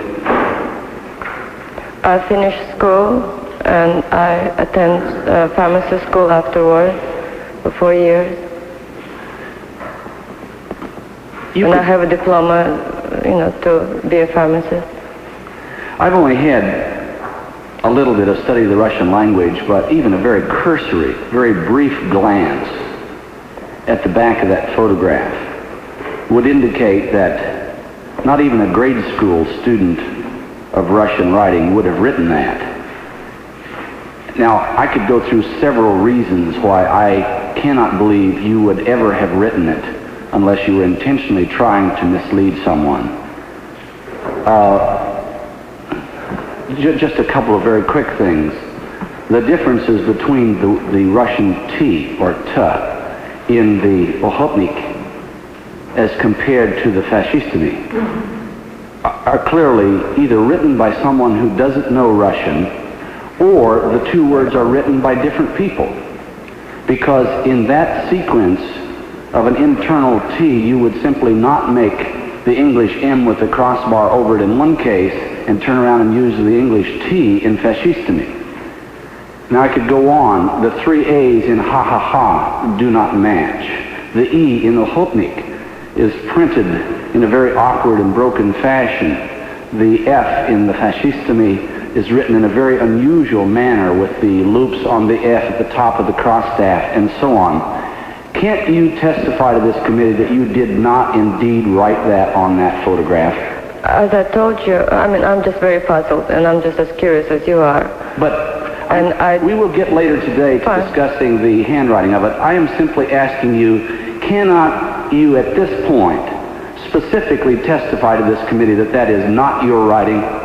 Yesterday I was thinking, after I left this room, I was thinking exactly the same thing as you did, or that had been written by a very old person, because sometimes people with the age, they don't have such a good grip, or a child. Anyone trained in Russian schools after 1930 or 35 would not have been trained with the bar over the M to make the Russian T, and there are just a number of other items of calligraphy and handwriting, and I'm not a handwriting expert, but all I'm saying is you can testify to this. I cannot claim this is my handwriting, but I told yesterday this is my way of writing T. I put the start, whatever you call it. line on top of T. This is my habit of writing T. You do use the equivalent of the English M with a bar across it? Well, I use both. As in the word Ochotnik? It's the word of Ochotnik that if I have time, I write T that way. If I'm in a hurry writing a letter, another T with the word fascist. That's the way you write. That's the way you write. In a hurry, I will write T too. Yes. Well, finally. But I cannot claim the whole world was written. I mean, the whole word or the whole sentence was written by me. All right. Let me ask you this: is it possible that the word Ochotnik was on the photograph, written by someone else, and then you added the za fascistami? No. You did not do that? No. I do not remember ever writing anything on the photograph. All right, and then looking at the words, isn't it your best judgment that you indeed did not write any of those words? I don't recall writing anything. No, I'm not asking what you recall. I'm asking you to look at it, and you know your handwriting over some years, and can't you simply flat out testify to this committee that you did not, that is not your handwriting? Well, I told you yesterday, my handwriting is not very consistent. You know, like if I start the letter, I do not finish it with the more or less same handwriting. But as I said, I'm not an expert. I'm very confused about this picture. I do not remember writing anything on it. If I start studying the handwriting and claim it as my own, I can't. You would not. I ask unanimous consent to proceed for Excuse me, can I minutes. talk with my lawyer? Gentlemen, recognized for additional 3 minutes. Marina Porter is consulting with her attorney for a moment.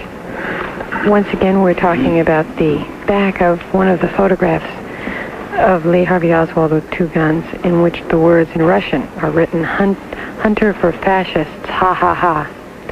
And when Mrs. Porter first saw the writing, she appeared extremely nervous, and then said later yesterday she didn't believe she wrote it. That was not she did not believe that she wrote it. I probably have. We discussed that, yes. And you told her it was your best guess that your best judgment that was not your writing? I can't say that doesn't look like my handwriting. Is that what you're asking? No, I'm asking you what you told Mrs. McMillan. Well, we work on the book. Do you mean when we work on the book? It was so long ago, I don't remember what we were talking about. And this picture didn't come. I mean, I never seen this. Well, let's turn to the pictures, and the negatives which went along with them. You told the committee yesterday that you burned some of the evidence, some pictures, etc., after the assassination of President Kennedy. Is that correct? Yes. Do you remember burning any negatives, that is, the film from which the picture is made? No. All you remember is burning pictures themselves? I vaguely remember destroying the pictures. Or picture. What other evidence or material did you destroy in your haste to try to get rid of evidence? As far as I know, only that. This picture. In Lee's practice of writing a kind of a diary, did he keep letters from other people as a part of that sort of keeping a track or keeping a record of things? I don't know, sir. What? I do not know. Did you ever see any letters in his writing and material from others? I don't have a habit to go through, somebody's belongings. So I don't remember ever seeing letters unless they were addressed to me. And if we received some letters, sometime Lee let me to read them or told me what it's all about. Was it his custom when he wrote a letter to a person to make a copy for himself? I don't know, sir. Time is gentlemen being expired. Thank you, Mr. Chairman. Gentleman from Ohio, Mr. Devine.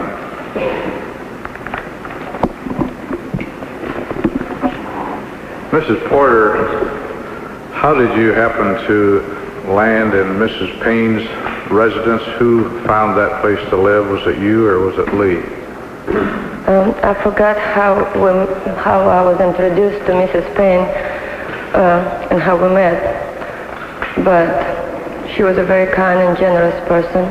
She did study Russian in Berlitz school, and in order not to offend me by just inviting to live as a charity at her house, she asked if I can help her with her Russian studies. Well, and that was my payment for. Who knew her? Who met her originally?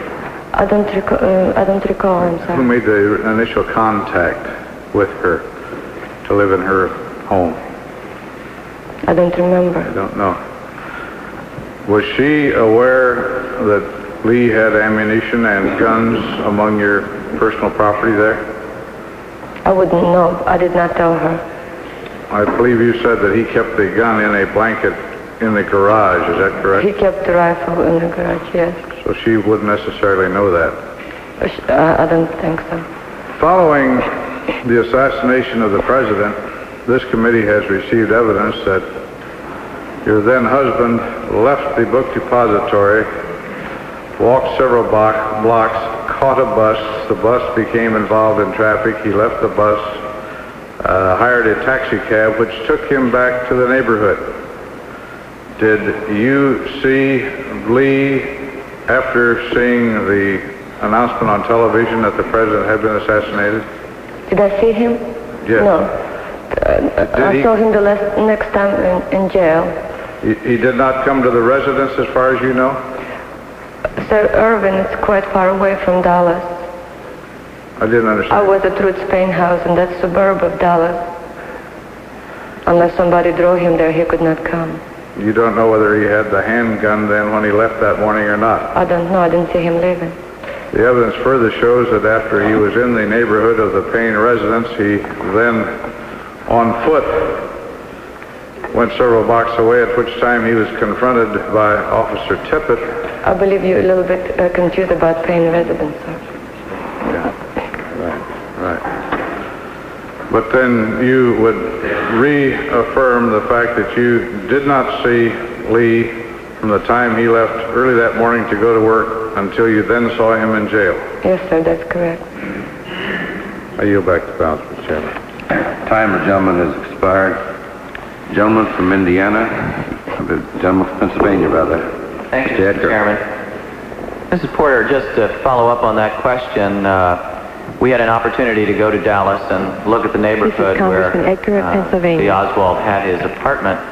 You had indicated that he came the night before to your residence with Mrs. Paine. How did he get there?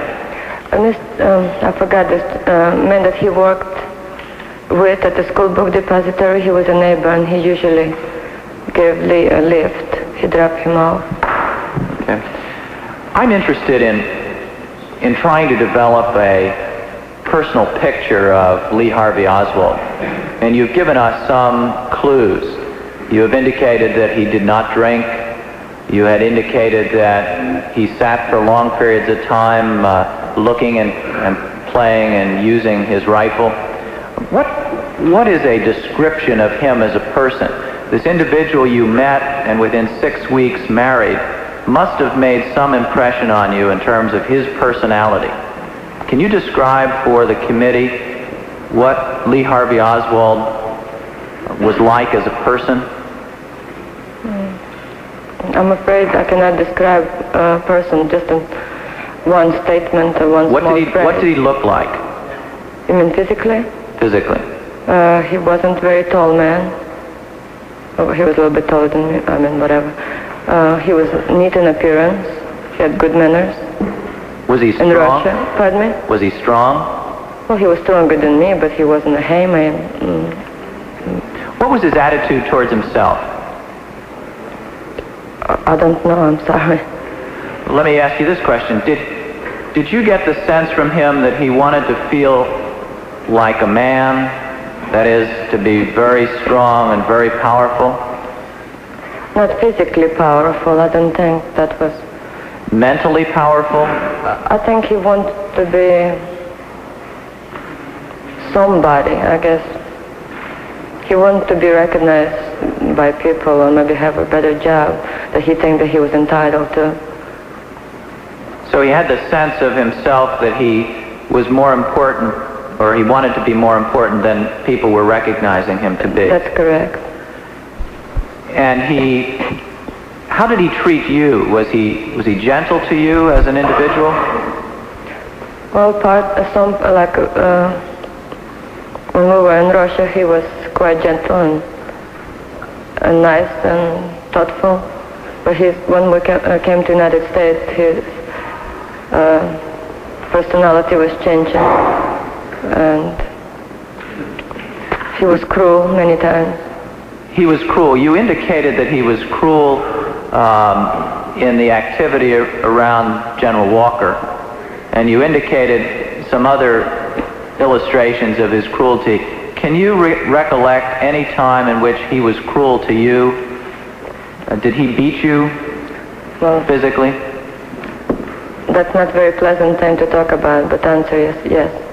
The answer is yes. He physically hit you at some point. Did you ever require any medical treatment because of his cruelty? No, I did not.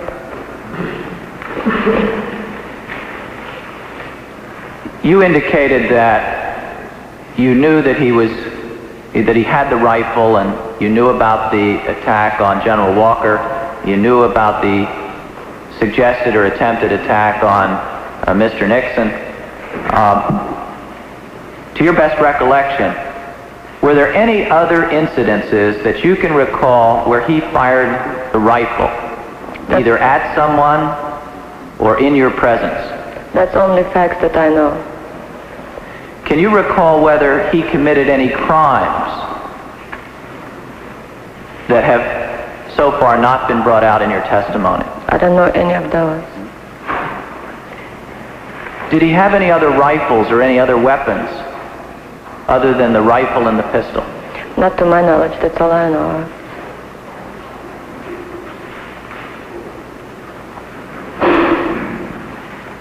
Let me ask you this question. This is a little bit off the course of those questions, but it's one that's intrigued me.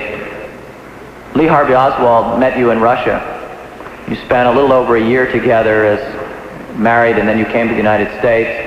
He had a job, and he was bringing home a paycheck. You were living fairly well off, at least for Russian standards at the time.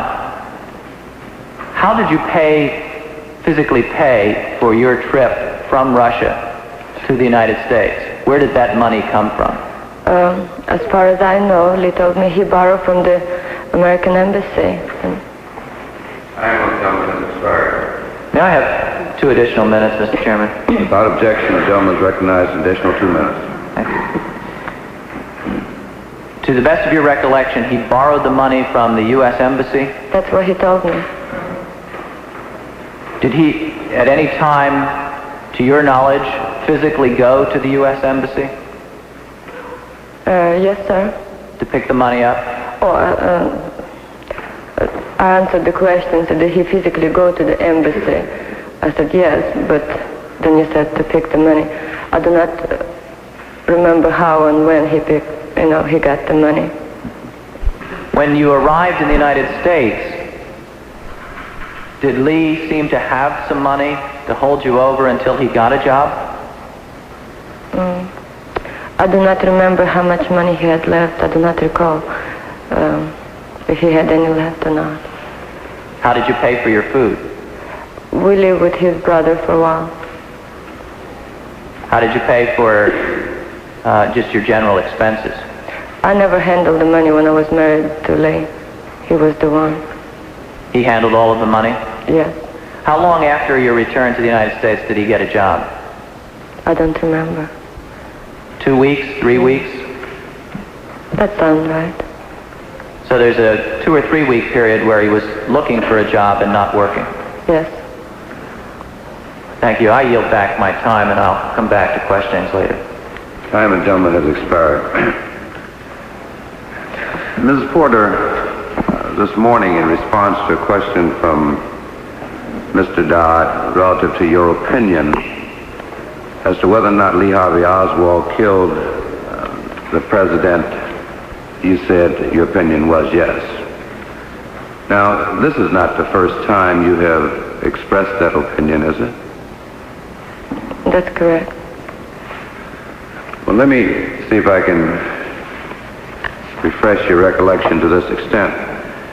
Do you recall during the Warren Commission hearings, the late Congressman Boggs saying this to you?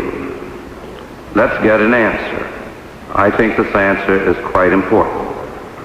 Mrs. Oswald, on the basis of all the available facts, I have no doubt in my mind that Lee Oswald killed President Kennedy. At the same time, I feel in my own mind, as far as I am concerned, I feel that that my husband, perhaps intended to kill Governor Connally instead of President Kennedy.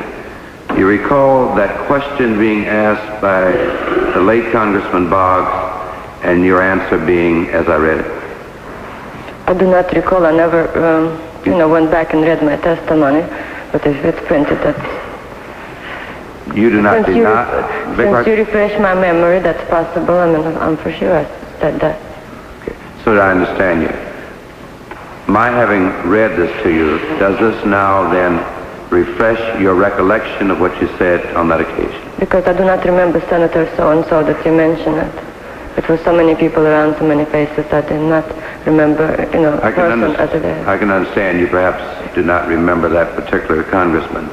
But what I'm saying to you is, with my having read this to you now, does this refresh your recollection of what was asked of you and what you said on that occasion? Well, I really do not remember what I said.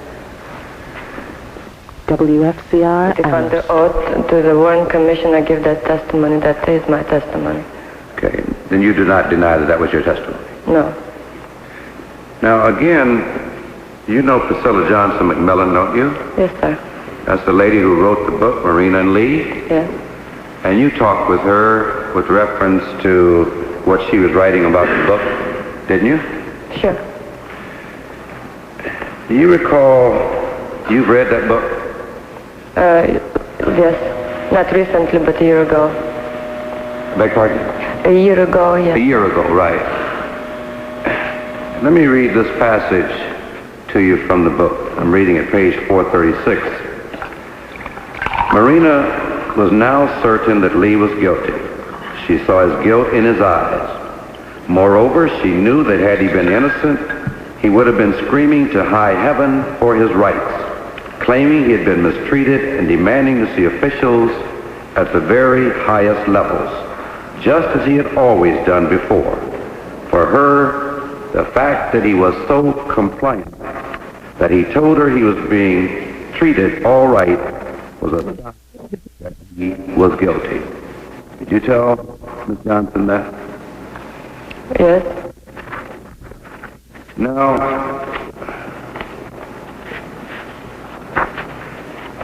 in addition to it, you told Ms. Johnson, did you not, about the police coming and taking away many possessions. And one of the possessions that they left was a small demitasse cup. And when you looked and discovered the fact that they had not taken the cup, you also found in there Lee's wedding ring. Did you tell her about that? Well, I remember the demitasse, but it's missed. I don't know where it is. So are you asking me, did I find Lee's ring? Yes, did you find his ring in the cup? Yes, sir. And then, did you tell Miss Johnson this? Quote, "Oh no," she thought, and her heart sank again. Lee never took his ring off, not even on his grimiest manual jobs. She had seen him wearing it the night before. Marina suddenly realized what it meant. Lee had not just gone out and shot the president spontaneously. He had intended to do it when he left for work that day. Again, things were falling into place. Marina told no one about Lee's range. Did you tell Miss Johnson that? Yes. As my time has expired, the chair would request unanimous consent to proceed for 3 additional minutes without objection. Now, did you tell... Excuse me.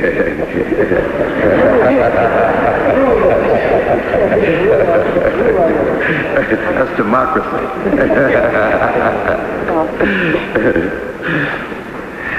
Ms. Porter, it has always been important for the American people to ascribe some motive to this killing. And I noticed further that in the same book, Miss Johnson writes this, and I'm reading it for page 434 of the book. In his eyes, his political ideas stood higher even than himself. He would talk about Marxism, communism, and injustice all over the world. Did you tell Miss Johnson that? That was Mrs. Johnson's conclusion about studying Lee as a person. Her findings weren't based only on what I told her. She did great research and met with lots of people who knew Lee. That was her conclusion, and I agree with her. Well, did you tell her that he talked about Marxism to you and about communism to you and about injustice all over the world to you? Yes, probably. Excuse me. Did he talk about that too? Well, when you live with a person, a few years, and then you have to put bits and pieces of phrases that have been told, and so then what you think? When Priscilla worked, we'll have to go and think about what conversations we'll have, not to make them up, but to relive them again. That's a correct statement that she made.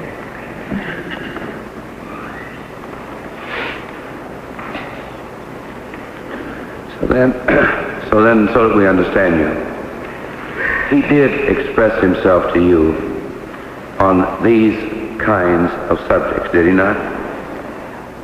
Well, it's not maybe directly to me, or maybe he discussed with somebody else and I overhear the conversation. And when you overheard the conversations, these were conversations you understood what he was saying? Yes. And did he have strong views? Well, I cannot recall right now the content of conversation. The book had been, started a long time ago. My memory was much fresher then. Chair recognizes the gentleman from Michigan, Mr. Sawyer. Thank you, Mr. Chairman. Going back to this, the picture's gone now, but with the writing on the reverse side. They don't in Russia use exclamation marks, do they? Yes. Would they use 3 exclamation marks after something? Any number you like. Pardon? Any number that you like, yes. 1 or 3, yes. Do you know whether or not that writing in Russian on the top that says "Hunter for Fascist, ha ha ha," would have been Lee's writing? I do not know, sir. You don't think so? I do not know whose writing that is. You do not know, is that right? No. Did you ever see any writing by Mr. de Mohrenschildt? Not that I recall. I remember your testifying yesterday that you were startled, as I think were your words, or shocked, to find that de Mohrenschildt knew about Lee's having shot at General Walker. Recall that? Yes. And you were startled because you knew you hadn't told him about it. Yes. And I noticed that the date on the transmittal of this picture to George de Mohrenschildt is April 5th, 1963, whereas Walker was shot at on April 23rd, 1963. So presumably, de Mohrenschildt not only knew about the fact that Lee had shot at Walker, but had received this picture from Lee before that date, before the date of that shooting. Is that right? So what would you like me to, so what's the purpose of the question? I mean, I did not send this picture. Well, just as I look at this, and I don't purport to be any kind of a handwriting expert, but the writing at the bottom, the copyright GDM, bears some considerable significance or similarity to some of the letters of the title written up there in Russian. Did Mohrenschildt speak and write Russian? Yes, I think it is. Fluently? Yes. And as I recall it, you said that Lee referred to General Walker as a fascist. Is this correct? Yes. But you don't, you're not familiar with the handwriting of de Mohrenschildt yourself? No. But you don't think this is your handwriting in any event? I don't think so, sir. And as to whether it would be Lee's or not, you just don't know. Is this right? No, I mean, if anybody have my handwriting of some, in Russian somewhere, they're welcome to compare. When de Mohrenschildt let you understand that, from whatever he said, let you understand he'd known about the shooting by Oswald at Walker, what precisely did he say then? I do not recall the incident, very clearly, but I think that I was kind of surprised that he made a remark like that, and I assumed that Lee told him, or, I look at him, and then Lee looked at me that was thinking that I told him about. Maybe it was just his joking guess or something. Maybe he knew Lee quite well or better than... Was there any... Did you ask Lee about how he knew about it? If I did not recall right now, remember. Was there anything in what de Mohrenschildt said that may have given the impression he may have participated in that shooting? It's never crossed my mind, sir. It never occurred to you? Did Lee ever say anything about de Mohrenschildt having participated in it with him? No. When he told you about it, did he tell you he did it alone? As far as the Walker incident goes? Yes. Yes, sir. Is your answer yes? Yes. And he never at any time mentioned that de Mohrenschildt may have participated or aided or abetted in any way? No. Now, when you saw on television that the president had been shot, or were told that that's what was on television, you stated that the blood rushed to your face and that you were very upset momentarily. You recall that? Yes. Did you then proceed immediately to go out and check in the garage to see if the rifle was gone? I went outside in the backyard, but to clothesline because I don't want Ruth to see, my face. And then I went in the garage, I think. What I remember right now. And I did not check. I just looked, and the blanket was there. But didn't you check to see if the rifle was there? No. And when police came and asked if my husband had the rifle, I said yes. And he said, "Where is it?" I said, "In the garage." And when they opened the blanket, it was empty. Well, wouldn't the first thing that you do logically, if the thought crossed your mind sufficient to upset you enough so you went outside that he may have done it, was to check to see if that rifle was there or not? Well, maybe it's a logical thing to do, but I did not check it inside. If I went and checked, the blanket was folded, as kind of long, like something was in it. But you did check to see if the blanket was there, and then you thought the rifle. I did not check inside. You didn't check inside the blanket? No. Let me just, Mr. Chairman, I want to just make one correction, and that is that when I said General Walker was shot at on April 23rd, I misstated. It was April the 10th, which still is 5 days after that. Thank you. Time of the gentleman has expired. Gentleman from North Carolina, Mr. Pryor. Thank you, Mr. Chairman. I would like to make one more effort in this area of the motive that Lee Harvey Oswald might have had in the assassination. I think the American public has found it easier to understand how it happened than they have to understand why it happened. I understand your answer yesterday to my question about what was his motive, to in effect say that motivation is complex and you are reluctant to say any one thing caused him to do this. But I would like to ask your help, not in saying any one thing caused him to do it, but whether you think one or more factors that I will mention to you might have had a bearing on him. The broadest question, I think, in the American public's mind is, was it a politically motivated act, or was it an intensely personal act that came out of some twisted personal psyche? On the political motivation side, we have seen the photographs of Oswald holding a rifle in one hand, the Socialist Workers' Party paper in the other, in a defiant pose. We also know about his efforts to shoot General Walker.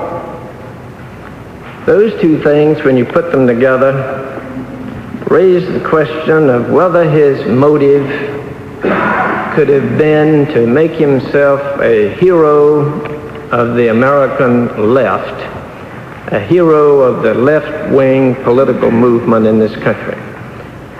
Do you, in your personal opinion, feel that that was a part of the motivation that made him assassinate the president? Well, it's a quite difficult question to answer. I really don't know what to say about the motive. If you want my personal opinion about what I think, was it mental or political? I have to choose just the mental state of the person. So that you would discount the political motivation as part of his motive. On the personal side of it, we do know the puzzling fact that he appeared to like President Kennedy. And therefore, there would not seem to be any political motivation in killing the president, but that it could have been that he simply wanted to make himself important by killing someone important. That he simply wanted to kill the man at the top, no matter what the man at the top's political views were, whether right wing or left wing. Do you feel that this latter motivation was the most important part of his motivation? That is, some sort of personal desire to be self-important by killing someone important? Well, the whole matter is so irrational. It's very hard for us to even to come up with any rational answers. But I would buy your statement that you made the last one about as long as somebody important, it probably doesn't matter what their political views are. Thank you, Mr. Chairman. But this is just my opinion. I could be wrong. I would not know what person thought about. Time of the gentleman has expired. Gentleman from District of Columbia, Mr. Fontroy. I have no questions at this time, Mr. Chairman. Okay. Gentleman from Connecticut, Mr. Dodd.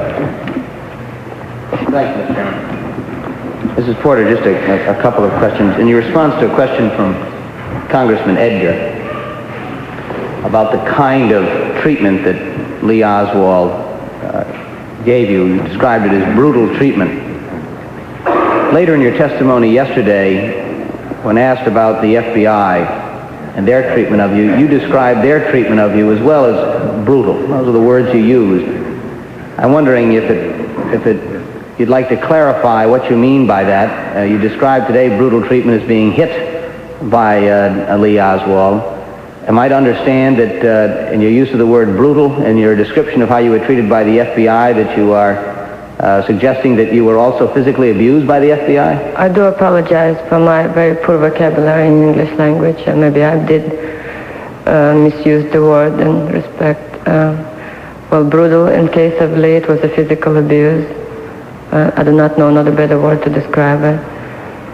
When somebody treats you harshly and hurt you emotionally or very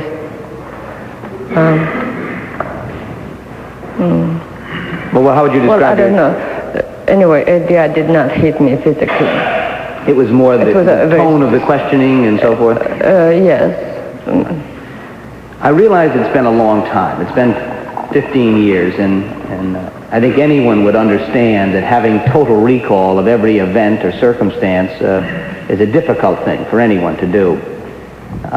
But there were several times yesterday in your testimony where when confronted with what I thought, and I limit this to myself, where I thought that your recollection maybe should be better, your response to a couple of questions was that you did not recall. And I'd like to raise those couple of questions again and ask you whether or not you can't do a bit better on your recollection for us, okay? I'm just trying my best. I understand, and I appreciate it. You destroyed, according to your testimony, some photos that we're talking about of Lee Oswald that you felt were incriminating to him. And in a question to you yesterday, you said that you didn't recall whether anyone had told you to destroy them or whether anyone was with you when you destroyed them. I'd like to ask you again, Mrs. Porter. It's a very important question. Whether or not anyone suggested to you, advised you, assisted you in any way in the destruction of those photographs after the assassination of the president. Can you clarify your statement regarding that point? I do believe that all this happened very shortly after assassination. And many times I still was for a long time in a state of shock. And lots of, even days in my memory are they're completely blacked out. And it's not that I don't want to contribute to your questions, by answering them. But you do remember destroying them. I do remember destroying it as a fact. Do you remember how you destroyed them? I think somebody reminded me that I burned it. That ring the bell, but... how did you destroy them? I didn't remember where I was, who was around, absolutely nothing. In your memory, can you see yourself destroying them? I see only... no, I don't. So you don't know how you destroyed them? No. And you have absolutely no recollection? Not today, I don't. I'm not refusing to answer it, but I don't want to paint a picture that it wasn't existing.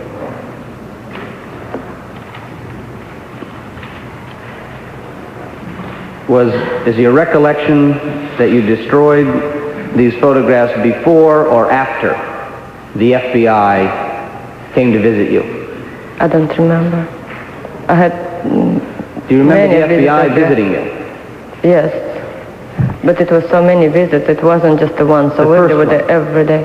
First FBI visit, I don't remember. You don't remember whether you destroyed them before the FBI visit or after the FBI visit? I don't remember. It was lots of officials with Secret Service and police and FBI all the time around. As all I'm talking about now is the very first interview. I don't remember. You don't remember I don't remember who interviewed me the first time. Besides the police. Let me go on one other point. You said that you recall that at least on one occasion prior to the assassination, FBI agent James Hosty came to your home and questioned you. Yes. All right? And that you also recall that your husband, Lee Oswald, was extremely upset about this visit of Hosty's. You remember that as well, don't you? Yes, I do. But then all of a sudden you go blank on me. You don't remember whether or not Agent Hosty ever called on you again after the assassination, or whether or not he was one of the agents who questioned you after the assassination. Can you help us out at all in your recollection of that area? Yes, my state of mind before assassination wasn't just as in a state of hazard as afterwards. I do not remember Mr. Husty's face at all, but I remember a visit of his before assassination, and I think he came twice because after the first visit, Lee was upset and he told me if this man come by again to take number of his lessons, his car's lessons, and that's what I did. So instead of answering that he had been there once, logically it's twice before assassination, but I do not remember this man afterwards at all. You have no recollection of him coming by your house again? No. Could I just have one additional minute, Mr. Chairman? Without objection, gentleman's recognized. I'd like to go back again, if I could, Mrs. Porter, to your response to my questions about the stay in Rotterdam on your way from Russia. You stated today that you believed it was some sort of a boarding house. Yeah. And if my memory serves me well, earlier statements with regard to the same incident, you had indicated that you stayed in the apartment, a private apartment in Rotterdam. That's what I call boarding house in my mind. So is it different? It looked like it was like somebody's house. It was someone's private dwelling. You didn't pay to stay there. Well, Lee did. I don't think it was for free. It wasn't the friend's house. It was somebody who... Well, way I remember right now what Lee told me, that it was somebody, private person, rent the room inexpensively, to... So you actually, it's a place where you rent a room then? I think so, yes. It looked like a private house and you pay for the room because the lady of the house prepared the meal. And it was your understanding that there were prior arrangements made for you to stay in this place? I think so, but by whom I do not know. And you don't have any recollection of the people at all? No. Let me go back once more, just to the crossing of the border. Is it your statement that your husband, Lee Oswald, was with you when you crossed the border? You mean from where? From Russia to... Lots of borders were crossed between a few countries like Germany and Poland. Let me make sure I have it correct. I think there was a crossing at Brest, another one at Helmstedt? No, it's at Brest. It's the last town between Poland and Russia.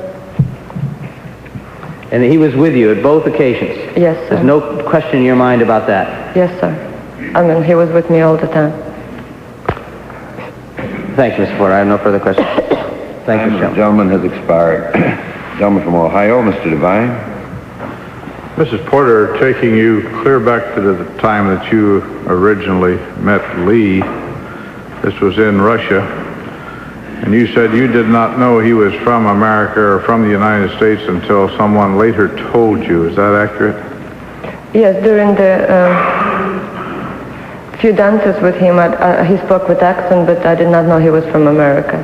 But his Russian was sufficiently fluent that you didn't think he was necessarily a foreigner to the Soviet Union? He spoke with accent, yes, but lots of people in Russia do speak with accent and don't speak Russian very well if they're different nationality than Russians. But his Russian was pretty good at that time, was it? It was very good, yes. I see.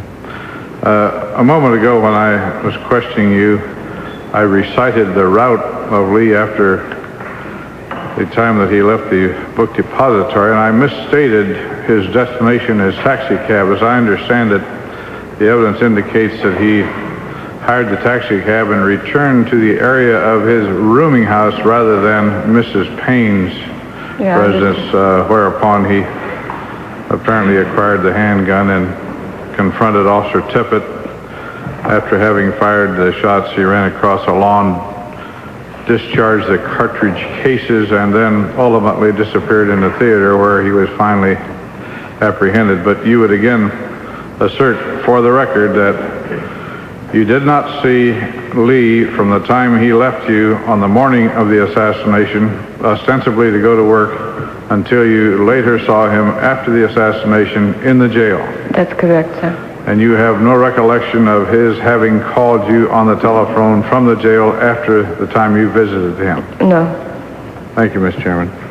Time of the gentleman has expired. Gentleman from Tennessee, Mr. Ford. Thank you, Mr. Chairman. Mrs. Porter, why did you feel such strong loyalty to Lee to protect him, even to the point of giving misleading testimony, when during the great majority of your marriage to him, he was at times brutal and violent to you? Ask me why? I'm asking, why did you feel such strong loyalty to Lee to give misleading testimony at different times?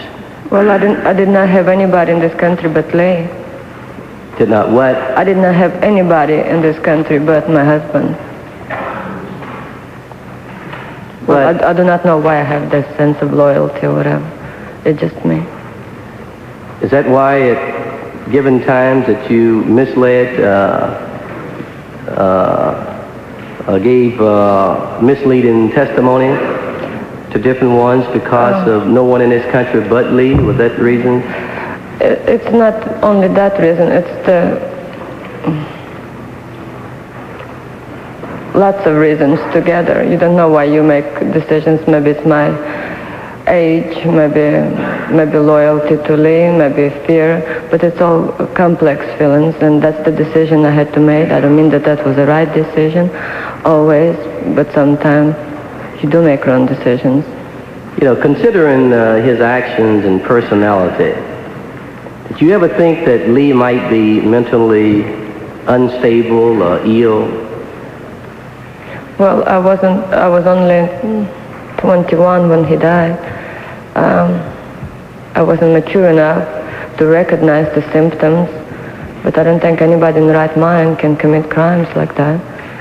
Did you ever seek out help? Right now, I do assume that person was ill. Did you ever seek any help for Lee? Pardon me? Did you ever seek out any help for him? Well, at the time, I wasn't mature enough to make to recognize the symptoms, so I wasn't aware of it. You recognized it, but you were not aware of it. No, I did not recognize the state of his mind then. It never occurred to me then that Lee was sick. I did not come to that conclusion then in my life. But his actions and his personality was sort of strange. Yes.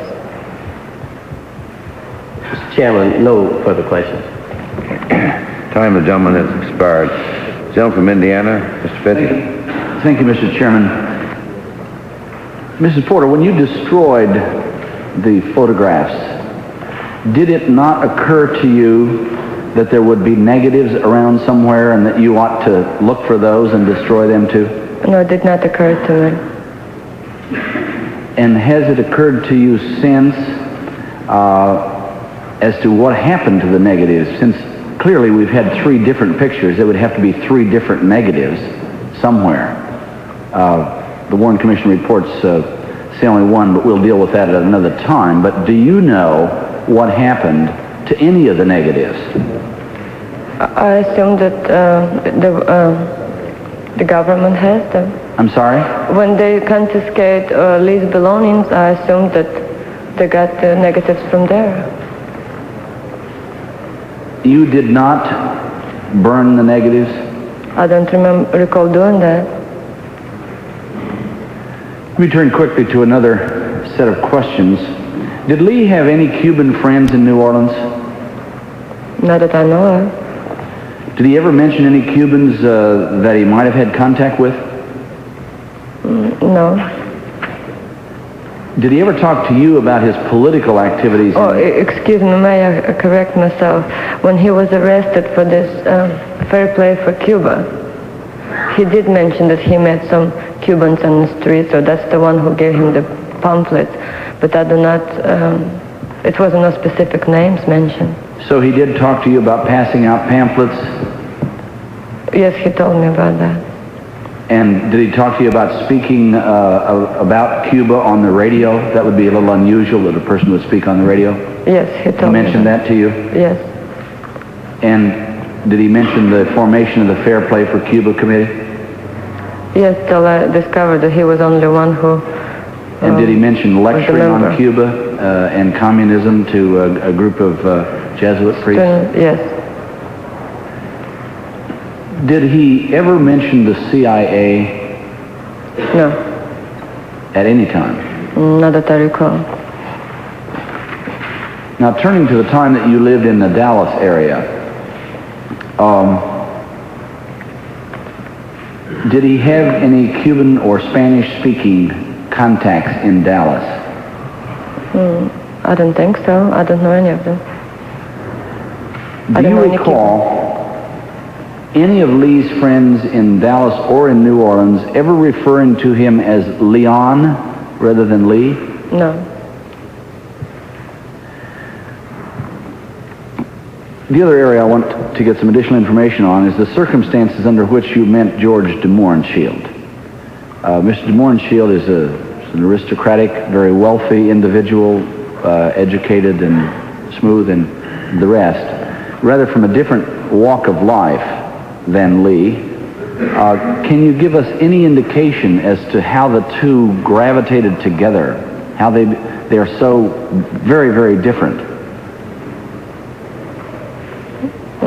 No, because Lee was exposed to lots of Russian people, because of me being Russian background. That's the friends we had. And apparently from all of them, he liked George de Mohrenschildt the best. I'm sorry? Apparently from all of them, Lee liked George de Mohrenschildt the best. The best. Can you tell me your own recollection of the first time you met Mr. de Mohrenschildt? I don't remember how we have been introduced and by whom and where. So you don't remember? I think it was kind of, the way I remember right now, I think it was at somebody's luncheon and it was lots of people present and they were one of them.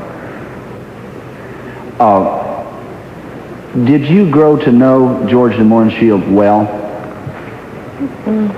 Of all of Lee's friends, did you know him better than the rest? Well, I like him very well. I cannot describe main character maybe very completely. But well enough to like him very much. Were there many, many contacts between Mr. de Mohrenschildt and Lee and you? Many times well, together? They visit us occasionally and he stopped by just to say hello for a few minutes and then if he's in the area. By happenstance, did he ever stop by when Lee was not there? By our house? He did stop once, yes.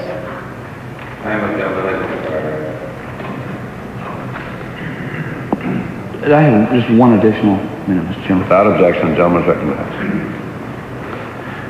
Do you recall Mr. de Mohrenschildt taking you anywhere apart from the time that he would have taken you and Lee together somewhere?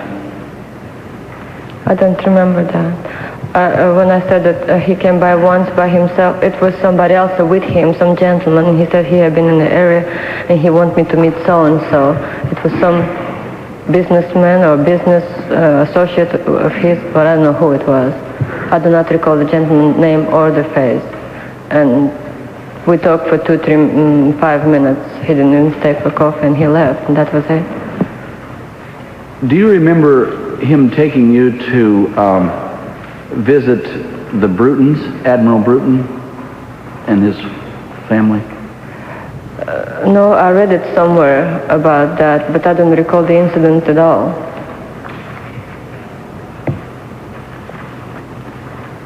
Thank you, Mr. Chairman. Time of the gentleman is expired. Gentleman from Pennsylvania, Mr. Edwards.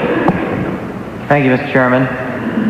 Mr. Porter, let me draw your attention to the pictures one last time, and you'll see that there are 3 separate pictures up there. Did you take those pictures? Yes, I did. I don't know how many, 2 or 3. I had an occasion to ride in the back alley where those pictures were taken and look at that area. It's a little bit changed, but to see that area and to get a visual sighting of what the backdrop is. If you would look at that picture, I'd just like to ask you a question. Why would someone like yourself, who does not like rifles, guns around the house, agree to take a picture of Lee in that setting, two of the pictures clearly with rifles in his hand, a rifle, and one of the picture with his rifle and his handgun. Why did you take that picture? I just had been forced to, instead of be physically abused by Lee, I just did it what he asked me to, or told me to. WFCR Amherst. That particular pose. Pardon me? Why did he want to take that particular pose, that particular setting, with the rifle and the documents in his hand? Well, his main explanation was that this newspaper that he has in his hand, that's why he wanted to take the picture for this newspaper, or something like that. Was he going to send a copy of this picture to the newspaper and hope that it got printed? I don't know, but that's what he said, something to do with the newspaper. Was he going to put this picture on a brochure for some of his activities? I don't recall why. More than what I said. Well, if you look at the picture carefully, it's taken in the daytime, full bright sunlight. Was he at all nervous that a neighbor would come out of their house or somebody would come down the alleyway? And I do believe it was a kind of weekend, Saturday or Sunday, and the neighbors were gone. Okay, this picture was taken in Dallas. Yes. And it was taken when? I think it's shortly after noon or noon. It's not early in the morning, not very late at night. What time of year was it? What time of year was it taken? In the springtime, I believe. It was warm outside. Well, we have the one that had a notation on the back, which is dated April. Mm-hmm. Now, the picture would have had to be taken prior to that April in '63. So that would have had to be January, February, or March of 1963. Is that not correct? Well, it could be in April. Except, as I understand it, it's the 5th day of April that's notated on the back.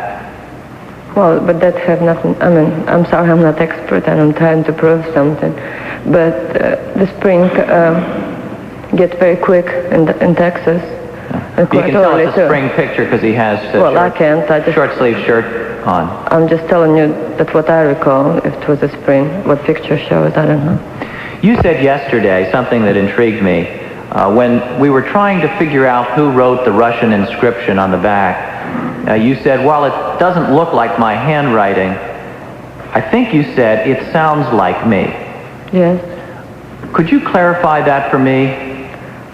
Well, I can be very sarcastic sometimes, and I'm noticed for the sharp tone when I'm getting angry. Mm-hmm. So if I dislike something, it will sound like, I mean, it's the tone of the statement could be like mine. Mr. Chairman, I ask unanimous consent for 2 additional minutes. Continue. It sounds like you. Well, I thought I finished already. But the expression says sarcasm of the phrase would be. Sarcastically, you're saying hunter for fascist or hunter of fascist. Which is it? Hunter of or for? Of.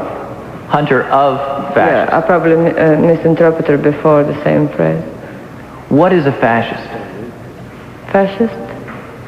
Well, I think it's the party in Germany, and in my mind it's something to do with the war. Aggressive people, military people. Was it a joke? What joke? Was that sarcastic expression a joke? Well, I do not know. It sounds like it. Okay. Just one final series of questions very quickly. Mr. Fithian was asking you about your relationship with Mr. de Mohrenschildt and the difference between his lifestyle and your lifestyle.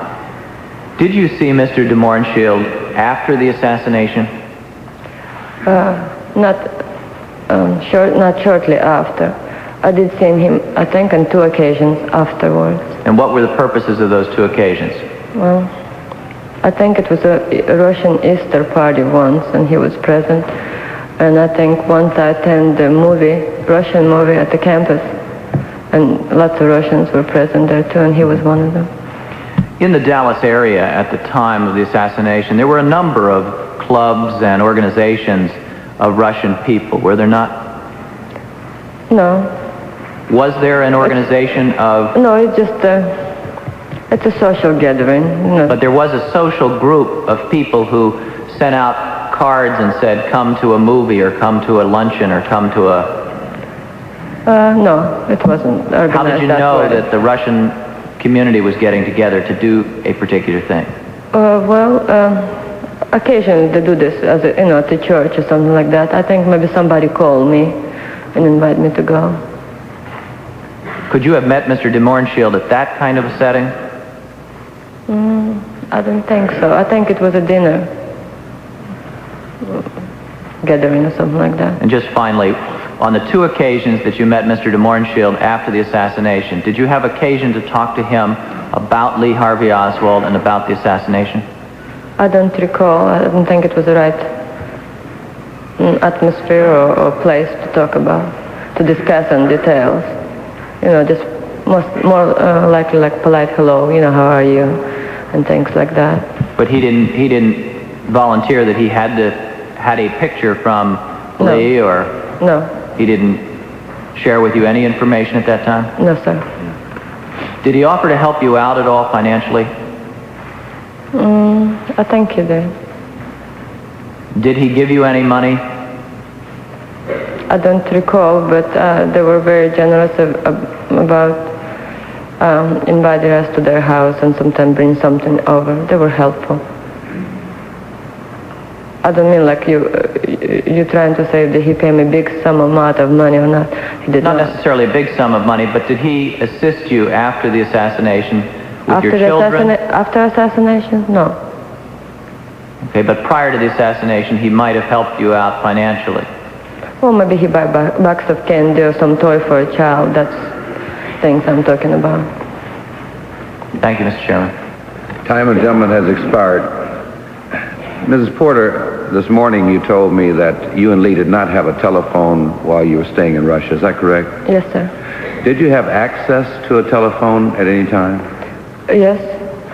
And they have public phones, and my aunt and uncle had a telephone at work. So if I want to call somebody, I can make connection. Where was that phone? They have public phones. My aunt and uncle had the telephone. Located near your apartment there? She lived a few blocks away, like 2 blocks. And she had a telephone? Yes. I see. So whenever you or Lee needed to use a telephone, you could use her phone? Yes, so they have public phone downstairs too. Okay, good. Now, I asked you about an incident at the train station involving a KGB agent this morning, and you could not recall that. No, I don't. All right. In Priscilla Anderson's book, Marina and Lee, at page 187, where it says this: the Oswalds spent their last night in Minsk at Pavel's. The next day, May 22 or 23, they boarded the train from Moscow. Russian fashion, their closest friends, including Pavel and all the Ziggers, came to the station to see them off. But even there, they noticed that they were being watched by a man who was standing half-hidden behind a pillar. Listen in if you like, Eleonora Zigger practically spat in his face. We have no secrets here. Her sister Anita added, I simply loathe people who eavesdrop. Marina kept glancing anxiously around the station, looking for Ilya and Valya.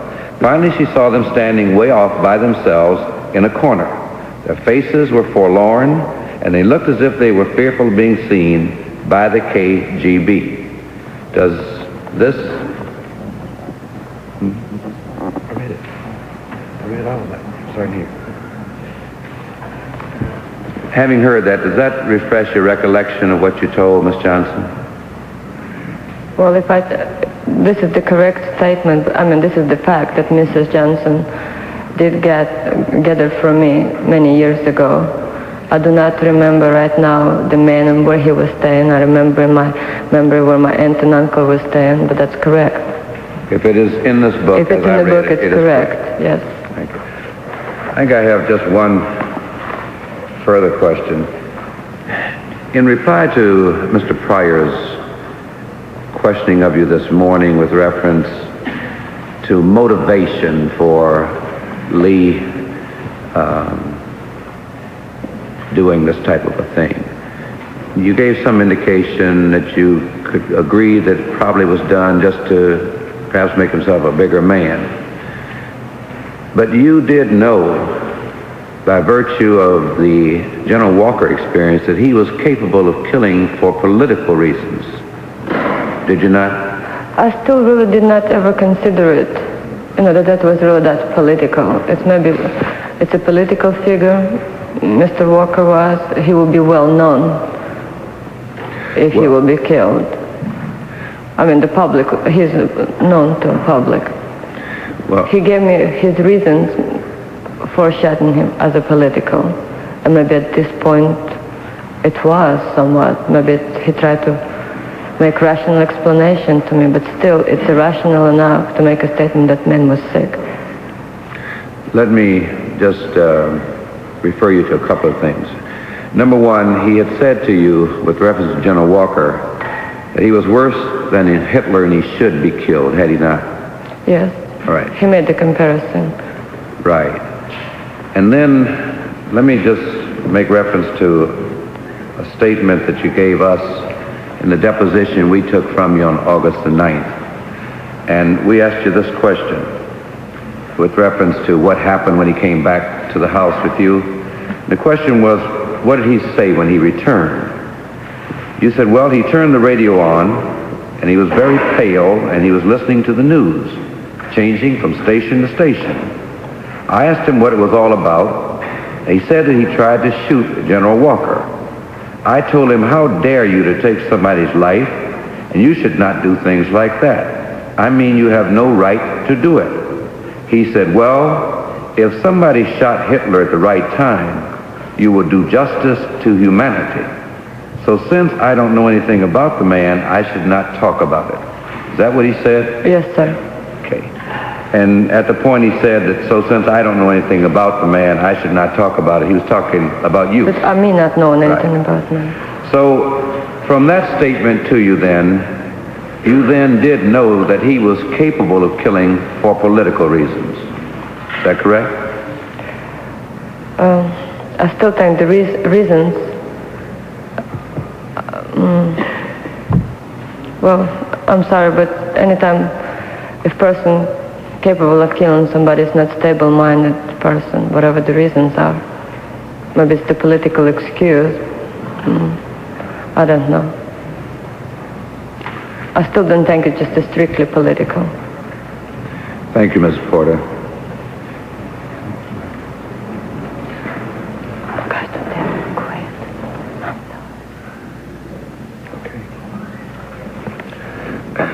Ms. Porter, at the conclusion of a witness's testimony before our committee, that witness is entitled to take 5 minutes in order to in any way explain or comment in any way upon the testimony they've given our committee. You may amplify or expand upon it in any way that you so desire. On behalf of the committee, I would at this time extend to you 5 minutes for that purpose. No, I just want to thank you for listening, and I don't have any comments to add. Okay. We would, as counsel, desire any time to make any statement. Mr. Chairman, I do not, but I would like to thank the committee and the staff for the courtesies extended to Mrs. Porter. I'd also like to thank the United States Marshal Service and the Capitol Hill Police for their extremely professional handling of the circumstances surrounding her appearance here. We'd like this time also to thank Mr. Hamilton of D.C. Bar Association for having provided counsel for Mrs. Porter while she was here. And we thank both of you for appearing, and at this time, you're excused.